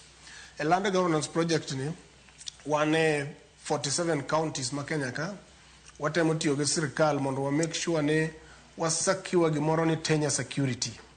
To no wach iyudo ka law en gima sani koro wach ne serious ahinya. Ji otere court mang'eny, gin weche court modhuro gin mag law. Actually kane watiyo gi judiciary, wayudo ka 45% of cases ma judiciary deal godo gidwa deal gi gik mar around law. To law bende is a factor of production. Koro wang'iyo ni koponi sama oter wach law e court, tiyudo ka law chungi ni kik ng'ato ti kode, tiende ni law no koro idle, kaeto koro wa lose chiemo manowinjo meni wanyalo golo from there. Mano e essence mar land governance ni. Koro watemo tiyo gi ministry to gi counties mondo wa make sure ni weche makamagi olosi, land obedo registered, especially community land obedo registered maber. Watemo puonjo joma mine mondo ging'e role gi e weche mag land, nikech mine yudo ka ng'eny gi gidhi e puodho kabisa kendo gitiyo motegno. Tiyudo ka dala kachacha wuon pacho to ang' usa lono oko console kata ng'ama miyo, to samoro iyudo ka kata cham mane ni e iye kanyo to ng'ama miyo mano tiya mang'eny kagolo. Koro magi bende watemo timo gi through land governance program. Gima important ahinya kendo watiyo gi judiciary e land governance program ni, watemo support gimiluongo ni alternative justice system e land issues. Ma osetiyo maber ahinya kabisa, ma actually osenuang'o okombe mang'eny ni gima wasetimo gi judiciary to ni mar yudo ka weche land kosedhi e court koro court dwa luwogi ma proper iyudo ka kanyo manitie cases mosetieko higni 40 30 kadhi mbele magi tamowa bedo ni lopego nyalo bedo available mondo giti kodgi maber. Abro mi example ni kane wasechako tiyo gi judiciary to in Narok sani nitiere mama mane 100 acres of land ne pok nobedo used to kane gigelo the alternative justice Kanga di mana matin Hamisi wang'e kinde mabende watu wako tudore kod wechego mag apura kaachiel kod nyak mar chiemo iwacho kanye yo makare kaka utemo mateka mar mondo mi une ni puothe ma ji nitiere godo oket otigo de yo makare mar mondo mi puodho kik donga kanyo to ni seche moko kaluore kod ywaruok mopogore ni puodho linga kacha kata kamano puodho ma seche moko ng'ato osekawo ma seche moko japuro osepuro bo cham mane opidho kacha odongo makare wantiere ga kod ywak mathoth makine ng'eny wawinjo tok ka jopur osepuro koro kochopo kinde mag keyo kacha to jopur chiche moko yudo lal mathoth ma iluong kanyo kod dongere ni post harvest losses. Ere kaka wanyalo deal koda lal ma jopur yudo tok keyo mar mondo mi kik bed ni japur otiyo kod pesa mathoth otiyo koda seche moko seche mage mathoth kopuro kacha to bang'e kinde mag keyo to koro cham moko kethore puodho kata seche moko kuma otergi e onge. Ere kaka mano udil kod mano kapok asomo moko kuom ote ma bende Nyakwara Mugia Jwang' chwalonwa gi sani. Hamisi. Okay, sawa. Mano piyo abro timo ni mapiyo kabisa kaka ipenjono. Namba achiel, wan kaka FAO mwasekonyo sirikal sani to gi county government ma December higa mokalo Kenya nobedo gi gimiluongo ni the first ever post harvest handling strategy ma mano nobedo supported gi FAO. Makoro in that strategy jalony mora mosomo o align gik moko te minyal tim mondo make sure ne counties to gi country mangima to gi farmers ka gisetimo gik miluongo ni harvesting kata ka gidhi harvesting to gitimo the handling properly mondo mi okonywa mondo wa avoid gik machalo post harvest handling losses. To losses go wuok kanye nikech post harvest handling loss miwuoyeno wasetimo research mawacho ni omayo jopur 30% atamalo 30 mar gik ma japuro timo mar gik ma japuro puro. Koro wuore kaka kisepuro motegno koro kata malo 30 olal mana nikech kaka koro ni imulo cham mesetimo. Koro gini dhi gi gik machalo kaka bedo gi keyo makare. Sami dwa dhi golo cham e puodho nyaka igole e yo makare, making sure ni sami dhi kano cham nikech cham ok wadhi golo e puodho to wachamo immediately nyaka wakan cham. So gimiluongo ni storage ne nitiere kata mana kaka ne ji kano cham chon e yore mabeyo ma kata tuoche kata kute ne ok donje cham. Tinde bende nitiere yore ma modern ma nyasani minyal ti godo e timo mano mamiyo ni gini ok nyal kute gi ok nyal mako gi manyalo konyo. Kiwuok mi transport cham misegolo from e puodho kata store kitere chiro kata kitere kama dhi chame.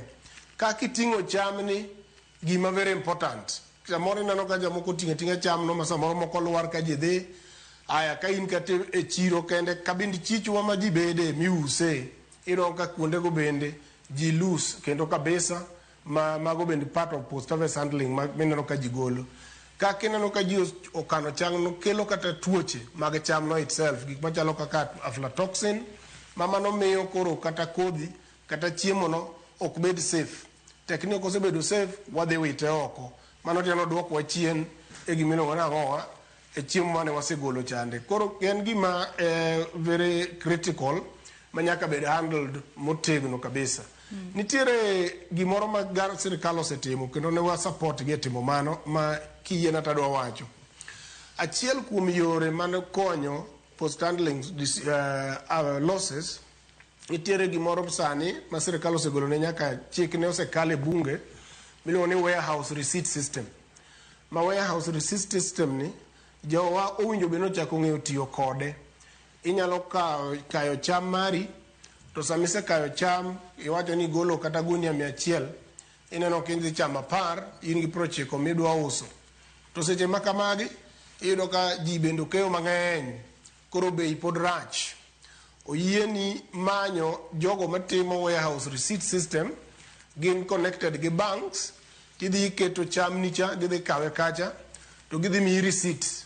Receipt ma gidhi miyi cha, gibro chuli kata ka gichuli ata malo 20 mar bei mar chambi, kae to gidhi kano cham cha, koro in ibedo ni ionge gi paro mang'eny mar kaka idwa kano cham. Ka koro bei odhi maber, ma cham cho usi, to koro gibro chuli the difference mantie kacha. To samose miyi receipt cha bende, inyalo tiyo gi receipt ni, mitim godo gimidwaro, inyalo redeem go pesa e bank, kata inyalo timo go something. En gima ber kabisa, dwaro mana ni mondo sirkal, mamalo to gima counties, to gi jo kidienje mag pur, omed keto mikakati mondo ti ma proper. En gima kotiyo to bro konya ahinya e wach mar post harvest handling, nikech ji ok bibero gi edek mang'eny mag kaka gidhi timo storage gi bir tim koro gi jo mar professional manyalo time properly, and biro bedo ni nyalo chulo gi kaka gidwaro. Yeah, so mano one of the ways mag post harvest handling mwanyalo tiyo goro kabisa karo koni. Thuolo marwe manno karumo kinyi makawuono. Dago mar mondo mi asoma ne moko kuom ote ma joneno magwa ne chwalonwa kokalo yore waduto te mag tudruok okinyi makawuono. Ote makamago abo bedo kasomoge kaeto akaw pacho mogik okinyi makawuono. Obila Shemotho wacho ni greetings Joyce, ma Obila Shemotho aluo twaka kendo amora. Onza ni Joyce joluo nyap ne pura kendo nyaka koro wawuog oko e comfort zones ma wantie. Odhi mbele kocho ni kidhi kaluo, lo mathoth onindo ma ok opura. Koth nyalo chwe dweche 3 ma kata alot kende ema ng'ato ok opidho kendo nyiewo e chiro. Oluch Kimira Irrigation Scheme ne okela ne jo rangwe kocho ni pi igoyo pile to puothe onindo te e buya. Nzaka ni Joyce Wasunge nego kothewa mabeyo mane konyowa gikelo jiemo. Mogik, jo weather forecasting osegowa piny. Gikia ng'iyo lwasi e yo malong'o. They cannot be fully relied on. Aluo twak from Busia border. Erokamano ahinya. Ruth Nyathi Ochieng' wacho na mor gi twak ka en mana ni jopur pod ywak ni wach mbolea ma sirikal chiwo ok chopnegi. Moko bende yude gi bei mamalo. Onsaka ni Joyce penjna jolony ni mokwongo en ang'o mowinjo japur consider e kinde pidho cham ma onge gi chiro makare kata yuto makare, gi pidho cham ma lo makanyo ok support though yuto mare bera kendo chiro lach. Mar ariyo, ere kaka japur ma sombe tin to onge lony makare mar pur manyasani nyalo timo mondo ober pur mare odhi kanyakla gi jopur wetene. Mogik to akwayo oganda luo odonje opur mwandu ni e bwo lo mondo wariemb kech gi dhier. En gima lit ni ng'ato nigi lo malach to onge gima opidhe to oyuago pesa. Aluo twak kanu moja inako. Odur bende wacho na moso ukanyo an gi penjo ne jolony. Bende nitie kaka ginyalo nyiso jowa wach mar tiyo gi herbicides ni mar jolwedo tin sani mondo yuto wa omedre. An Oduor mar Homa Bay. Ka Engineer Lazaro Kanyambok bende ng'isa ka ni Joyce Oduor giler jowa ni homemade fertilizer ber zaidi. Oko chuno ni nyaka inyiew fertilizer e duka. Then joma otelo e counties bende oyie o prioritize pur kendo kete kaka gir ohala maduonga. Wach mar youths olole e betting, pool table, games, kod diro weche maricho e mbui to jomoko to keto kodhi e lo ni ema omiyo sani nyithi luo odonje kwalo jamni kod gari mar Probox. Joluo ne ong'e kod tich mateka kendo chiemo ne okrum kaluo. Jokue dhok ne ong'er maber ni gin joma wuok e dhot mane. Mano Engineer Lazaro Kanyambok mar Kariobangi, Jamaguye, Kanyada East. Saoke wayamba bende wacho ni an saoke wayamba mar Kibera. An kaka japur be unyalo kono jopur chemical mitiyogo e loso kodhi mondo walos kendwa nikech bech kodhi obaro wandasi. Haya. Mago moko kuom ote ma Nyakwara Mogia Jwang chwalonwa kokalo yore waduto te mag tudruok okinyi ma kawuono. Ageno ni winjo ote ma kamago mak mana ne thuolo marwe morumo okinyi ma kawuono. Achako kod Ibuka Ochieng'. Wachni mogik kaachiel kod paro kod moko kuom penjo miwinjo ka Nyakwara Mogia Jwang penjowa okinyi ma kawuono ka watieko. Erokamano, aneno gik ma jowinjo owacho mopogore opogore kendo ayie kod joma wacho ni iluowa wach mar puodho ni ji ok okawo gi sinane kaka oripo bedie. Puothe nitie manindo ma ok opur to kan moro koth bende chwe maber. Koro dawach nigi ni kaka giwacho kanyono ni mwandu ni e lowo. Ji mondo wuog oko mondo pura kata ka cham biro tho to biro tho ni ji duto. To ka ji biro yudo, ibende biro yudo. Amisi wacho ni teknoloji ema koro nyaka watigo. Tadiere in the world makoro wachomo ni to teknoloji nyaka wa embrace. To i weche mag agroecology dwaro ni kikawo science to bende riwe kod magwa mar nyaluo mwatiyo tradition bende waketie kanyo. Koro kata kidhi duka ibende kaka in mkulima inyalo time science ni moro kendi ipuothi moro idala kanyo ikawe kata na manya duka na bindiket kata ka ene ka chiel iket to akwota moro bindiket mar kodhi moro mane isave ndalo moko mokadho mondo kori ne arento iga mabiro mane mibiro keto mang'eny to mane mibiro medo itimatima experiment no kendi iwon mondine mondiring kod atunga mayot minyalo ringogo nikech sani kumukuma ochopeni wach mar pur bedo expensive kabisa samoro tamwa mamondo wapur wakoro kata ka wablame jomoko no we puodho monindo samoro pesa no onge en kod siso mar tiye to pesa no onge koro kwachako wacho nigi ni kikiti kod kodhi mano igoli puodho higni mokadho to wamedo mana miyo ng'ani bedo dhier idala ne kanyo. Koro temie koni to tema mondo tim experiment mondo ne ka atonga mayot manyalo ringo. Erokamano ahinya Buka. Koiti wachni mogik ka watieko kaachiel kod paro kiwi ma inyalo koya kata duoko minyalo duoko do joneno magwa mochwalo pinjo mopogore opogore mana mapiyo piyo. Erokamano Joyce, agone erokamano kuom jowa mo penjo kendo mopuoyo gigo duto mwatimo. Mokwongo adwa duoko penjo mar jawinjo moro penjo ni ere kaka ginyalo tiyo gi herbicide masane nikech koro ji betin jok manya tiyo puodho. Adwa kwayo jawinjora ni jawinjo wano ni sani herbicide ne wawuoye pesticide herbicide gigo gin gik manego kute lakini ok gibeyo. Onya nego ni lum, onya nego ni kula, lakini ok beyo. Wawuoye food safety. Food safety kae japur biro go yath to japur samoro kiane yath magoni onego beno tieko muda maromo nade mondo kaka walodagi atere puodho. To mar ariyo madwa wacho wan kaka japur wang'iyo gimiluongo ni sustainability. Ok wang'i ni wanyalo yudo chiemo ni dichiel kama. To wang'iyo ni be chiemo ni kwa pidhe be kiny wanya yude kamano. Mar ariyo adwa wacho ni jomoko somo kad nyalo yudo information mar kaka ginyalo yudo pur maber, kaka ginyalo mondo giyud pur maber. Ntiere NGOs mopogore opogore mantie kaluo kuond ka. Kata farmer field day mora ma ging'eyo ni kalro kata gi jomoko oketo. Dhi kanyo mondo isom. Mar ariyo seed saving, akwayo jowa ni seed saving ni en gima ber. To jowa kaka sani bando bech gi tek kodhi mar bando beche tek ni through seed saving kanye mwanyalo ng'iyo ne kaka wanya yudo kothe mabeyo ma nyuonye mogik Joyce adwa wacho wach National Agroecology Strategy ma wasaloso sani makoro wadwa bedo implemented kendo wakwayo counties ma marwa makaluo be obed gi obed gi agroecology policy kata strategy nikech magi yore mabeyo masani dhi konyowa e weche mar kor lwasi, weche mar soil health to kendo gi weche mag livelihood. Erokamano ahinya Anthony Kowiti. Hamisi wachni mogik e bor nyiriri 30 ka watieko kodi okinyi ma kawuono ka intiere kaunti ma Kisumu mana mapiyo piyo. Thuolo marwe morumo. Mapiyo en ni kaka FAO wasekonyore gi sirikal mua register farmers atemo waj our farmers negi register gi te nikech extension issues biro kendo biro bedo watachako gimoni e-extension.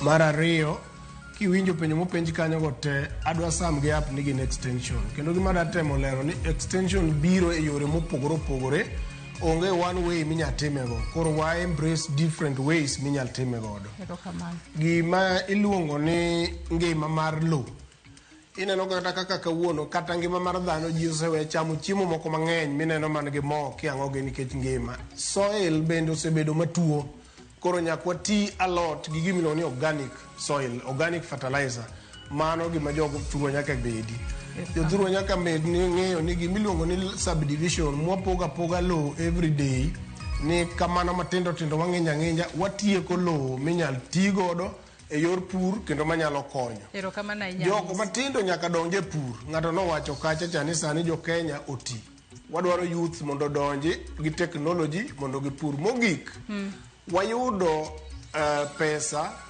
$50 million. Erokamano ahinya Hamisi, thuolo marwa morumo kinyi ma kawuono. Erokamano ahinya Hamisi Williams, mano jakanyo mar FAO, kachiel kod in Buko Ochieng, kod in Anthony Owiti kuom kawo thuolo marwa kinyi ma kawuono mar mondo mi ubi wabede twak maket kod manyakora Mugia Jwang. In bende agoni erokamano ahinya kuom bedo kodwa nyaka gi sani mwachopo e giko mar twak marwa e chenro mar Mbako Romo. Ageno ni jopur owinjo puonj makare kendo gibiro bedo ka gi ng'eyo yore makare mag pur mar mondo mi wabed kod chiemo moromo e pacho ka. Elo Sharon Ong'ao mabende oneno ni chenro ni obiro ne yo makare akwayo ni mar mondo mi bed kod odiochieng' maber. Oriti masani nyinga Joyce Oduor.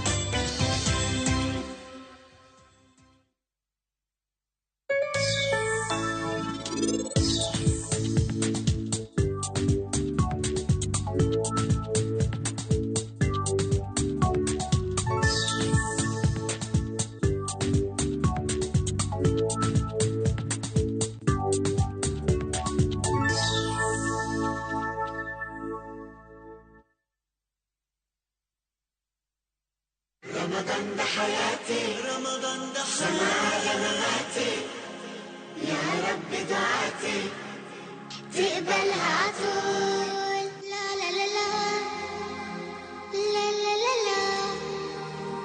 لا لا لا لا لا لا رمضان ده رحمة من ربنا الأعلى